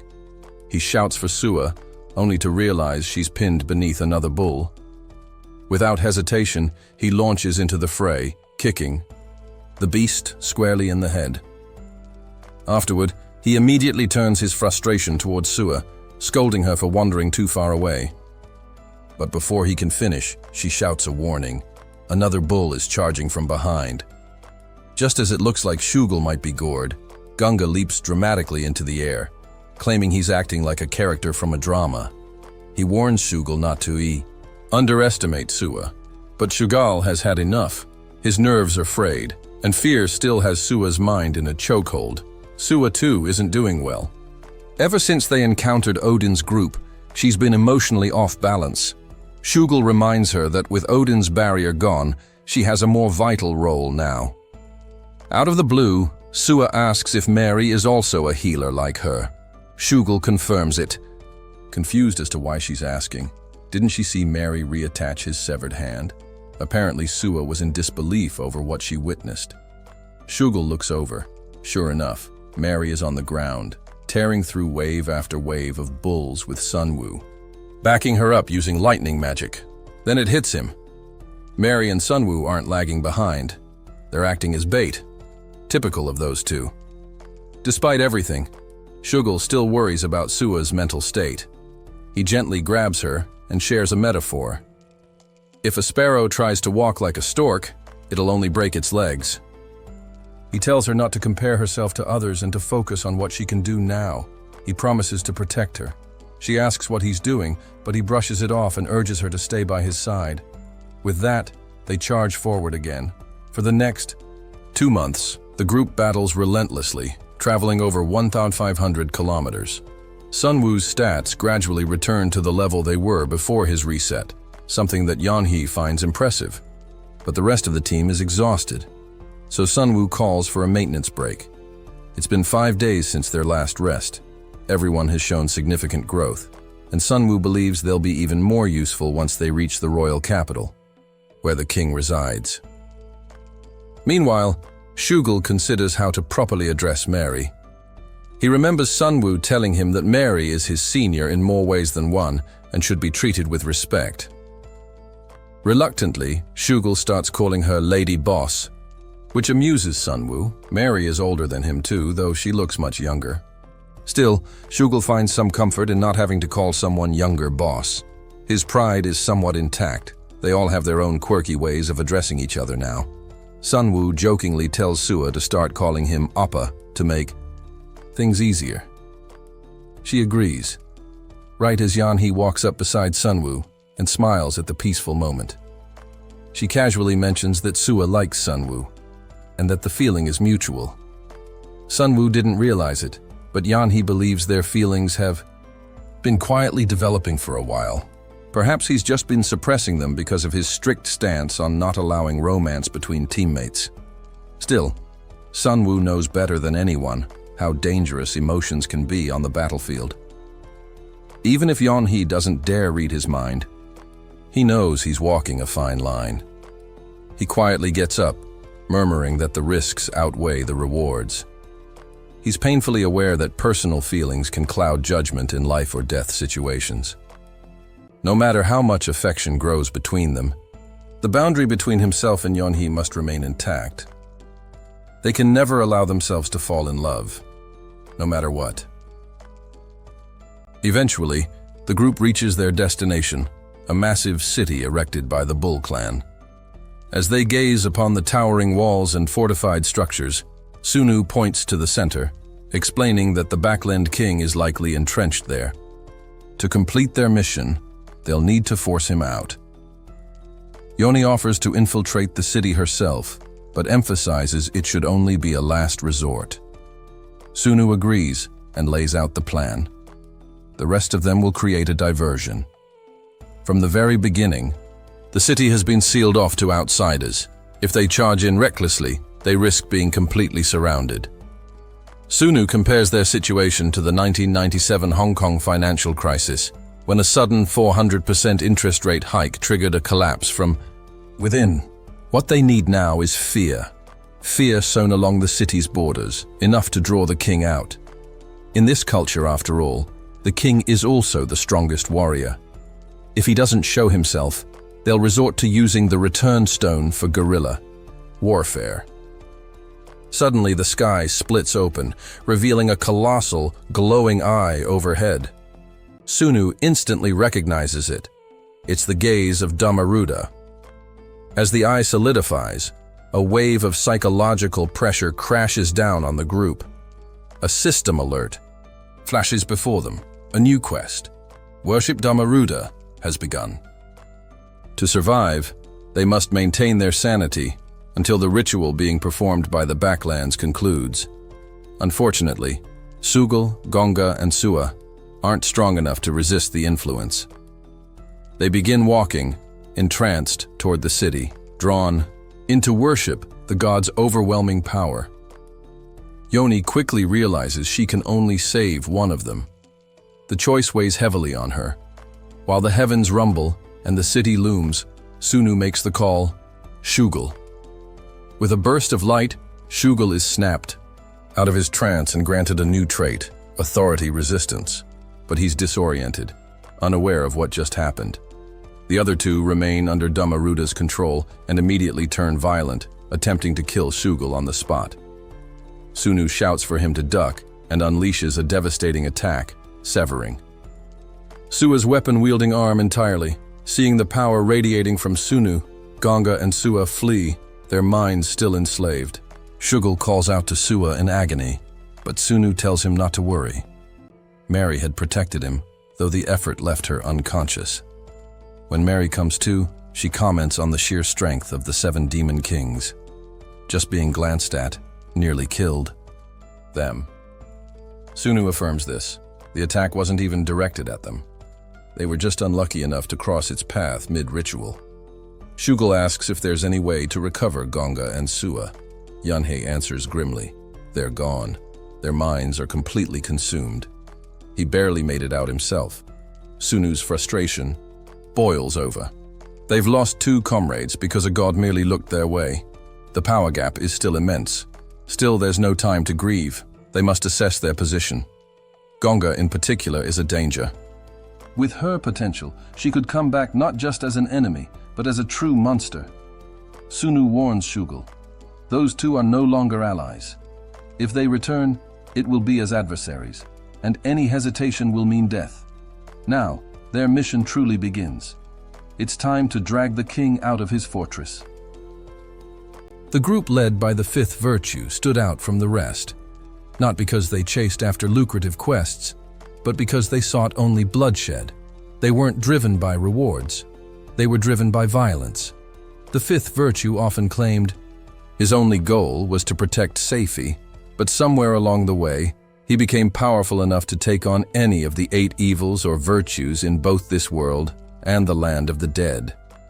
It was only later that Sunu figured out the secret to his growth. After completing a brutal and relentless quest known as Endless Fighting Spirit, the 5th virtue earned the Passionate trait. This trait gave him tremendous boosts the longer he fought: faster regeneration, tougher defense, sharper instincts. With that, Sunu's set of 10 traits was complete. No wonder the 5th virtue could turn the tide in any major battle. He was built for war. From this point forward, warriors who thrive in the heat of battle, who push forward with unwavering passion, would become the stuff of nightmares for the people of the Backlands. As they prepared to advance, Sunu charged into the fray on his dragon. Shugel, glancing over at Mary, admitted with a half-smile that he didn't mind being used as a living weapon. He hoped that even if she didn't think much of him now, maybe one day she'd come to see him in a better light. If that day ever came, he'd be ready to give her his complete trust. Mary chuckled at his honesty. She admired his reckless courage, not out of stupidity, but from a burning will to survive and protect others. In the past, she was overly sensitive to the bloodlust radiating from enemies. But now she was ready to dance in that danger, if only briefly. She nodded, asking if he was ready, and that small gesture gave Shugel the strength to keep going. Meanwhile, life in the Backlands continued as usual, until a shadow covered the skies. It was Sunu's bone dragon, crashing down with earth-shaking force. The moment it landed, alarm horns sounded across the city. The guards scrambled to alert their forces, knowing an invasion had begun. Satisfied with the initial shockwave, Sunu recalled the dragon. He knew the king would have something of equal power hidden away, so he held the bone dragon in reserve for later. Now, the Backlands were mobilizing.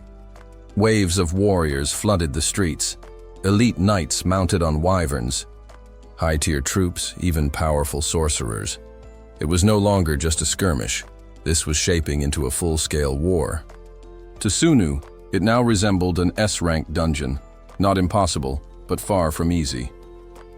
As the enemy mages unleashed torrents of spells, Sunu activated his full suite of abilities. The passionate, sensitive, and gifted one traits surged through him, enhancing his power across the board. With his dexterity now at SS rank, he could feel the entire battlefield pressing down on him like a tidal wave. But he didn't waver. Drawing his sword, the weapon of D, he cleaved through the head of a wyvern with surgical precision. Then, unleashing Odin's wrath, he obliterated a group of elite sorcerers, tearing a hole in the enemy formation. He vowed to face everything head-on. No borrowed powers, no backup, no enchanted gear. He would rise alone, becoming a true monster fit to confront this terrifying race. Yane, ever the tactician, turned the enemy's own forces against them. She bent the minds of several bulls with her control abilities, setting them to battle one another before slicing through them with flawless precision. Shugel could only watch, awestruck by her finesse. But before he could take another breath, Sua appeared. Her aura and outfit had changed dramatically, almost unrecognizable. He couldn't deny her new look was impressive, but something about it was just too much. She didn't hesitate, charging in without warning. Shugel reacted on instinct, slamming her down and preparing to strike, only to stop himself at the last possible moment. Deep down, he still hoped she could be saved, that they could fight side by side again. Unfortunately, Sua didn't even seem to know who he was. Her attacks didn't stop, and Shugel couldn't bring himself to finish her off. He took the blows, instead resigned to whatever fate would follow. That's when Yoni intervened, slicing through Sua's wrist before she could land a killing blow. She warned him. No matter how hard he tried, Sua was gone. All that remained was a feral beast driven purely by the urge to kill.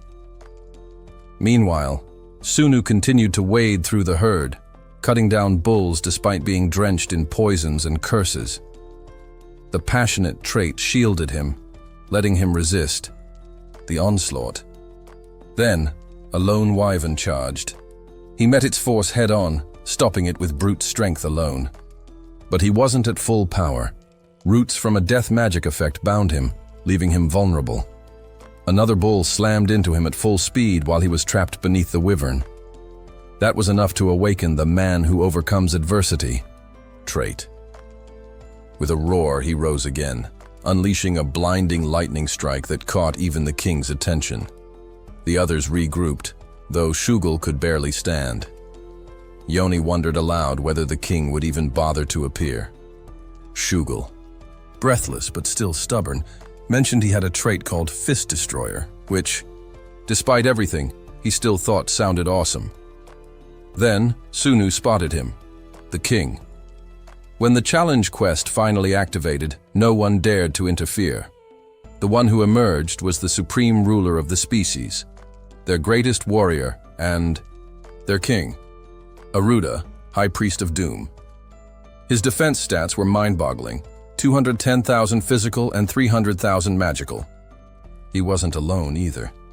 He rode atop a terrifying S-rank dragon that carved the plains apart with its very presence. The moment he arrived, a hidden pro-level quest triggered. The king had long awaited a worthy rival. The objective was brutally simple: kill him. Success would lead to a chain quest, the birth of Doom Man. But failure? That would birth doom in the Backlands instead. Sunu, now faced with all this madness, couldn't help but question the absurdity of it all. Above them, Aruda observed calmly. And above him, the all-seeing Doom Chaos watched silently, awaiting the unfolding of a truly legendary showdown.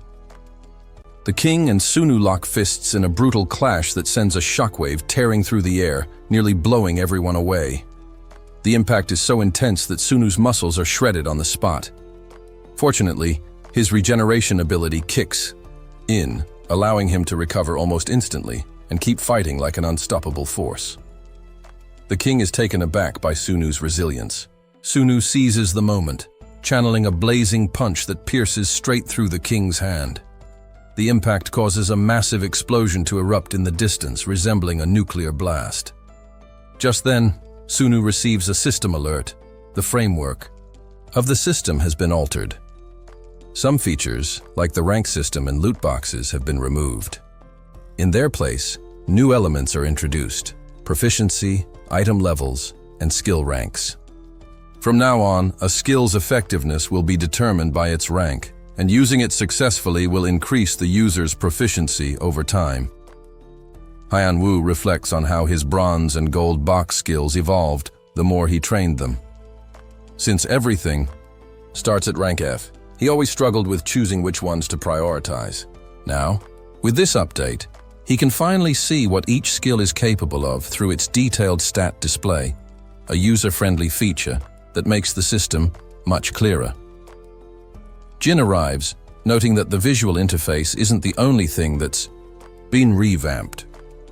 Hyan-Woo already knows that the ranking of traits and skills has changed too, offering a much better path to growth than before. Still, Jin expresses concern. With these changes, competition is bound to get tougher. But Hyan-Woo isn't fazed. Refusing to be left behind, he instructs Jin to get everyone organized and prepared to move out. As he checks his own stats, a confident grin appears on his face. Few people are on his level now. Meanwhile, Sunu completes his epic duel and, with it, conquers both the solemn challenge quest and the hidden quest. His stats now dwarf even Hyan-Woo's, and with his arsenal of abilities, he's likely 10 times more powerful. Despite being utterly exhausted, the system doesn't give him a break. Another quest appears: the birth of Doom Man. A path has opened, one filled with peril and expectation. If Sunu proves himself worthy of the chaotic power offered, he could rise to the level of those who were shaped by greatness. The goal: reach level 561. The reward: access to the second stage of the quest. Sunu chuckles. It all makes sense now. The challenge quest was brutally hard because it wasn't just a test. It was a recruitment trial. The system wants him to become the 8th Demon King. He's given the option to cancel the quest, but it would cost him 10,000 contribution points, which he doesn't have. All his contribution was wiped when he entered this second attempt. Even if he did have the points, he wouldn't back down. If playing along lets him stop the invasion of the 7 Demon Kings, then he'll play their game, for now. he decides to embrace this new title, Doom Man. As he walks alongside Shugel, he tries to reach out to Yoni via telepathy, a rare ability only high-level awakeners possess. Sunu's level is high enough for long-distance communication, but he gets no reply. He's sure Yoni and the others set their return stones here, so why were only he and Shugel teleported? Could the system be malfunctioning? Before he can figure it out, the man who overcomes adversity quest ends, and the toll finally catches up with him. He collapses from the pain. When he regains consciousness, Shugel is beside him. The system notifies him that the two women who were under mind control have been removed from the party. Shugel likely got the same message, but he remains silent, staring at the ground. Suddenly, someone approaches from behind and demands to know who they are. Sunu immediately uses telepathy to order the man to leave. He's in no condition to fight a brute right now. That's when Young appears from behind. The man. Shugel lights up at the sight of him, especially since he's currently injured and can barely move. Hyunwoo shows up as well and immediately recognizes the man beside Shugel, Odin. He respectfully introduces himself as the unit leader of the Heavenly Sky Guild and expresses his honor at meeting Odin in person. Sunu asks how long they've been gone. Hyunwoo informs him that over 6 months have passed. Sunu is puzzled, as time seems to have flowed similarly on both ends. He instructs Hyunwoo to give them space and move the rest of the men back. With that, the group starts to organize and heads off to patrol with new information in hand. Ginam meets up with a unit and asks where they're from. The unit leader explains that they didn't bother naming it since it's about to disband after this job. They made a deal with the people, but the leader clarifies that out of the 25 members, in the unit, 20 are clients, and they've been tasked with gathering a small number of magic stones. Upon hearing this, Ginam immediately orders his group to arrest them. Back in the city, Ginam gathers everyone and begins lecturing them. He reminds them of why he had suggested restricting access to the hunting grounds, something he advocated for because there were always a few noble souls who objected. He warns that this is exactly why their stability, built through blood, sweat and endless effort, is now at risk. This is the Heavenly Sky Guild's meeting, where all 10 unit leaders convene. Ginam addresses the room, asking what their next step should be. He's frustrated, pointing out that those who should have quietly done their jobs have now gone rogue and are desperately trying to level up. Cha Young suggests that they regulate the hunting grounds and hike the unit application fee to 20 times its original amount. This would hopefully reduce the number of troublemakers and maintain control over the less disciplined units. One of the unit leaders raises a concern, questioning how Cha Young could speak about their fellow guild members like that. Cha Young, unfazed, reminds him they're in public and suggests he show some respect. Ginam backs her up, stressing that letting people act however they please will shatter the fragile stability they've worked for. With the looming territory, war against the Ills Guild, and the fallout from past events where fear almost destroyed them, now is the time for unity. Lee, another unit leader, remains silent as tensions rise. He can't believe the direction this is heading. He sarcastically notes that the guild isn't even the same anymore. But after thinking it over, he announces that he'll step out of the discussion but will still vote in opposition to whatever decision they make. He insists that they count his vote as against. Just as the atmosphere turns thick with tension, Hugh enters, reporting that he met Odin, who was at the Western Village in Area 15. Sua and Gunga are also missing. The news sends ripples of panic through the room, and Ginam immediately reacts. They cannot allow this, especially since the Heavenly Sky Guild owes its existence to their relentless work. Without them, the Ills Guild would have overtaken everything long ago. Another leader chimes in, stating that this situation is far removed from the old Heavenly Sky Guild. They've built everything from the ground up. Jay Pansuk, a high-ranking Yi, leader of the Gold Unit and resident at the Magic Stone Bank, remarks that Sunu is a dangerous figure. He's originally from Area 12, and Jay Pansuk knows from experience that Odin doesn't care for the structure of power. He's killed countless leaders before without a second thought, and he'll likely do the same again. Sunu doesn't seem particularly interested in their positions. What matters to him is the power Odin wields, and he's prepared to act swiftly. The room collectively rejects the Odin faction, wanting to rid themselves of the instability and loss caused by recent events. Meanwhile, Shugel is out on a scouting trip. He's wandered around the boundary of the settlement, finding a bottle of wine, which he's delighted by. Although he's primarily focused on the alcohol, Sunu takes the opportunity to ask about Shugel's Fist Destroyer trait, which is an S-rank skill that boosts unarmed combat damage. Shugel agrees to show him his stats, which includes his new trait. Sunu acknowledges how powerful the trait is, noting that it will probably push Shugel to fight using only his fists from now on. Despite his newfound power, Shugel is uneasy, especially about Yoni's situation. He wants to know how long they'll be stuck here. Sunu explains that they'll be waiting until tomorrow. Shugel, now with a sense of urgency, decides to gather some magic stones, not wanting to return empty-handed. He begins to scan the land for more loot, hoping to find something to lift his spirits. As he continues his search, he spots a group of men standing in formation. They look almost like they're preparing for battle. Shugel approaches them, calling over Pansuk. He congratulates him on his recent promotion, assuming that he must be the gold unit leader now. Pansuk admits that it's recent, but Shugel notices that Pansuk seems distracted. He asks why he's alone and where Odin is. Pansuk shrugs, unsure of who they might be fighting, but Shugel isn't concerned about that. He's willing to take on anyone. Pansuk appreciates his confidence, though Shugel immediately notices a shift in tone. Something isn't right, and the air grows tense.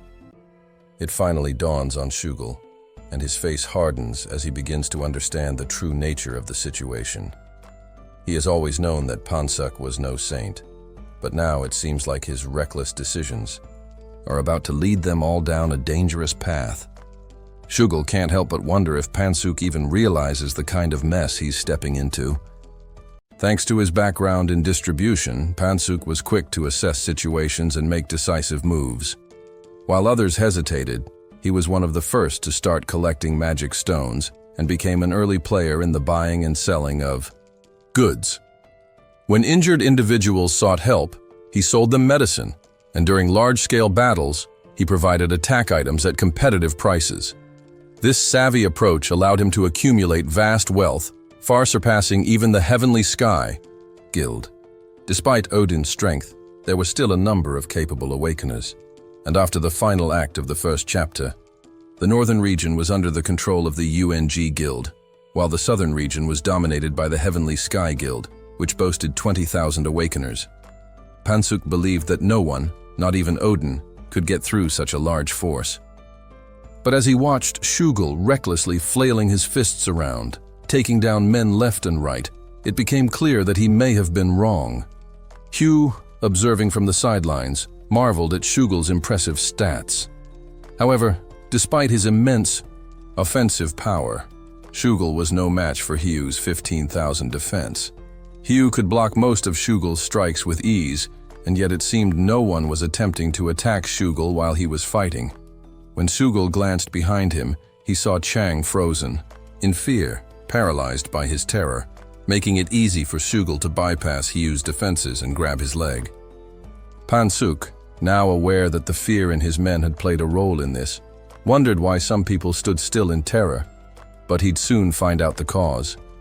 After Shugel was dealt with, a few of his tired allies managed to catch him, and Shugel turned to Pansuk, telling him that he had purposely left him behind for Odin's sake. Yet he had also deceived his own men. With little else to say, Shugel advised Pansuk to finish him off, as he was too exhausted to continue. Pansuk unsheathed his sword, offering an apology, before making the cold statement that perhaps Shugel should have just fled and abandoned Odin to die. Jung watched helplessly as Shugel's head was severed. Despite this victory, Pansuk could only think about how to deal with Odin. The battle had already cost them many lives. Sul, making a pointed remark, suggested Pansuk should lead the charge when confronting Odin, as there was no escaping that fight. Pansuk refused, insisting that his subordinates should have the honor of facing Odin. He wouldn't take that glory from them. However, Pansuk could be proud of how much he had resisted. Before he could dwell on it, Pansuk made an attempt on Sul's life. Sul, reacting quickly, warned Yasong to duck as Pansuk's sword came down. But in that instant, heads began to roll as the battlefield became chaotic. Pansuk himself didn't even realize he had been struck down until it was too late. Sunu appeared, suddenly his aura flooding the area, and he surveyed the remaining survivors, demanding they justify why they shouldn't be executed on the spot. 3 representatives stepped forward, all spinning the same story. They claimed that the blame rested on the shoulders of the 10-unit leaders, who had been the ones making critical decisions. They explained that after the system's adjustments, the guild meeting had begun, and the leaders discussed controlling hunting grounds and raising registration fees for new attack units. They implied that if Odin returned, everything they had built would crumble. Sunu was furious. He could not believe these people had been scheming while his own forces were suffering, with major losses like Sua and Gunga. Despite these hardships, they had plotted to destroy everything Sunu had fought for. Sunu turned to the representatives, asking why he should spare them simply because they were following orders. The woman, trying to save herself, revealed her knowledge of the guild's inner workings, stating that she had been part of the general affairs team.